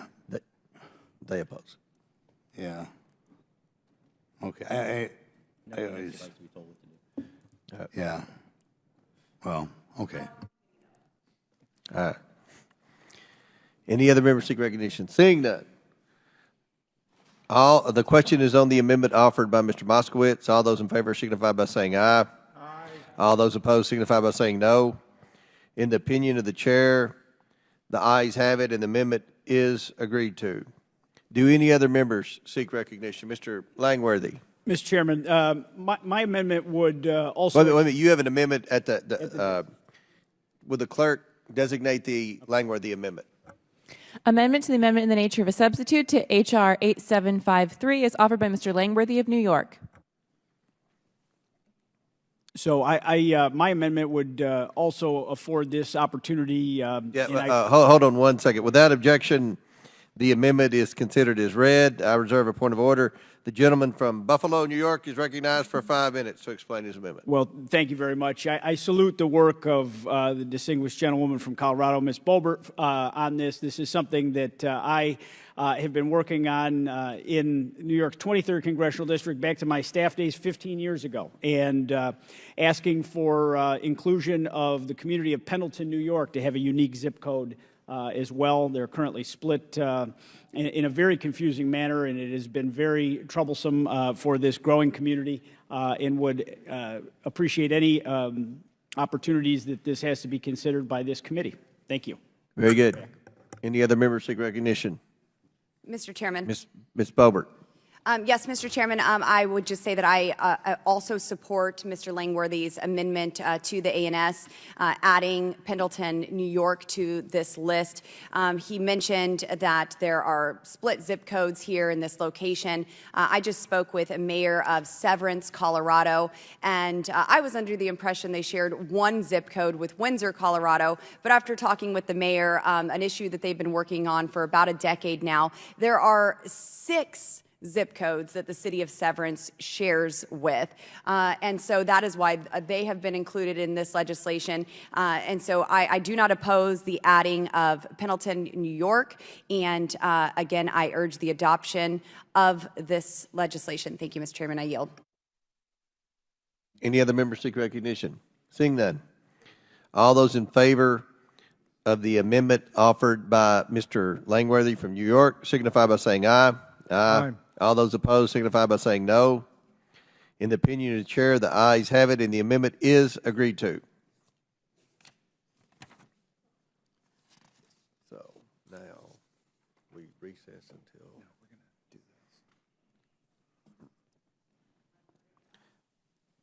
Okay, on the whole bill, right? The question is now on the amendment in the nature of a substitute. All those in favor signify by saying aye. Aye. All those opposed signify by saying no. In the opinion of the chair, the ayes have it. The amendment is agreed to. The question is now on favorably reporting H.R. 8753 as amended. All those in favor signify by saying aye. Aye. All those opposed signify by saying no. In the opinion of the chair, recognizes Mr. Higgins. Mr. Higgins requests a recorded vote.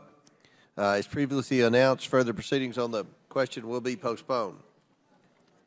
Pursuant to the previous order, the committee stands in recess until 3:05. That is in 7 minutes, 3:05 for official votes. Committee stands in recess.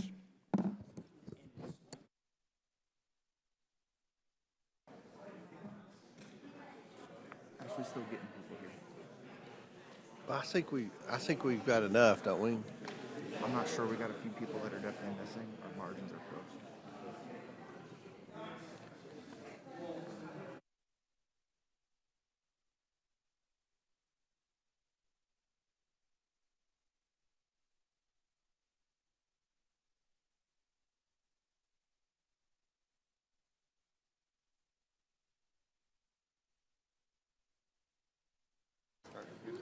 All right.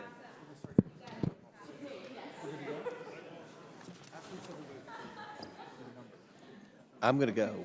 We're good to go, sir. All right. The committee will come back to order. Before we begin the vote, I ask unanimous consent to enter the following article from Representative Scott Fitzgerald into the record, an article from the Milwaukee Journal-Sentinel titled "Milwaukee's New Sales Tax is Wrongly Affecting Some of Its Suburbs." Without objection, so ordered. The question is on favorably reporting H.R. 10133. Members will record their votes using the electronic. We're going to hold a moment. Okay. We'll suspend for a moment. We'll suspend.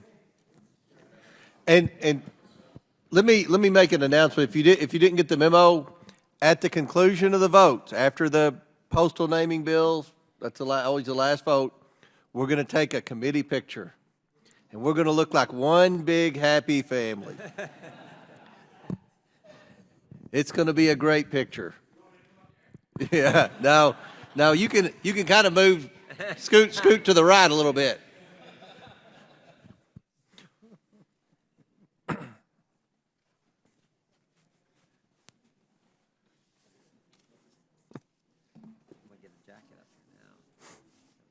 Yeah, they wouldn't with the jacket on.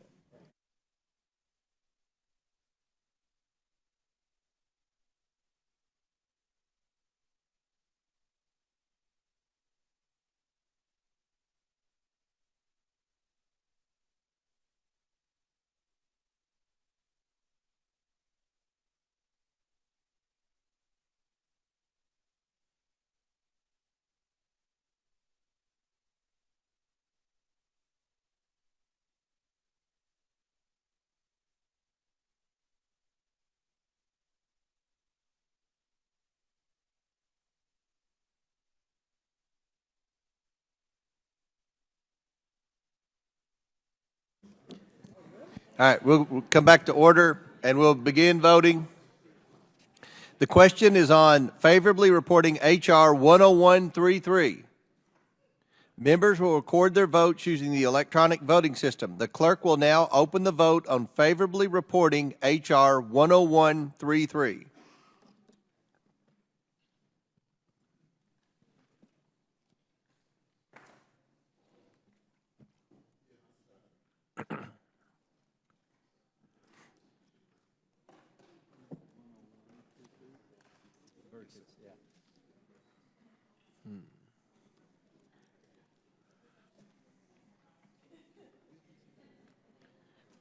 Have all members been recorded who wish to be recorded?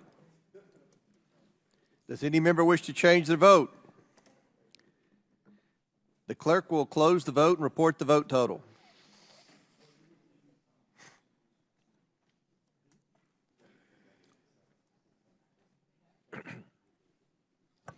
Mr. Chairman, on this vote, the ayes are 38, the nays are 0. The ayes have it, and the bill is ordered favorably reported. Without objection, the motion to reconsider is laid on the table.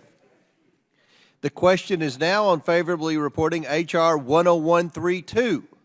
Members will record their votes using the electronic voting system. The clerk will now open the vote on favorably reporting H.R. 10132.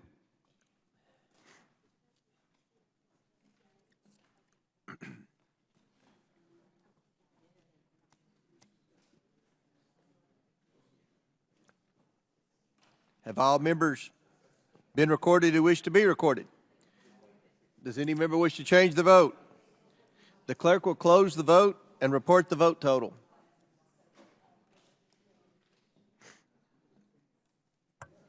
Mr. Chairman, on this vote, the yeas are 38, the nays are 0.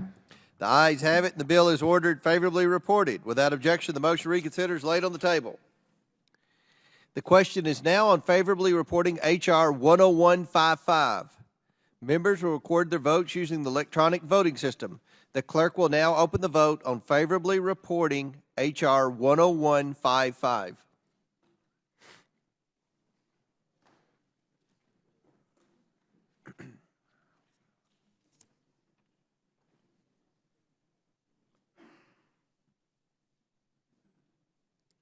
Mr. Langworthy.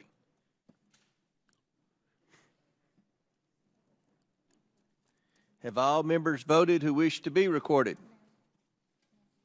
Does any member wish to change their vote? The clerk will close the vote and report the vote total.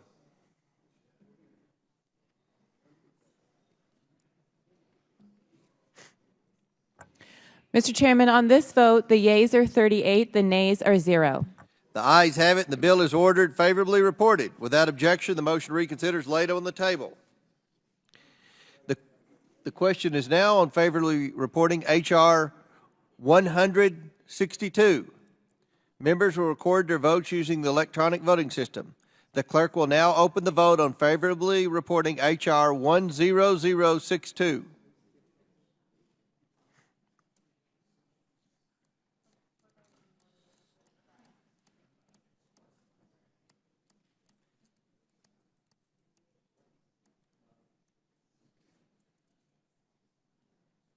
Have all members been recorded who wish to be recorded? Does any member wish to change their vote?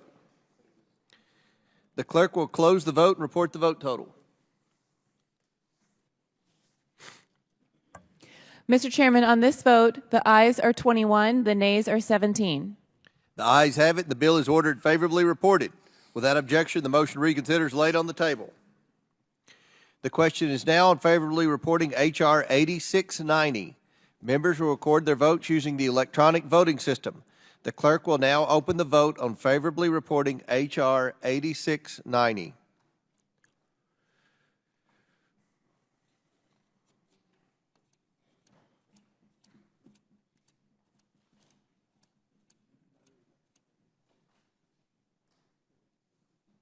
Have all members been recorded who wish to be recorded? Does any member wish to change their vote? The clerk will close the vote and report the vote total. Mr. Chairman, on this vote, the ayes are 38, the nays are 0. The ayes have it, and the bill is ordered favorably reported. Without objection, the motion to reconsider is laid on the table. The question is now on favorably reporting H.R. 9040. Members will record their votes using the electronic voting system. The clerk will now open the vote on favorably reporting H.R. 9040.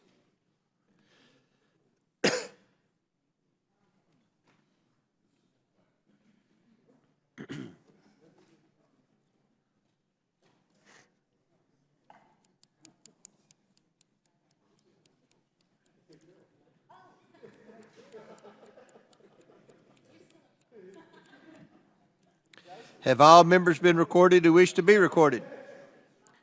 Does any member wish to change their vote?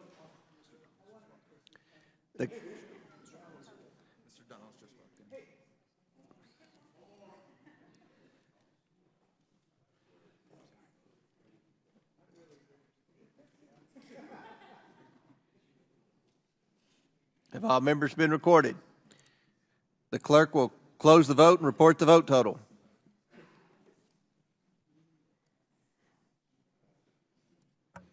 Mr. Chairman, on this vote, the ayes are 24, the nays are 15.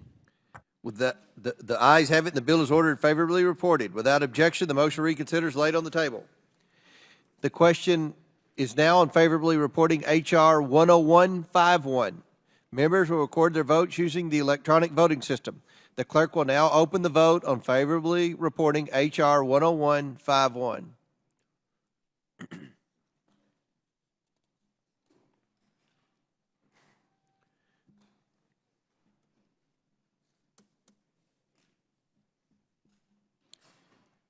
Does any member wish to change their vote? The clerk will close the vote.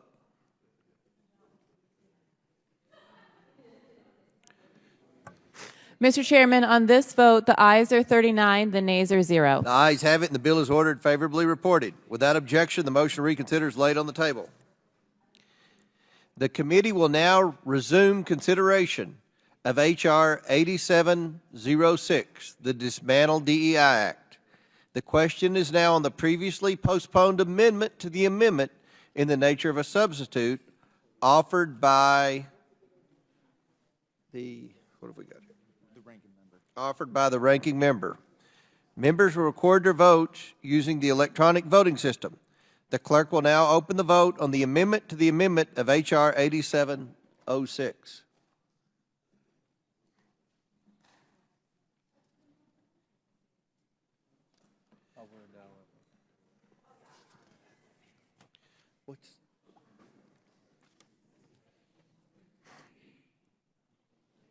Have all members been recorded who wish to be recorded?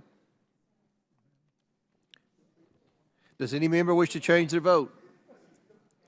The clerk will close the vote and report the vote total. Yeah. Mr. Chairman, on this vote, the ayes are 18, the nays are 21. The noes have it, and the amendment is not agreed to. The question is now on the previously postponed amendment to the amendment in the nature of a substitute offered by the gentlewoman from Massachusetts, Ms. Presley. This is the Presley Amendment number 1. Members will record their votes using the electronic voting system. Clerk will now open the vote On the amendment, Sorry, is this the HBCU amendment? Okay. yes, All right, thank you. yes. Yes. The historically black college and university amendment. There's, Thank you. Thank you. Yeah, yeah.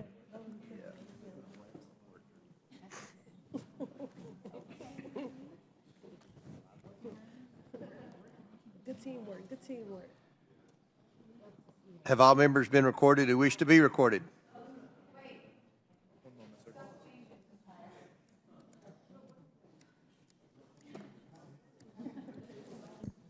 This is the amendment dealing with the historically black colleges and universities. Happy to reread the list of how many of you have HBCUs in your district if you're struggling. Happy to. Wasn't this your big Trump talking point, as a black man? Okay. Have all members been recorded who wish to be recorded?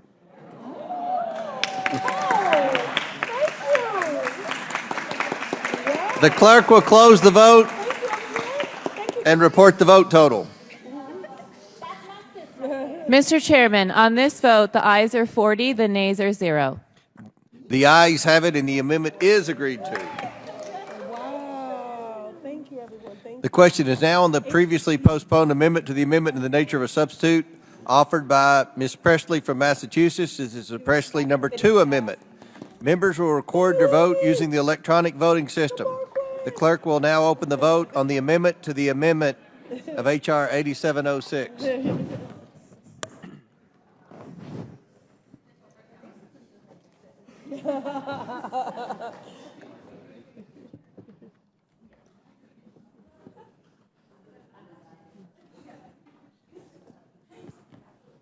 Have all members been recorded who wish to be recorded? Does any member wish to change their vote? The clerk will close the vote and report the vote total. Mr. Chairman, on this vote, the ayes are 17, the nays are 23. The nays have it and the amendment is not approved. The question is now on previously postponed amendment to the amendment in the nature of a substitute offered by Mr. Frost from Florida. Members will record their votes using the electronic voting system. The clerk will now open the vote on the amendment to the amendment of H.R. 8706, the Frost Amendment.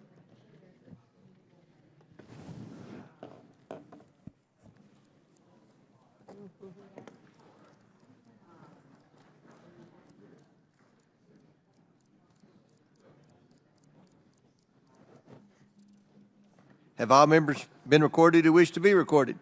Does any member wish to change their vote? The clerk will close the vote and report the vote total. Everybody voted? We good? The clerk will please report the total. Mr. Chairman, on this vote, the ayes are 17, the nays are 23. The nays have it and the amendment is not agreed to. The question is now on the previously postponed amendment to the amendment in the nature of a substitute offered by the gentlewoman, Ms. Brown. Members will record their votes using the electronic voting system. The clerk, well,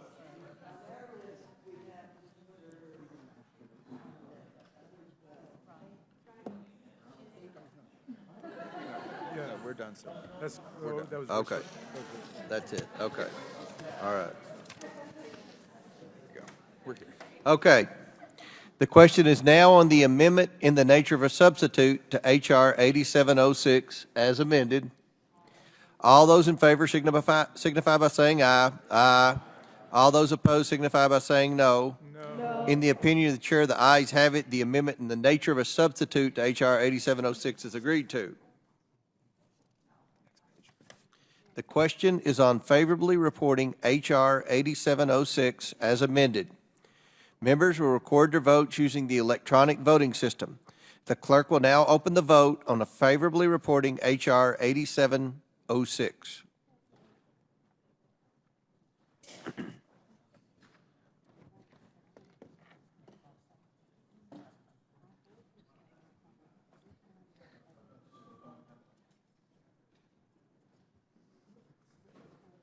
Have all members been recorded who wish to be recorded?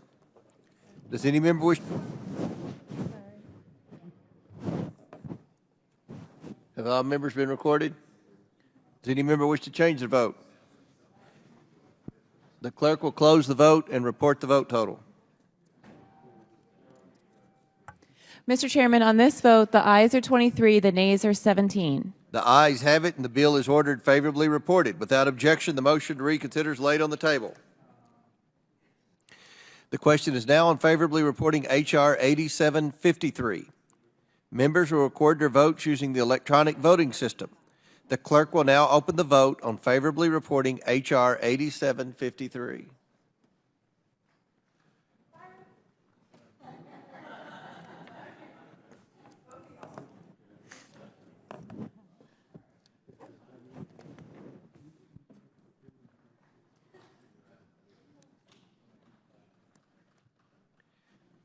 Have all members been recorded who wish to be recorded? Does any member wish to change their vote?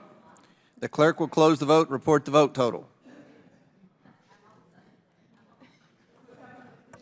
Mr. Chairman, on this vote, the ayes are 40, the nays are 0. The ayes have it, and the Boebert bill is ordered favorably reported. Without objection, the motion to reconsider is laid on the table. Pursuant to notice, I now call up the following en bloc postal naming bills which were distributed in advance of this markup. And remember, we're taking a picture after this, so stick around. HRs 9360, 9544, 9775, and 10065. Without objection, the bills are considered read. If any member would like to speak on any of the measures, they may do so now. Mr. Chairman. Chair recognizes Mr. Mfume from Maryland. Thank you, Mr. Chairman and Ranking Member Raskin, for obviously holding the markup, but also moving us to these postal renamings. Congressman and former Oversight Chairman Elijah Cummings was born in Baltimore. Both parents came from Southern sharecropping families, but they managed to raise 7 children, among them our friend Elijah. Elected to the Maryland House of Delegates in 1982, he became the youngest chair of the Maryland Legislative Black Caucus and the first African-American elected Speaker pro tem by that body, a permanent role which now stands in the Maryland House of Delegates. In 1996, Delegate Cummings won his seat to the U.S. House of Representatives that I had previously vacated, starting his 23-year tenure in Congress, during which he advocated, as we know, for all people. Congressman Cummings became the chair of the Congressional Black Caucus in 2002, where he pushed to increase funding for public education and the crucial Head Start program. As ranking member and then chairman of the House Oversight Committee, Mr. Cummings admirably led the committee in holding anyone accountable who went astray, regardless of party or position.